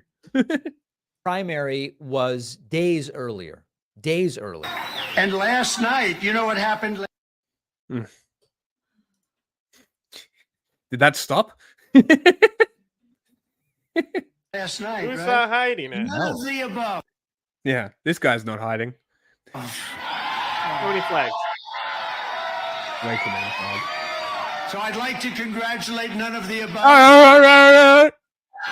I was one of those none. Like a fucking seal barking into the microphone. I was one of them. No, I watched that last night. What the fuck is this GOP caucus thing down here? Oh, I thought you were going to ask me about the strange orange aura around him. Do you see it? No, I was more It's got like an perplexed by aura. the 99% number here. I can't see what's going on. What are we looking at? What are we looking at? Hold What are on. we looking at? What are we looking at? Well, down here. Oh. It says 99% for him. Oh, so this is Nevada. 99%? That's wild. Yeah, because like the primary is different than the caucus. Ah, okay. So the primary is fake, especially on the Oh, GOP side. The Democrats have it a okay. little bit better on their system side, but each party can set up the system the way they want it. Oh, okay. That's why like PACs only super PACs are only on like, it's like weird how they Democratic get side. yeah. And they won by 44 points. And of course, that wasn't last night. That was much earlier in the week. It was on Tuesday night, and this was over the weekend that Trump said it. So extraordinarily confused and disoriented. Corporate media barely willing to cover it. They'll hop all over Biden. And again, the real critical part of this is it's less about an adjudication of which one of these guys is more slowed down cognitively. It's the realization that a cognitively declining Trump is dangerous, whereas a supposedly cognitively declining Biden has dozens of major accomplishments to his name, has put reasonable people around him, and has done a pretty damn good job. Wow, he's certainly selling me on this election, bro. Yeah, this is like the greatest flub of all time. And then him even being like Iraq too. I know, I'm a piece of shit. Are we doing this Vosh video? We can do it now, or we can do it after, but really are we doing it though? Do I do it because it's an hour long? Well, all that's after that is talking about flipping the Santos seat to Democrats. Okay, well let's do that, and we'll see what time we set at after the New York election stuff, and maybe we'll do the Vosh video tomorrow or the day after. Actually, no, tomorrow will probably work because we're doing the interview. We could probably do like we normally do like a fun one at the end. Yeah. So I don't know if that one will be that watchable. There's Johnny Harris though. Okay, we'll finish on the Johnny Harris, but let's go to New York. Security threat. There's also the Jon Stewart stuff people were asking about. New York Times report. And The View. What is that? What's the New York Times report? Where? Huh? There's a lot of shit here. What the fuck? What do you mean Rashida Tlaib, why I won't vote for resolution condemning Hamas. Okay. Where's this New York stuff? It's House wings big in special election. Tom Suzuki victory. Speaker Johnson on why Democrats shouldn't celebrate too much about the victory. House GOP majority flips Democrats' House seat. Speaker Johnson holds briefing. Trump explodes after Dems take George Santos seat. New York special erection. It's underneath that Rashida Tlaib. Erection. Or special erection. My search is not working. There we go. Republicans' grip on the House just got even weaker. Democrats scoring a huge victory and flipping the seat once held by George Santos. The GOP's already razor-thin majority is now getting slimmer and dimming their chances of passing anything without. What did Vosh do that disappointed you? Was it the Last name goblins? pronounced swastika. Okay. Yeah, I'm curious. Was it the goblins? I'm so disappointed in Vosh. Yeah, is it the goblins? Without some support from Democrats, Tom Suozzi says his win is a clear message that Americans are fed up with Republicans following Donald Trump and refusing to work with Democrats on border security and other pressing issues. That's one of the reasons Vosh is in there, because like he's hot right now in the search terms. Petty partisan bickering and the finger pointing.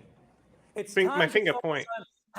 This is literally what I said. I'm like, why would you download porn on your streaming computer? Or at all? I don't get it.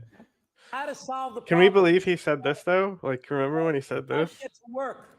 Like, who says this about a chinchilla? When I looked at it, I think the vibe that I got was like short stack, thick kind of thing. You know? Like the way drawn in porn. You'll have to entertain me for a moment on this presumed shared knowledge of how goblins get drawn in pornography. You know, they're all like thick short stacks, right? when I looked at Hilarious. Immigration. On Israel. Underappreciated post. Putin. On helping the middle class. It was cried out my contact just now. Harrington joins us now to break Laughing down at that. takeaways from last night's special election. And look, there's only one take. Yeah, Tom Aussie. He won. Tom Swazi. This means everything. This tells you exactly what's going to happen in November, right? That's exactly right. It tells you everything. Oh my God, I hate you so much. I hate both. Oh, it's gonna tell us exactly what we shut the up. Fuck off. Come on. We get it. We get it. It doesn't necessarily mean what November is gonna look like for New York, especially Long Island. Has happened over the last year, which is it's just the latest big win for Democrats or liberal candidates, right? They flipped the Wisconsin Supreme Court last year. They took control. I mean, some major journalists follow me too, but they held on. I just keep posting tiny animals and embarrassing myself. There, Andy Bashir, the Kentucky governor, and now we have this big win in New York. Bashir? Switching this district. So this sort of falls in line Assad? with the Democrats have been having is. I love this screen because this is basically just a smart board that I had in primary school. Oh yeah, but they're using their fingers to draw on it, bro. Yeah, those national polls may be saying one thing, but when voters vote, Democrats win. And I want to also just sort of put this in a context. Oh my God, I hate election coverage so much because of they want to fucking be John Madden about this shit. And it's like, bro, just show the scores. Yes, a lot of people pointed out that Joe Biden won this district by 8 points back in 2020, but Republicans swept it in the 2022 midterms. They won the gubernatorial race. They won the House race. And Joe Pinion, who lost by double digits statewide, actually won in this district by about 4 points over Chuck Schumer. And so this win looks a lot more like 2020 than 2022. And how, of course, did Swazi do it? You know, I watched these ads. There were a ton of these ads. Oh my God. Oh my God. This is such stretched out bullshit. The margin that he won by was the margin that Santos won by. Right? That's how he won. He won because the people who said, I think I'll vote Republican, were immediately embarrassed by their choice. And they said, I'm not going to vote Republican again. And they went back to voting Democrat. It's not that hard, guys. Jesus Christ. They're literally like the same person. Just one is like slightly more ethnic. And he shakes it up by not wearing a tie.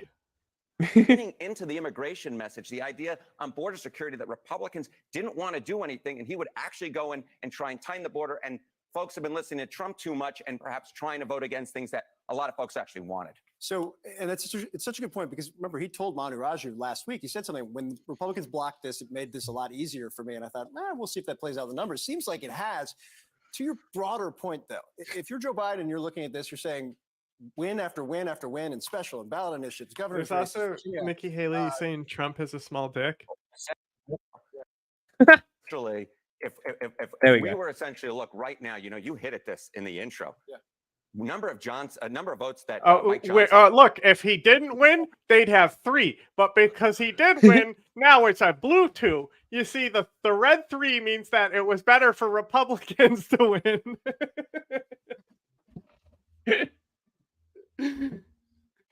Oh, man. It literally is school at this point. Like, you know, that's why they're using smart boards. What's this right here? Oh, Johnson's going to talk about it? Yep. Guarantee the audio shit. Oh, woke him up. Yeah, he's going back to sleep. Good morning. Yeah. First, get on those. You bend those, Mike. Welcome back, our majority leader, the legend from Louisiana, Steve Scalise. Welcome back, Steve. We're so excited to have you back. Okay, we don't care. Let's get to Johnson. Week ahead, I want to touch on the bombshell report. Okay. Bombshell report. Okay. Is that this guy? Nope. Is that no? Not him. This guy? Nope. This guy? Nope. Oh, Ash With Wednesday. on his head. It's Ash Wednesday. AOC has them too on. That's why I sent him this picture. This is what I hate about Ash Wednesday is the priest does it all shitty all the time, so it just becomes a black spot on your head, right? But like if you look at AOC's, like her is like half, like her entire forehead right? And then like I was like, I just learned that AOC is like a practicing Catholic because she had ashes on her head, and also I was stereotyping because she's from New York and of a certain descent of a big booty Latina. They deserve both of these issues. Lastly, I want to give a special welcome back to our fearless majority leader, Steve Scalise, maybe the toughest. This is not the guy, by the way. This is the only acceptable blackface. No, he's the twink. This guy? Nope, the twink. This guy. Yeah, that's them. You got anything interesting to say? No, we don't have to hear everything. We just want to get like a highlight of something. Good morning, everybody. Thank you for being here. Good morning. Also, Valentine's Day, as has been mentioned. Oh my God. The American people are not feeling. You know that him and his son text each other about watching porn? By the Biden administration. What? Yep. Him and his son text each other about watching porn. That's very strange. Mm-hmm. Yeah, they're like, you know how you have like sober buddies? Hmm. Him and his son are boner buddies. So when they have boners, they confide in each other to get rid of their boners. Okay, I'll get rid of your boner, son. What category Latina? A big booty Latina. Law. Who said that? What white supremacist? It was Alex. said that? It was Alex Stein. Is his name? He was harassing her on the steps. Yeah, isn't he known for something? Yeah, harassing people. Oh, okay. Like He's one of those big weirdos who goes around harassing Democrats. I think his YouTube channel is Alex Stein 99, if I remember correctly, because I did a deep dive into him after that video came out. Guy's a fucking weirdo. Why is that? I feel so bad for her. They look like see, he's backing me up. The most insane thing is that it's actually true. He does that with his son. I know, bro. I don't fucking spin lies on this show. I 100% have shit that's backed up by fact all the time. Well, special counsel said that it decided not to indict the president in part because there are significant limitations on his memory. And a jury wouldn't convict him. Shut up. Because he would be presented as, quote, an elderly man with a poor memory. That did not inspire confidence among the American people. It's of great concern to us. Ultimately, they have like an app, and the app alerts them that if the other one looks at porn. Remember now, the So they can DOJ be is sober indicting buddies. one president with politically motivated charges. Alex Stein debated Vosh, and he called him a degenerate. It doesn't. Wait, Alex did or Vosh did? For another, amid very Vosh probably similar called him that. allegations. A man too incapable of being held accountable for mishandling classified information is certainly unfit for the Oval Office. And everyone in this room, if you just ask yourself that question, you will come to the same conclusion. On energy, this isn't the only issue, that the Biden administration is facing criticism for. So the other thing that I can't figure out is whether like his sarcasm is not obvious. So like all these clips coming out about him like defending child porn and shit and like Lolly and that sort of shit. You don't understand. He didn't defend Lolly though. Yeah, like I haven't looked all that much into it. But like I the think bit that we've watched, it seems like his sarcasm and like serious is like basically next to each other. The thing, well, he's telling jokes because he knows that he has. I think Destiny was talking about how it's literally gaslighting. Like all he does is gaslight his audience. Sure, can say that. But like, I think my take on this was pretty good. I said, IDK, I think if you have so much horny blindness that you can download Lolly to your work computer without knowing, you might be riding too close to the sun and should consider taking accountability and receiving therapy. Yeah, it's a fair take. Americans have expressed their frustration with his attacks on energy independence. We say all the time here that energy security is national security. The two things are directly related. It's also the lifeblood of the U.S. economy in so many ways. But the president has paused pending approvals on exports of liquefied natural gas. Why? Why would he do that? It's completely counterproductive for our country, and it is dangerous.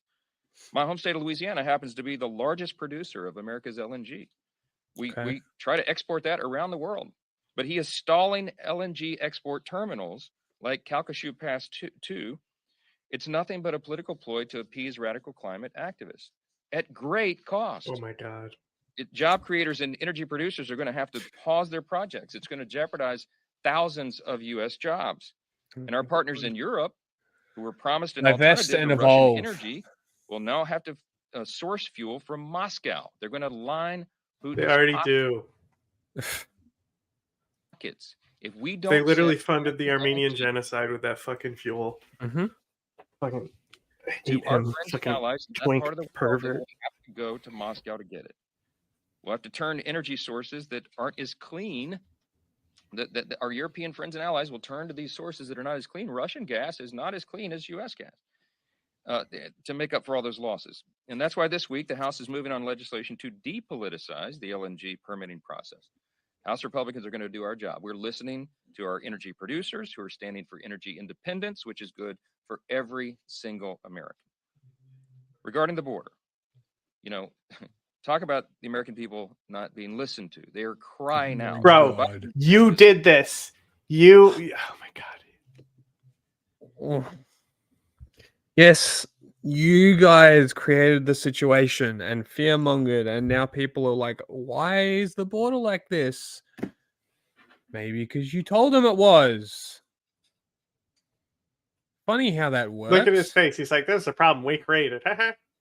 Biden actually tweeted out, the Biden HQ literally tweeted out a meme about this, which I think is pretty funny. I think I don't think Trump can be able to definitely compete on the mimetic level. Yeah. Bro, oh my God, this account.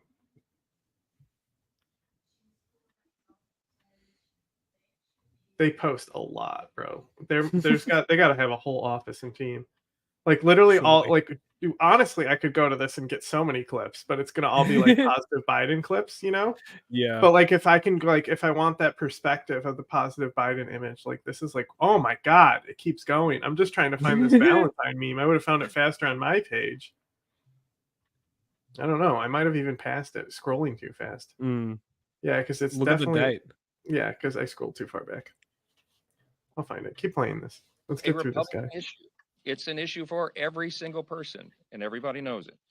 We know the stories of children being poisoned by fentanyl and cities being overwhelmed by migrant surges. We know House Republicans have shown that we are listening to and holding the administration accountable for this catastrophe. We're listening to the people. We're taking action to hold Biden accountable.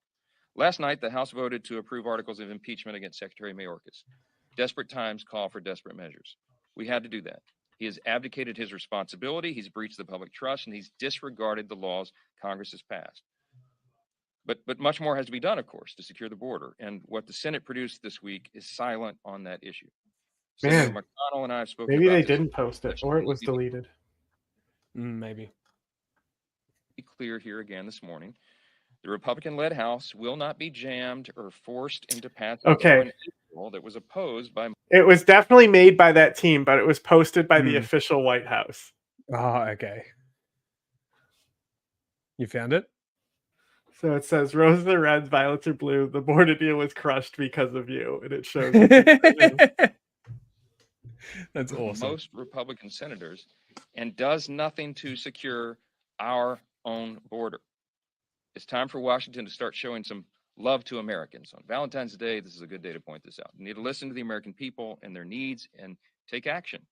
And that's why before therapy, he needs a laptop. Americans' interests at heart. But I mean, I really don't. Back row. I really don't care that much. I'm gonna roast him for his foreign policy takes and stay in my lane. I'm not a fucking hentai expert. Thankfully. Thankfully that is not my area of expertise. Seems to be everyone else talking about that. The result last night is not something, in my view, that Democrats should celebrate too much. Think about what happened there. They spent about $15 million to win a seat that President Biden won by 8 points. They won it by less than 8 points. Their candidate ran like a Republican. He sounded like a Republican talking about the border. I don't care anymore. Okay, yeah, I was about to say the same thing. I'm over it. He's so boring, bro. I hate the Republicans so much. Sometimes they can give a good speech, but no. So no, go away. Let's talk elections. I mean, you can do another one about the seat flip, and then we'll move on to whatever. Whatever one you choose.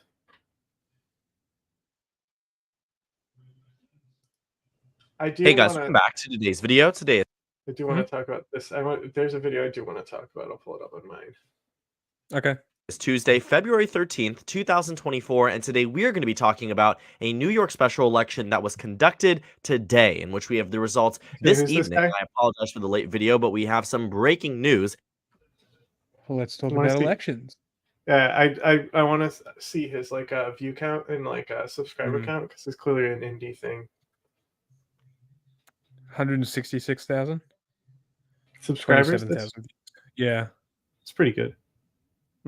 27,000 views. Pretty good. Out of New York's 3rd District, the Democrats have won here by a very, very large margin in a district that was most recently held by Republican Representative George Santos. Now, this district has been on the radar for national Democrats and Republicans for quite some time now, as it will really be the first true test. And like I said, I think in that video, he's clearly talking to his audience. Like, he does not, he knows that no matter what he does, it doesn't matter what he says to defend himself. He only has to defend himself to his audience. And that's why I kind of agree with Destiny about the gaslighting his own audience thing. Because like he can talk his way out of anything. And so can Destiny. Destiny knows he can do that to his audience too. So it's kind of like calling the, pot calling the kettle black. Either way, I think both of them are irrelevant people. Unlike the guy that I'm about to put on as soon as YouTube decides to participate with me. I'm not sure. Democrats are very hopeful that they will have a prime opportunity to win back control of this congressional seat, but did not expect the margin to be nearly as large as it is tonight. And Republicans were hopeful that with a non-scandal plagued candidate like Mazie Pillup, who is the Republican nominee for this seat, that they would be able to hold on to it when George Santos was race. But New York's 3rd District is fundamentally that district's never voting Republican again. So I'm not sure. Everyone know how like Ian Miles Strong just got executed? I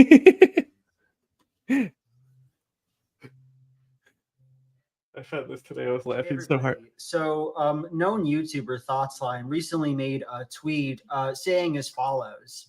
I hate Ian Miles as much as the next guy, but like I'm gonna go ahead and take the bold anarchist position that people being executed for sedition is bad, actually. So explaining this tweet to the masses for a moment, Ian Miles Chong is a prick on the internet, and recently a rumor went around that he was going to be executed for sedition by the Malaysian government. No. Hold on, pause it. Israel or something like that. This isn't true. The tweet was that he was executed. Yeah.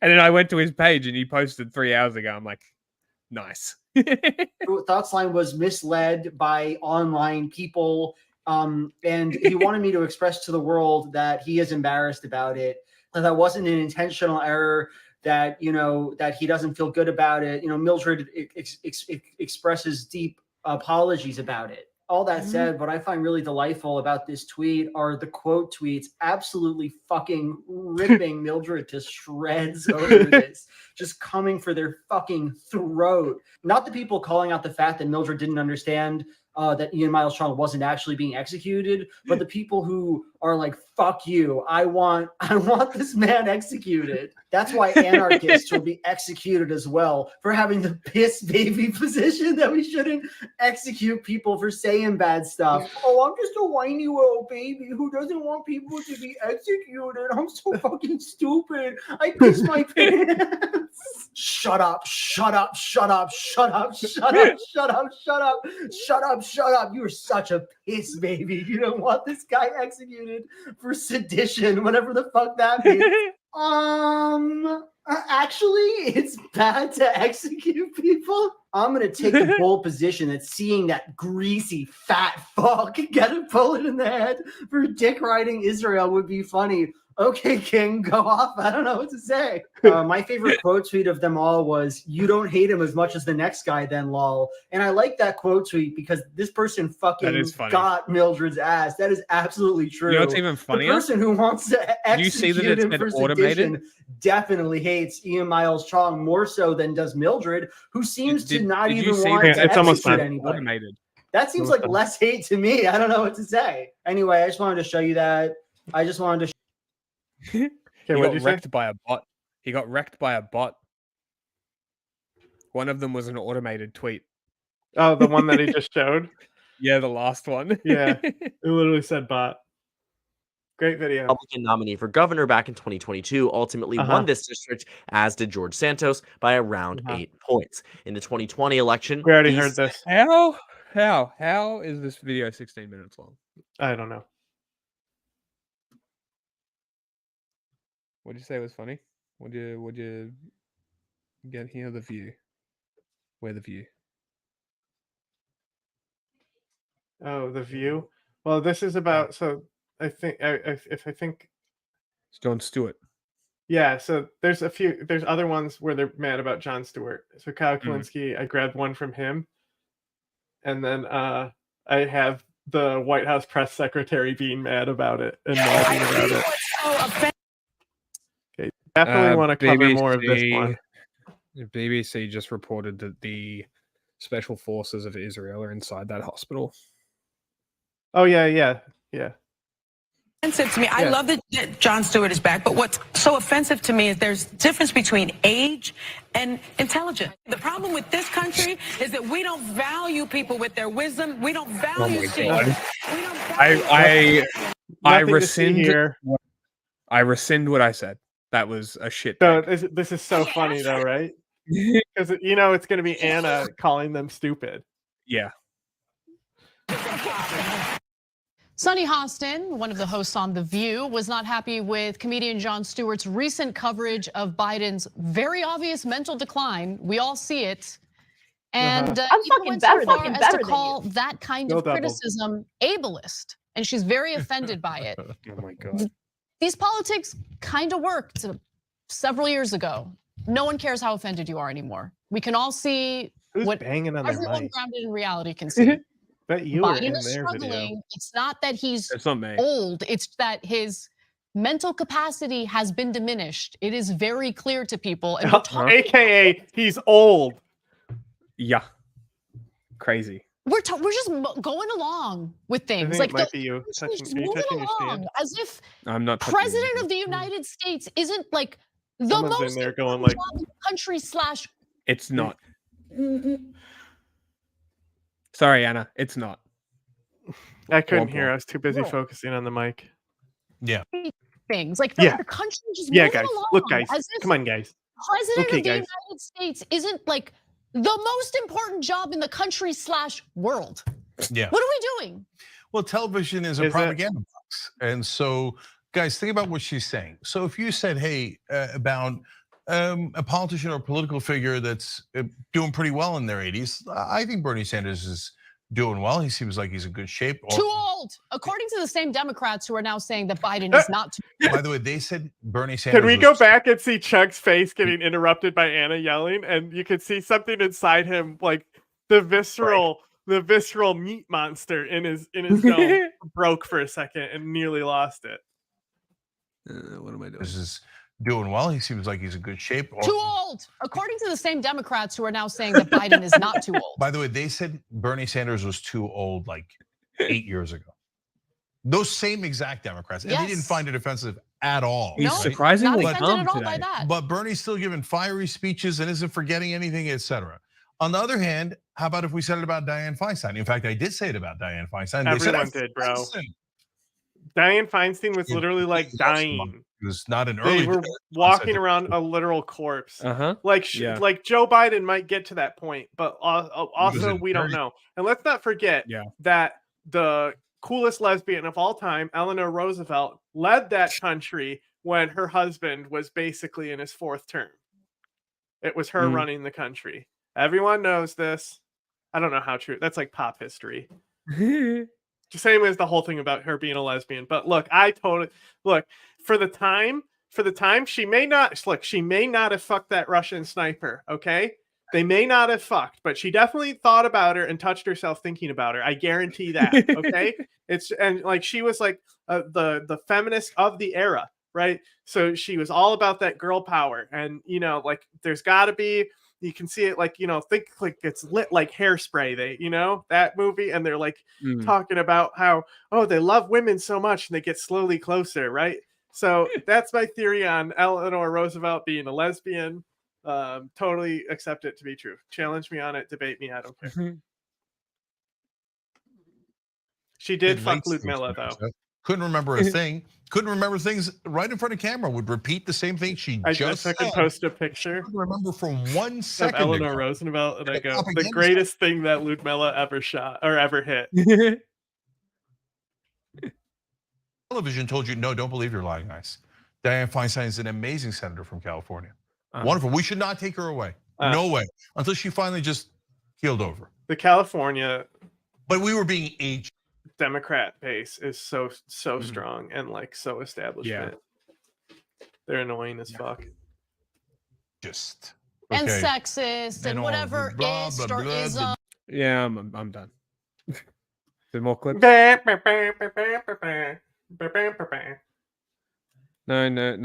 more clips. Great. You just 10 minutes of them talking. Great. There's also Kyle Kalinske talking about that Joe Biden thing somewhere, and also the White House defending it. It might be him talking about the White House defending it. So Jon Stewart made his triumphant return to the Daily Show the other night. Isn't it crazy that it's been 9 years since he did that show? I mean, time is going way too fast. It didn't feel like it was that long ago that it's not he crazy. Retired. But now he made a comeback. Now, to be clear, he's hosting it only every Monday night. He's the executive producer for every show. They definitely fucked. I agree. Write it down. History will tell the tale. Apparently, the ratings were phenomenal. So he came back, and they said it was 1.9 million viewers, which is the best numbers since 2018. So his return actually mattered. I was certainly excited about his comeback. I know many others were as well. I stayed up to watch. They did. They totally fucked. And look, man, it's a historical fact. Everyone accepts it. He's good. He didn't lose a single step. He didn't even lose half a step.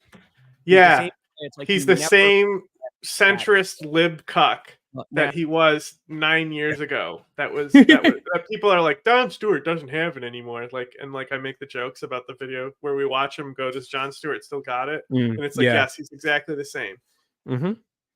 Yeah. It was a good set. It was a good set. I mean, for funny political commentary, it's pretty hard to come by.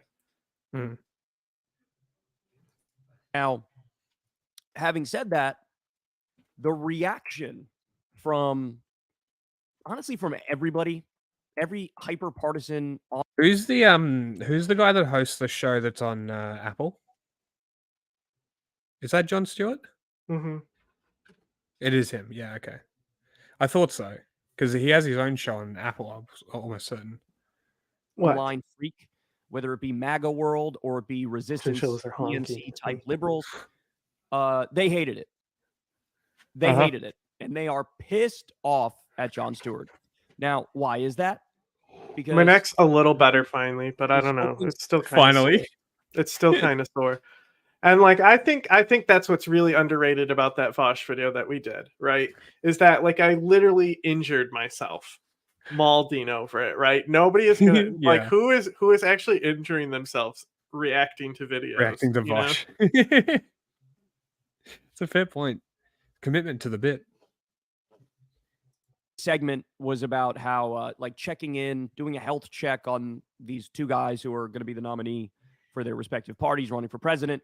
And his whole thing explain the bit to me. Yeah, it's great when comedy is explained. This is really hard to watch, and this really is a race that no reasonable person, no sane person wants again. It's just not. And he went after Biden, and he went after Trump. If you look at what he actually says in the segment, he doesn't do a full false equivalence and say that Biden and Trump are the same on policy or the same with their personal character. Crazy. Right? In fact, there was one shot that he took where he's talking about the Biden report, which basically called him senile. And then he cuts to a video of Trump not remembering that he said, I have the best memory in the world. That's funny. But it didn't matter. Like, the little out of context clips that were then shared on Twitter led the resistance liberals to absolutely melt down. So let me show you some of the reactions here. Resistance Keith libs. Olbermann said, well, after 9 years Don't know away, him. else to say to the both sidesist He's fraud, CNN. Jon Stewart bashing Biden, except please make it another 9 years. It's just so funny because criticize Biden also there's Tim Pool. I didn't say it, but Tim Pool is also like, haha. Because they were just whining that Jon Stewart was coming back. All of them. They were just whining. And now he did something where he took shots at Biden, and Biden was like a focus of the jokes in one of these bits. Okay. And now they're like, haha, even Jon Stewart is more conservative now. We win. We have all the power. And then they didn't show him mocking Trump at the same time, I'm guessing. No, they go, and it's pretty bipartisan. You know, he says some stuff about Trump, and you know how Tim Pool does it. Yeah. Well, Keith Olbermann is the guy who filmed himself in his very, very, very high-level apartment in New York City, telling all the plebs to wear masks and not to go to work, even though he was working every day and still making money and being able to afford food in his very, very, very, very, very, very I'm expensive not familiar New York with that, apartment. but that's funny. He is one of the biggest cunts. I fucking don't like this guy. Crazy. You mean the most unhinged, unnormal people had bad reactions to comedy? Remember, he didn't say it's 50-50 false equivalence. They're both equally bad. Yeah, we get it, Kyle. He took shots at both of them, but we know you said this already, Kyle. That he views Trump as worse. Remember repeats everything I just said. Literally, Uh-huh. he started this whole run-on sentence with "remember." This is Keith Olbermann's response. All right, let me give you some more here. There's a million of these you could find. Jon Stewart complaining that 2004. At least he's picking tweets that actually have shares and retweets. It's actual people instead of just like randoms. I want to know also, I think he probably has somebody to at least cut clips. I want to know how much of this is self-produced by Kyle. Because like that Houthi take was so lazy that he just filmed it in his own bed and just filmed his thoughts on something, like the one we mocked being so lazy. Did you get rid of the Twitter soundbite? They're all fucked up, bro. Maybe if they were working, we would be uploading and making sure they were correct. It's like me complaining that it's two white guys again and misses the point and minimizes the stakes. Well, if only you act the whole fucking thing. And we're honest about my God, bro. You wouldn't feel that well, way. You did this. Here we go. Context. You didn't watch it all. Context. You didn't understand. He was just saying it was a goblin. I'm just adding that to the discourse. 61-year-old Jon Stewart looked and sounded so tired and old, repeating tired old material from almost a decade ago. Definitely past his prime. Incredibly I sad. agree. The View. It was also literally came out. nothing we haven't seen before from him. I've been seeing all sorts of resistance. Oh my God. How dare he go after can't take a He's day off pointing out 'cause he's the most sick, bro. obvious things in the world to So sad. anybody who is not. I don't know how he produces this content so much. Just like 10 to 15 minute videos on tweets. I would rather throw myself off a building. I don't give a fuck because Twitter's not a real place. Where the fuck was that? I just added it. Oh. A hyper-partisan freak with brainworms. This is astonishing to me that anybody would have a different opinion. So, I give you all of that. The DNC liberals freaking out. Roger Stone also and MAGA World were pissed off because, of course, he got in some really good digs at Trump. But get this, guys. Even the White House had something to say. Oh, good. Now we don't have to watch I'm their fucking response bored either. of this. Or you can just go to the White House response. Or is that what this video was? That's what I wanted to see is the White House copy. 2000. There's also. Well, I think we've already seen it. I think we already watched that. Oh, no. They're talking specifically about Jon Stewart in the clip, though. Did we watch that already? Yeah, I'm pretty sure we watched it. Notice how none of them are showing clips from Jon Stewart because you cannot show Viacom, bro. Oh, really? No, there's the They'll worst. claim everything. Oh, they're the worst. Hassan Yeah. does though. It's crazy. Like Hassan doesn't care. Strange. He's a content machine. That's why I'm more interested in if he's doing it, like what kind, if he's got people who are sending him bits, like what kind of team does he have? Also, you know who made a really good video? You know me, I normally say I don't like to watch this guy's videos because I think people should watch them on their own, but RM Brown just made one of his best videos. Yeah. That I've seen in a while. I really want Ryan Chapman to do an Anarchy video. I'm very interested to see what he comes up with. Because his videos breaking down all the political ideas are fucking great. Really, really good. And he only has like 10 videos on his channel. It's like really, really top quality content. So like I highly recommend. He reads like 100 books. Yeah, you know? like he picks books that are like core reading from the ideology that he's talking about, whether it's nationalism, fascism, socialism, whatever it might be. Sounds then like takes supplementary readings. Then takes his supplementary readings and gives like 30 to 60 minute videos on breaking down political ideologies and other sort of stuff. It's very, very interesting channel. Extremely unbiased, extremely good information. His name is Ryan Chapman. Very, very good. I'll send his name in the chat. Just won an election, and he travels to the White House to meet with the outgoing president, George Bush. In that meeting, Bush told Obama about a top-secret weapon that the U.S. military had been developing with Israel since 2005. So check this out. This is just... Oh my God. Hey guys, what's going on? You know, Oh, YouTube's so pathetic. Look at it. Can't even click. It stops itself. Go ahead, YouTube. You can do it.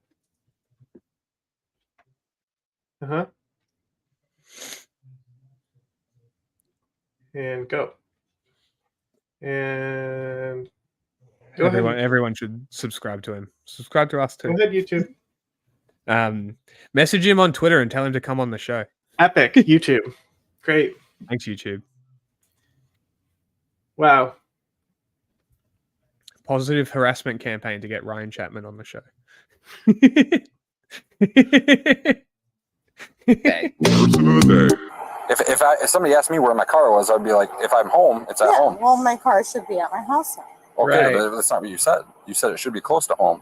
This officer right here, this lieutenant over here, ended up having conversations with fine. neighbors. Oh no, and that's fine. Saw you walk away. Well, the house that you crashed in. Got to ride away, and in this viral video, right, this young woman named Good Luck Carly on TikTok was shocked to find, in fact, you can eat fruit from a tree. Oh wow! Seriously, let me play for you this video so you can hear for yourself. Yeah, get to it, man. I can't be the only person on the planet that didn't know that you can just pick a piece of fruit off of a tree and eat it. Oh. Calm down, man. Please think of this statement. Think about what you just said, lady. I'm sorry. Okay, but understand you're not actually laughing. You are an obese woman. So I don't mean that to be mean, but by worldly standards, you are an obese woman. Well, I don't mean that to be mean, but by worldly standards, you are fat. Okay, hold on. Slow down. I'm not trying to insult her here. Please, calm down. Bro, okay, yeah, like, I've been noticing this over and over and over. Pause the video, John. I'm trying. It's just YouTube is glitched. So like, it's like to know that like Tim was in Ukraine the same time I was. That's what I was talking about earlier, where I was like, he had Google Glass on. And I wish I could see it so bad. Like I didn't, I came after he left because he was too scared to stay when the actual riots and shit started popping off. Didn't he go to Turkey? And that's the thing. It literally like, but the thing is, he also got big from Occupy Wall Street. Like that's why he got those contracts. Like we all did. Yeah, he Except he Vice did gave the him a live fucking stream thing. producer contract because he was using Yeah. Google Glass. That project crashed so hard. Because I think he was streaming. He was live streaming Occupy, wasn't he? That was like his thing. I don't know. He talks about it in his fucking Vice expose, bro. I don't know.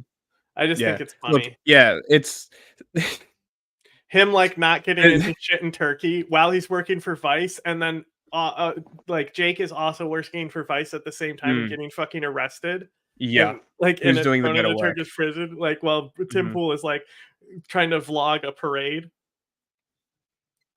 Oh, I watched him fucking probably until 2018, I think. Yeah, and I might have stopped watching him a bit then, and then completely stopped when I went overseas. I think when I went to Japan and America is when I pretty much stopped watching in 2018, something like that. But yes, there's actually nothing underneath his beanie.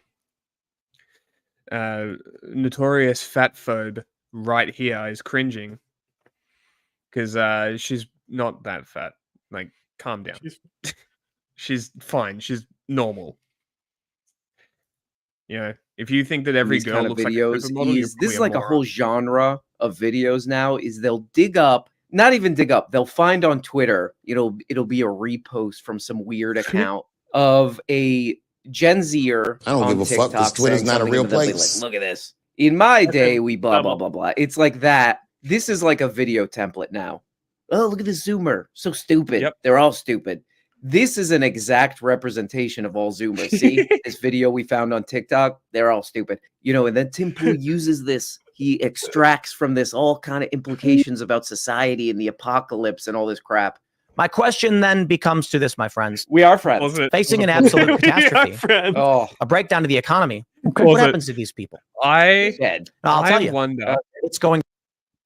I wonder how many chats in live streams are doing this exact same thing, just quoting Vosh, just like mocking him, endlessly mocking him. All of them, surely. Everyone, literally everyone. Going to be violent and dangerous. These people may bend the knee to dictators who promise to show them the ways of eating food, or they may just rob people and take it because they don't know how to get it themselves. Oh, cool. But let me slow down. Okay, you know what? Let's just listen to what this young fruit, lady says. Here we go. I had a friend come over a few weeks ago, and she was like, "Carly, why do you have a bag of lemons in your fridge?" And I said, "Oh, well, I use lemons in my cooking a lot, and sometimes I put them in my sparkling water." And she was just like, "No, but why do you have a bag of lemons Who's this friend from the store?" And I said, "Oh, well, sometimes I cook with them, and I also put them in." And she said, "No, you have a lemon tree outside." And I said, "Okay." And she said, "So why do you buy lemons?" And I said, "Because I cook with them." And she said, "Carly, you have a lemon tree. You just pick the lemons off the tree." Yeah, I do have to say, this friend, just get to it, friend. Quit dragging this lemon tree thing out and just tell Carly what the hell you're talking about here. Give Carly a break, you goddamn friend. You. Okay, here we go. Put them in your food or in your sparkling water. And I said, well, "Don't you have to do something to them?" And she said, "What do you mean?" And I said, "You don't have to do anything to the lemons." Right. And she was pretty upset, which I guess I am one of the very few people.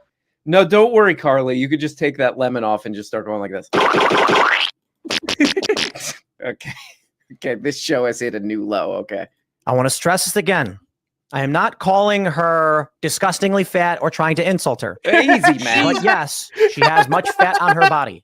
That was the all right. Calm down, man. Oh my God. But yeah, besides the fact that this young woman is like, yeah, a friend of mine said, "No, Carly, goddamn you don't need to do anything to the lemons. You could just eat them." You know, the friend is baffled by Carly. I think that friendship's not going to do it too well. You know, the friend's like, "Don't worry about it, Carly. Just eat the lemons." It's, you know, kind of indicating that this is not a widespread Zoomer problem. But Tim Pool does make a lot of these conclusions from this, like, oh man, you know, the inevitable apocalypse that's going to happen, the global meltdown that's right around the corner. These Zoomers, right, guys? These Zoomers, they're not going to be ready. Yeah, but I'll say it anyway. How are they going to survive when the global meltdown happens? Okay? I think a more timely question to be asking is, how are they going to survive on TikTok? And that's exactly what this woman. That's exactly what this woman has figured out. TikTok is the goddamn Hunger Games. Okay, you got to use your cleverness and all this crap to get anybody to watch your videos. Who knows if this lemon tree story is real? Who knows? Who cares? One thing that is real, though, is that she got way above average views on this. I looked through her channel, and it's about, she averages in the 10Ks, sometimes 100Ks. She's got like a couple that'll go over a mil. This one got over 11 million views. So she kind of won this one, and I think you might have been had, my man. It is funny, too, from like a very basic, like journalistic or understanding how the world works at a basic level of like, I found a TikTok from a girl who does comedy videos. I'm going to extrapolate something about an entire age group of people from this. But out here in Western Maryland and in West Virginia, boom, we humans understand where food comes from. Right. Yeah. But most people do. You just found a TikTok, dude. It's okay. It's okay. Calm down. Yeah, I really like this. There's a lot of people who upload videos like this where they're like, I'm an off the grid kind of person. I upload videos every hour to maintain my views, but I'm kind of like an off the grid, Living off the land with an internet connection that if it goes out, I'm done. I like that. He goes on and on about how he's sort of a, off the grid, hunter farmer kind of guy. No, you're playing the exact same game she's playing, which is called the views game. So shut up. Guys, I think we broke Bud Light. Just completely broke them. Now they got this new commercial for the Super Bowl. The Bud Light Genie. And the Bud Light. Pendejo. It is pure chaos. Right. It makes absolutely no sense. Okay. And it is basically Bud Light spinning in circles, banging their heads on the wall, being like, we don't know what to do to make you buy our beer anymore. Oh, man. Okay, I really like this segment. Tim Pool's my favorite newsman, and this is why. He's like, this new Bud Light ad is just baffling. It's insane. Makes no sense. The ad's on YouTube. You can go watch it, and it's the most straightforward beer ad I've ever seen. The idea is that there's a Bud Light genie who grants you wishes so you could have the funnest night ever drinking Bud Light. It's baffling. Oh, and they play Magic Carpet Ride in the ad too. We got nothing. Right. No matter what we do, nobody wants to buy our beer anymore. Oh. And so someone said, let's go the Quiznos route. You guys ever see that Quiznos commercial with those weird, creepy things? I'm going to pull it up because a lot of people don't know this. Hey, We've can I mentioned it answer? several times. Give me a chance to answer, man. Yes, I have seen that ad. Okay, go ahead. Bong monkeys? Is that what they're called? Spong. Toilet. You guys remember this one? Look, here you go. Yeah, I remember this. Weird. I remember these commercials. It was kind of crazy when Quiznos first became a thing. Because we used to go to Subway when I was a kid, and they did not toast your subs. I don't know. Maybe that was just mine. Okay. And then Quiznos. Like, you remember like the PlayStation ads, how weird they were in that era and shit? Like that era of advertising was so cool. I'm going to come back to the Johnny Harris one now. Okay. Because it's just, this is so like, it's good. This is him just going on and on about like, Tim, it's just a Bud Light commercial with straightforward. Come on. Well, while we're talking about beer ads. Oh, no, we can't show ads. There might be claims. No, there might be music and flames in them. No, we really can't. That is true. You don't need to hear it, but it's basically just the actual spectacle of it is crazy. But they do these ads all the time. Go back to Johnny hilarious. Harris. Yep. I thought you wanted to keep doing this one. Oh no! Because like it's like everyone should just go watch his video. Because like, what else are we gonna add besides haha, he funny? Yeah, it's not really transformative. I think you have to at least do better than XQC and Hassan to transform a video. Yeah. That's RM Brown, by the way. I'm sure everyone here knows him because he's the best YouTuber. All right, Johnny Harris is going to... What's funny is how many times he's changed the thumbnail and title in this one. What is it called now? How to start a war with a flash drive. It used to be like intro on cyber warfare or something when I first saw it. He does it all the time. He changes titles, Yeah, they thumbnails. change. Like I think they just get it upload and then they like change it because whenever they see like the metrics dip, they change the title because anyone who got impressions and didn't click it then they change the title. They think that's a completely different video that looks more interesting now. Yeah, they're crazy. They do everything perfect. They're like the Marvel movie of like YouTube, right? Yeah. And he's He probably knows got how to pretty crack big the money algo. behind Yeah, him. dude, like that's like like I said, it's like the Marvel movie. They make the perfect videos for YouTube. YouTube loves them. There's like very little fact checking in it. A lot of the information's incorrect, but it doesn't matter because it's highly stylized and everyone clicks on it. We should watch his Al Qaeda This weapon video. was intended to hit one of Iran's most fortified. What? I said we should watch his Al Qaeda video sometime. Okay. Nuclear facilities buried deep underground where centrifuges spin uranium. Is that too fast or? Yeah, it's just too fast. We're not doing Hassan mode with this one. This is the first Johnny Harris one we've watched without Hassan mode on for a long time. That's true. That is true. Energy, or with enough spinning to be used in a nuclear weapon. Sure. But this secret weapon wasn't a missile. They weren't planning an airstrike. Instead, it was a computer file, less than a megabyte in size. 150,000 lines of pristine code. This is the weapon that the president had to tell just Obama for the about. best part, Johnny Harris. This little file had been planted in Iran, where it spread throughout the whole country. But it didn't do anything. It lay dormant until it found its way onto a flash drive that was then plugged in at this underground nuclear facility. And then it spread, finding its way to its final target, this one machine. And then... I think I actually know about this. This video is propaganda for debunked it. All Johnny Harris videos are propaganda, my dude. Yeah. Quietly reprogramming the software to very subtly sabotage these delicate... That's why we watch him. Because we watch dipshits on the right and the center and the left. I think. Yeah, I did that right. It's my right, but your left. Spinning centrifuges. Opening a valve to change the pressure. Telling the centrifuge to spin a bit faster or a bit slower. All while telling the technicians that everything was working properly. It's kind of clever. Over time, these subtle manipulations destroyed these centrifuges. This was one of several weapons that the US had planted in Iran using sophisticated computer code. Now, if a war broke out with Iran, the US could turn off their power, could turn off their military defense systems, making it so they couldn't shoot down planes. They could turn off their command and control systems. Come on, bro. I highly doubt that that's a capability America has. They couldn't talk to each other during the fight. This was a real war plan. Bro, it's a plan. Most people need to understand that most of cyber warfare is just fucking phishing. Yeah. Yeah. You fucking get files to places and then someone clicks on it and it downloads shit. But like there is shit like you can also there's also like DDoS attacks. They could DDoS attack. Yeah. Right. Those work. True. They could do that, but like come on, to act like they can just shut down like EMP them with a cyber grenade, you know? It's absurd. And executed by thousands of American military personnel, hundreds of millions of dollars in a cyber operation that would, quote, prepare the battlefield by weakening Iran's ability to fight. All of it using code. The code that sabotaged the nuclear facility was eventually discovered and named after some of the elements that were inside of these many lines of code. .stub or MRXNet. They called it Stuxnet. Now, this weapon did slow down Iran's progress at first, but it didn't stop them. Actually, but what it this says did do was showcase that a new... doesn't say that. It actually says that like it's believed to have done it. Like it doesn't say that it's factually that it did this. It's no confirmation. It says it is believed to have caused substantial damage to their nuclear thing.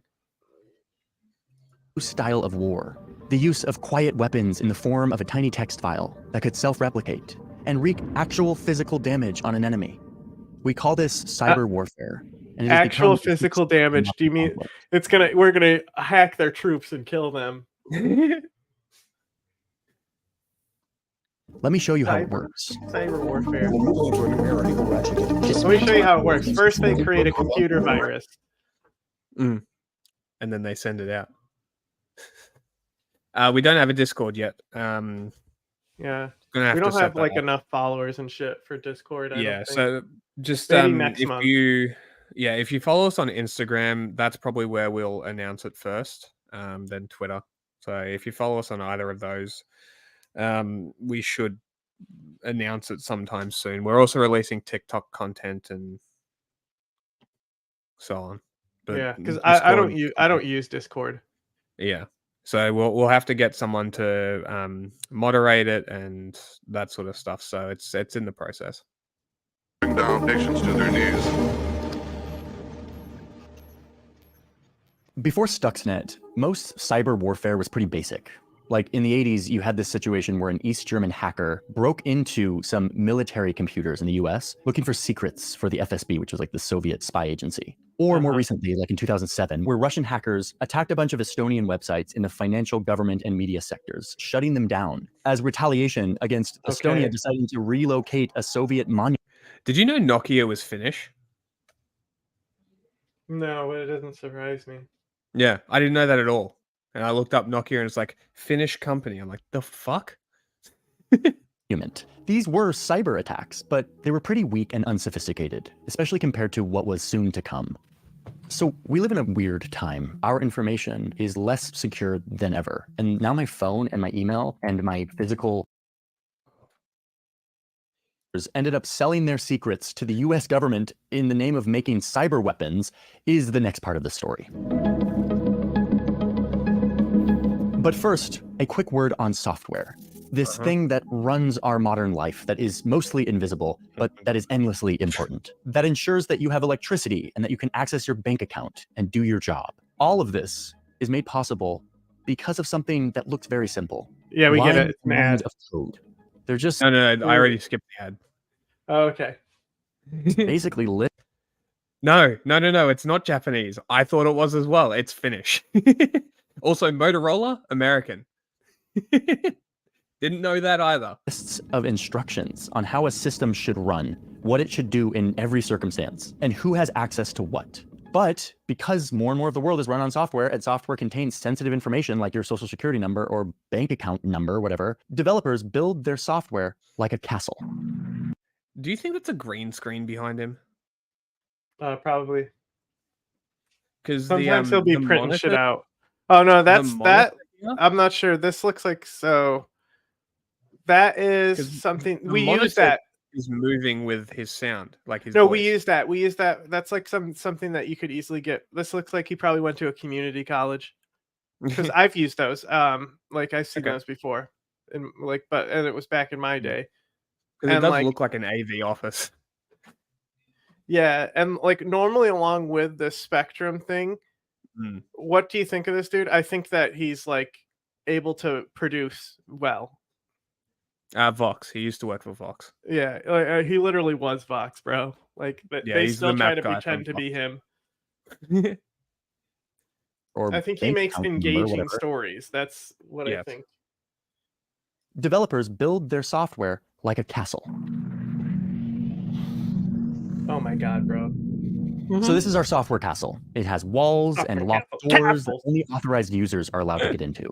But inevitably, because it's a big, complex castle, the builders of this castle, on accident, left little holes, little vulnerabilities, weak spots, secret doors that if an intruder could find, would allow them to get in, where they can steal things, or even take control of parts of the castle. They can lock the owner out and only give them access in exchange for money. Or they could just leave little time bombs that will blow up later. Almost all software has some kind of vulnerability that would allow a hacker to get in and control things. But the worst kind, arguably, and the nightmare scenario for software developers is the zero-day. Zero-day exploits a zero-day exploit because really fucking interesting. Like they're such an interesting concept, and it's like companies will give bounties for hackers to find them before they release a product. Like it's a known thing that happens. Like such a crazy thing. Because by the time the intruder gets into the software castle, the developers had known about this for 0 days, meaning they didn't know. They were unaware. They were blindsided by this attack. It was a hole in their castle that somebody found, and now they're screwed. Now, once a hacker gets in, developers often know that there was a vulnerability. They can work on patching it, but that takes time. And then, of course, they have to get the users to update their software in order for that patch to actually work. And we all know how kind of annoying that is. A zero-day exploit is a software developer's nightmare, which in turn makes it a hacker's dream. Some hackers will spend their time looking for zero-day exploits in really powerful software, like the software that runs your iPhone or Google Chrome or Windows operating systems or a million other pieces of software that run our world. Most of the time they'll do it, or they'll get paid to do it as like a bounty, or they'll submit it to the company and be like, hey, pay me money. Yeah. Some are interested in doing this so that they can get money or passwords, that's the criminals. Or others are interested in gaining control of underground nuclear facilities and electricity grids. Oh my God, bro. Okay, so let's say that you're a really sophisticated hacker and you have somehow found a really zero-day sophisticated iPhone iOS. You can get into someone's iPhone and control it. That's a really valuable thing. You now have a few choices on what to do with that information. Number one, you could go right to Apple and you could give it to them. And they will pay you handsomely. Right now, they will pay you $1 million in exchange for a zero-day exploit that allows you to hack into their iPhone. Every big software company does this. Like Google will give you $150,000 if you can find a way to take over one of their Chromebooks via a website. Software companies offer these bug bounties because they want to know where the holes in their castle are. They want to patch them. They want to avoid the nightmare of being hacked into and compromising the security and privacy of their users. So yeah, that's one of your options. Sell it to Apple, get $1 million. Unless they're selling it, and then they don't care. Totally above board. The bounties are like the main part of why the industry is able to function. Yeah.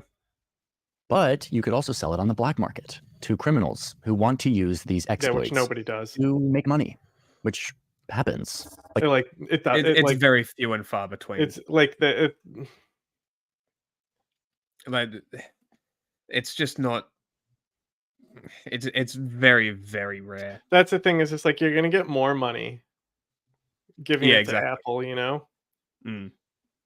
Like if it's a big exploit, $1 million. I don't know. I don't know if someone's going to pay that much for it.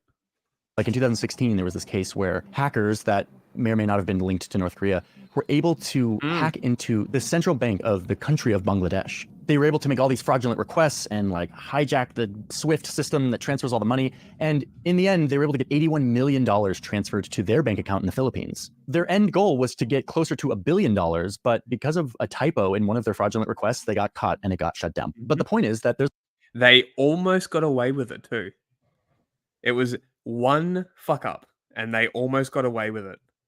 It's such a crazy story if you actually look into this North Korea hacking thing. It's wild. There's a black market for zero. The thing is like the stuff that I think about is like the AI weapons, right? So it's like if you think about it, you have the type of AI that learn from each other. So like basically they'll become this thing where cybernetic like encryption and break-ins will be like AIs out competing each other's, and one needs to just have a stronger learning algorithm. Yeah. That's all it'll take. Because there's a lot of money to be made if you can hack into a financial system. But you also have a third option here. If you have a zero-day exploit, you can sell it to a government or a military. They tend to have my God. And more and more dude, go try that. Random guy. Hey, North Korea. I have a zero-day exploit in the United States fucking missile system. So that they can use against their enemies. Yeah, that's a surefire way to get executed. Yeah, that's totally going to happen. We'll call this the gray market, and the money here is pretty big. So there's all these middlemen brokers for 0 days, like dealers. There's one Russian 0-day dealer who a few months ago tweeted out that due to high demand, their clients are now willing to pay $20 million, 100 times more, for a hacking tool that uses 0-day exploits that allows them to fully hack an iPhone or Android device. And then they specified that their client is a non-NATO country, which experts basically say. Yeah, I'm sure that's totally not a fucking trap to get your ass arrested by the FBI, bro. Like, talk about Fed posting. Holy shit. Yeah, bro. These 3 markets for 0 days show us just how valuable these little bits of code have become. Because this shit is like really easy to do. Like you can get a crash course in it in about 6 hours. Like especially the most effective thing is always going to be phishing, right? And then you like China, that was the big thing. Is like they hacked something really simple like toothbrushes that somehow had an app and password linked to them, and then they just cross-referenced to see if that password was used in other things. Yeah, I thought that was weird too. Yeah. weapons. They are access. Just to be more to specific, that when you valuable do it, you're committing sedition. of software. Criminals want them. Software companies want them. But more and more. Next, Johnny Harris is going to do a video about how you can hire the people to kill people online. And Israel built Stuxnet, their big weapon against Iran, using 0 days. Not just one 0-day exploit, but 4. And what Iranian officials describe as an act of nuclear terrorism.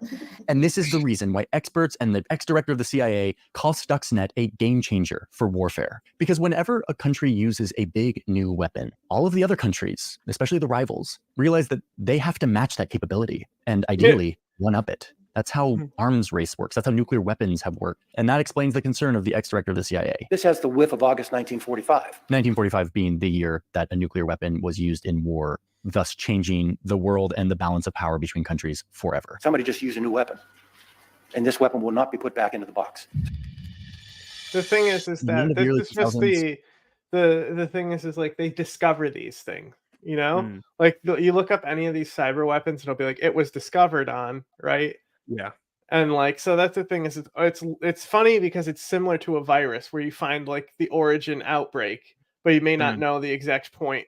Yes. You know, like it's like sometimes you can trace it back to the original source, sometimes you can't. But it's literally like that. You think these are the only ones that they have already installed there? Yeah. They don't have to disclose any of the cyber warfare weapons and shit. No. It truly was the beginning of a new era of cyber warfare. In 2012, Chinese-backed hackers broke into the computer systems of over a dozen oil and gas companies. There was an investigation, and the FBI and Homeland Security concluded that the attack wasn't to steal anything or even to sabotage the infrastructure, but rather to, quote, gain strategic access for future operations, meaning to gain leverage. Wow, over the it's United crazy. States. It's almost like I literally just said this. This is the first time that they've Of course. seen anything like this.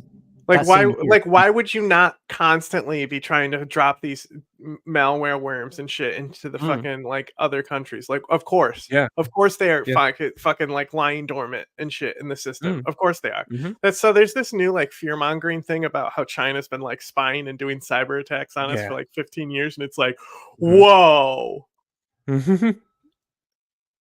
Like everyone was reporting on it. It's like crazy. You don't say. An Iranian hacker group attacked Saudi Arabia, Iran's enemy, using a cyber weapon that is kind of like a digital bomb. It was a virus called Shamoon. Oh my god, shut up. Remember when I said it's not a fucking digital grenade earlier? Stop it. Yeah. Stop comparing it to fucking, like, stop. It's not a digital bomb, bro. Hard drives clean. This thing spread across the company's networks, ultimately wiping data from tens of thousands of computers and rendering them totally inoperable. A huge blow to the company. In 2015, a huge cyber attack occurred when the Russian hacking group Sandworm shut off the power to 250,000 Ukrainians by gaining control of the computers that ran the power stations. This is actual footage of them remotely controlling these stations' computers. Yeah, bro, I'm sure this is them totally doing it. It's a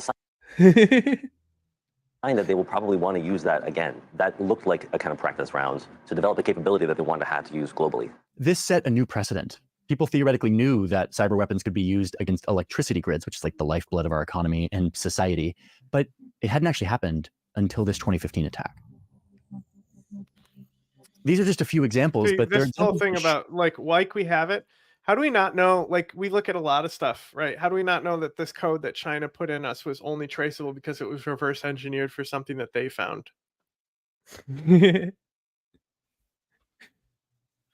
Show how cyber weapons became employed in a war context between countries. It wasn't just hackers trying to steal money. It was countries trying to hurt their enemy, trying to demonstrate their capabilities to deter their enemy and let them know that they have power over them. A tool of war, of national power. Little and dramatic. Indeed, in 2010, the US acknowledged this very overtly by adding the US Cyber Command as a new department to the military. Cyber war was here, and it was here to stay. Today, we face threats that have increased in sophistication, magnitude, intensity, volume, and velocity. But here's what's crazy is that these aren't weapons. These aren't like missiles where a country has a monopoly over buying and using them. Cyber weapons are just bits of code. They're text files that are really small and easy to transfer around. So what happens when a cyber weapon developed by a military gets into the hands of everyone and they can use it however they want?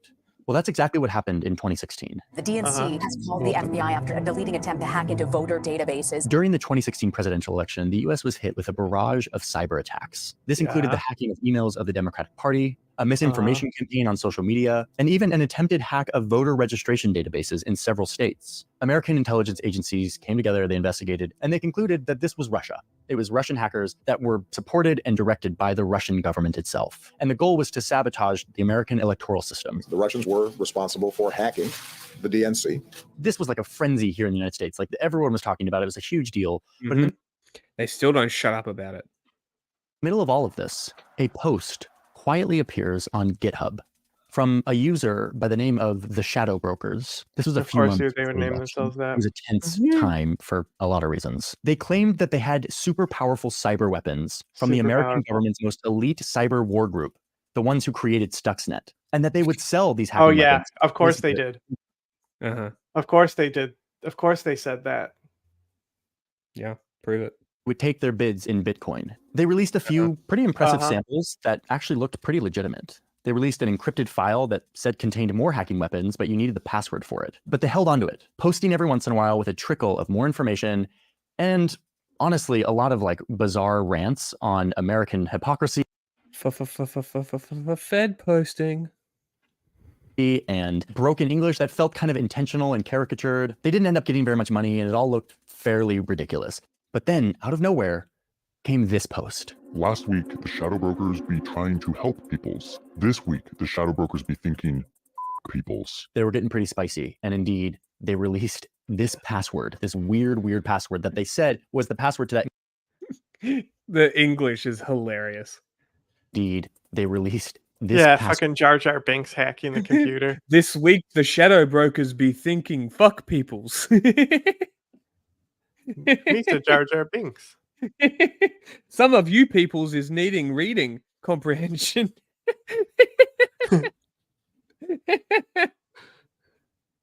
This weird Even password. the text is glowing. That encrypted file that they had posted earlier. And when you put that password in the encrypted file, you discover that it is exactly what the shadow brokers said it was. 67 files that comprised some of the most sophisticated and dangerous cyber weapons that the NSA had ever created. And among them, the most powerful of the bunch, a tool called Eternal Blue, which allowed hackers to break into and control the Windows operating system, which is what most computers in this world use. Sick. Eternal Blue was like an open door.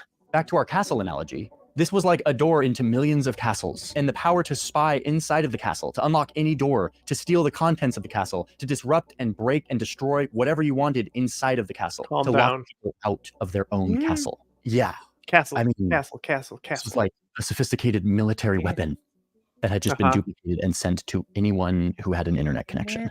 And what it meant was that the shadow brokers and all of their like caricatured broken English were actually legit. They had hacked in to our national security agency, our secret spy agency, and stolen the cyber weapons and sent them out to the entire world. Not just to other governments, but to anyone. So who are these shadow brokers and how did they do this? The answer, and the kind of scary thing about cyber war, is that we don't totally know. Experts. The funny thing about this is as soon as that's released, they can patch it. Yeah, that's the entire time I've been thinking. Like, oh, it's like as soon as that's released, Windows gets it. Oh, patched. See you later. Bye. Pointless. Now they're all useless. They probably already were useless, which is why they Yeah. were able to get them. Think that Russia did this to send a very clear signal to the NSA and to the United States at large that, I'm hey, sure. we can do this. We have sure the they power have to done break into plenty. your business secrets, and we will release them if we want to. So now, after 2016, we enter a new era of cyber warfare. Stuxnet was a big turning point. The shadow brokers and Eternal Blue is our next turning point. From here on, you see a new genre of more sophisticated, more powerful cyber attacks. Wow.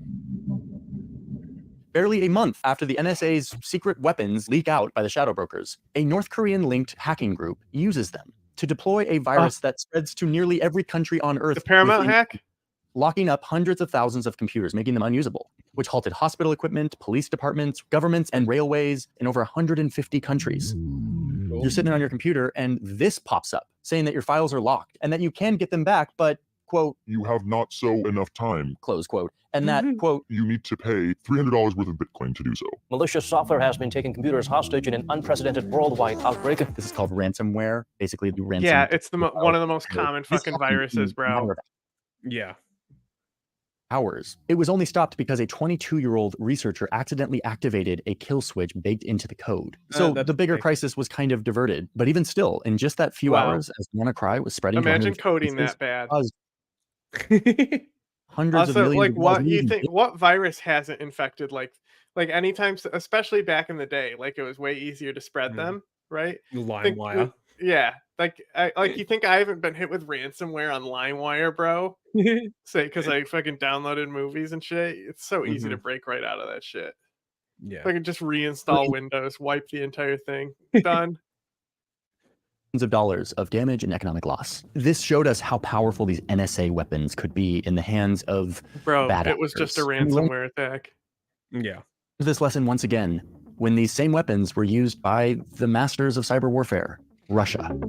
The single biggest attack on record. The masters of cyber warfare, Russia. Bro, the masters of cyber warfare is Israel. Everyone knows this. Yeah. So Korea is pretty good too. Both Koreas, North and South, they're pretty good too. Yeah. I imagine Japan's probably up there as well, but we don't really hear about it because they're probably not fucking with people. Yeah, I mean, we had hospitals hacked. We had medical information stolen here. And I think it was by like LulzSec or something. Like a random group. Constitution Day, when the Russian hacking group Sandworm deployed an attack that was similar to their 2015 electrical grid attack. But this time, they had the NSA weapons in their hands, so it was a whole new level. This one was called NotPetya. This thing was potent. It spread very quickly, and soon Ukrainians were seeing this scary screen on their computer that literally started with, quote, "Oops, your important files are encrypted. Perhaps you are busy looking for ways to recover your files, but don't waste your time. Nobody can recover your files without our decryption service." It looked like another ransomware attack, saying that you have to pay $300 worth of Bitcoin in order to get your files released. But meanwhile, it was spreading super fast and wiping everything out in its path. It took down Kiev's mass transit system, airports, hospitals, and it rapidly spread through government agencies. Gas stations and power grids went down, credit cards stopped working, and it shut down almost every ATM machine in the capital. It's one of my biggest pet peeves. What? Just listen. The person who was caught in the middle of this cyber attack described it as, life went very fast. Just from what's in gas stations and power grids went down, credit cards stopped working, and it shut down almost every ATM machine in the capital. Did you hear it? No, I didn't hear ATM machine. Oh, automatic teller machine. One person who was caught in the middle of the cyber attack described it as, life went very fast from what's new on. It's that and people who misuse plethora are my two pet peeves. Facebook to, do I have enough money to buy food for tomorrow?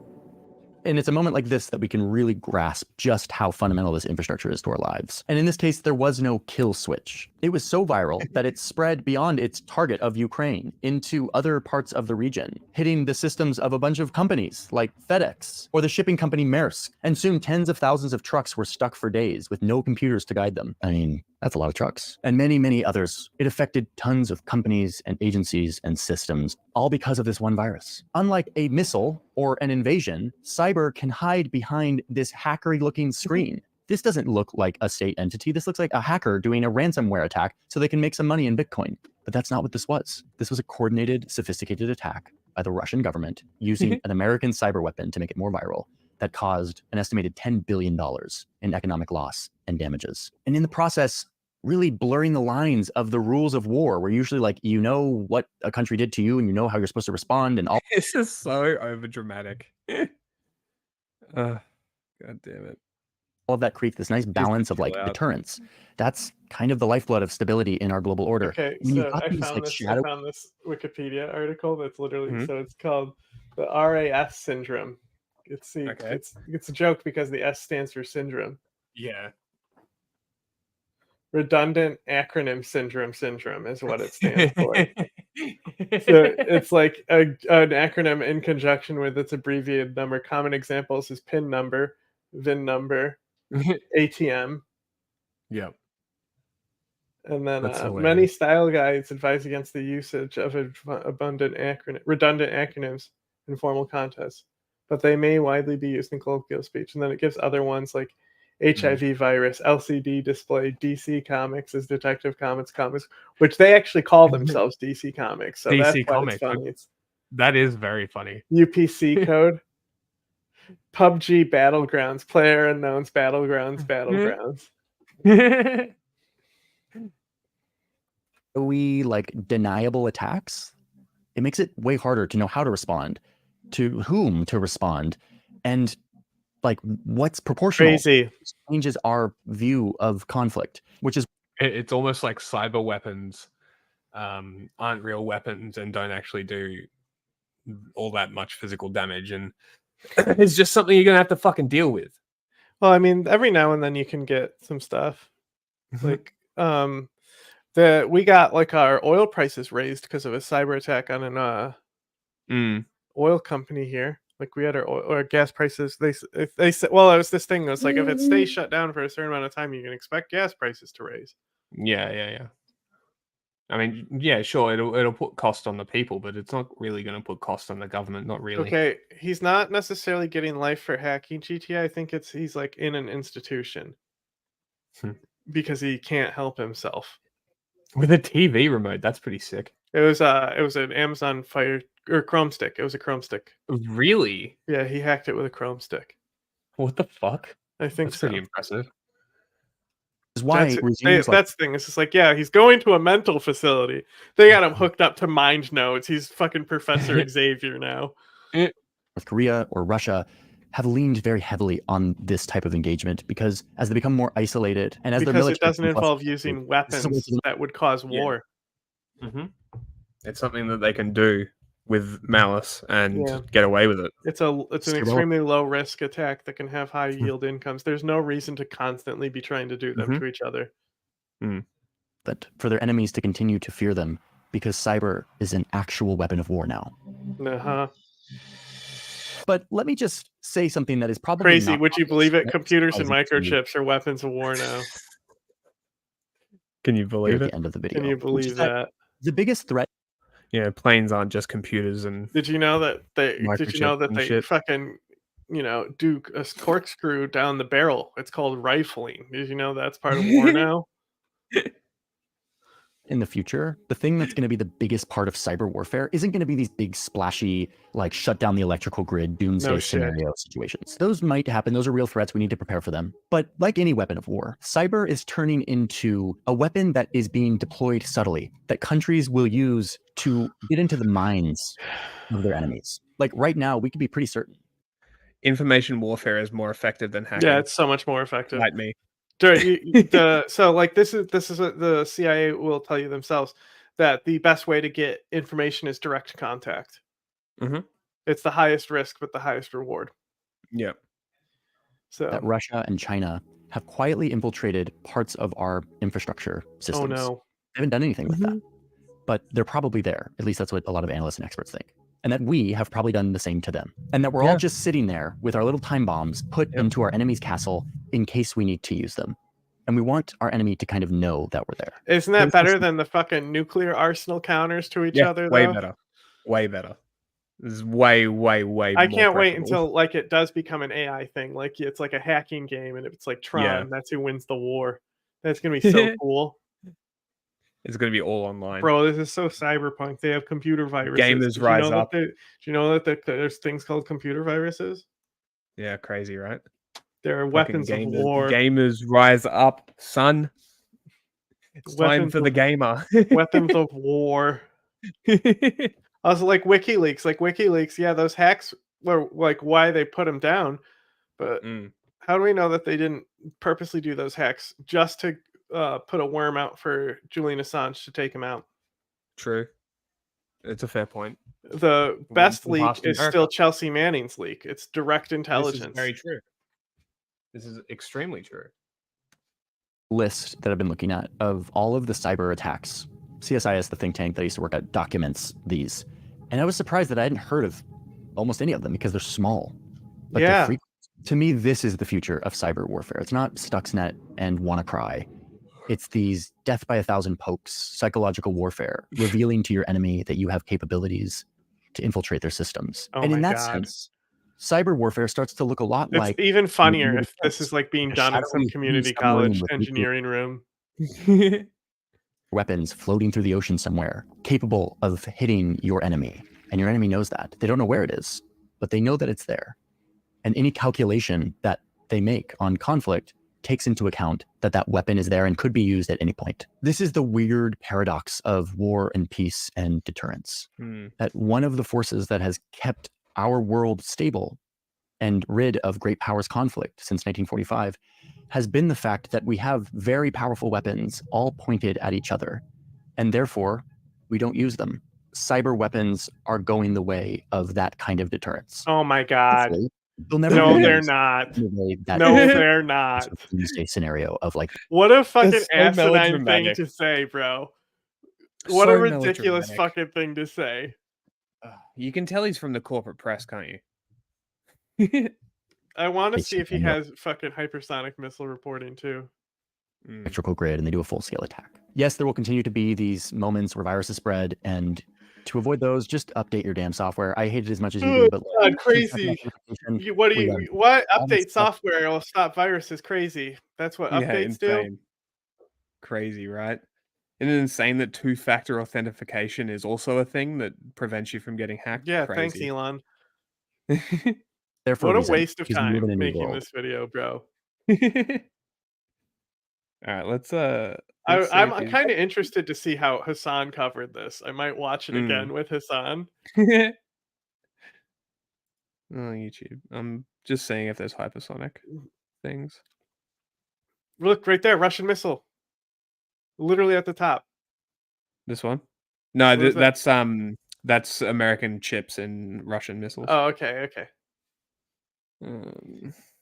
Olive oil, pirates, spy networks, Mormon, Yeah, he used to be a Mormon. You know that? Puerto Rico. Yeah, I did know that. And you definitely have a really, large dick. Your peepee is gigundo. It definitely didn't double up for you last time you played one to me. Oh, let me try. Not the best source. Not the best source. Now it doubled again. Weird. A doofus. Talk about code that needs to be sorted out. Anyway, I am fucking tired. I think we're killing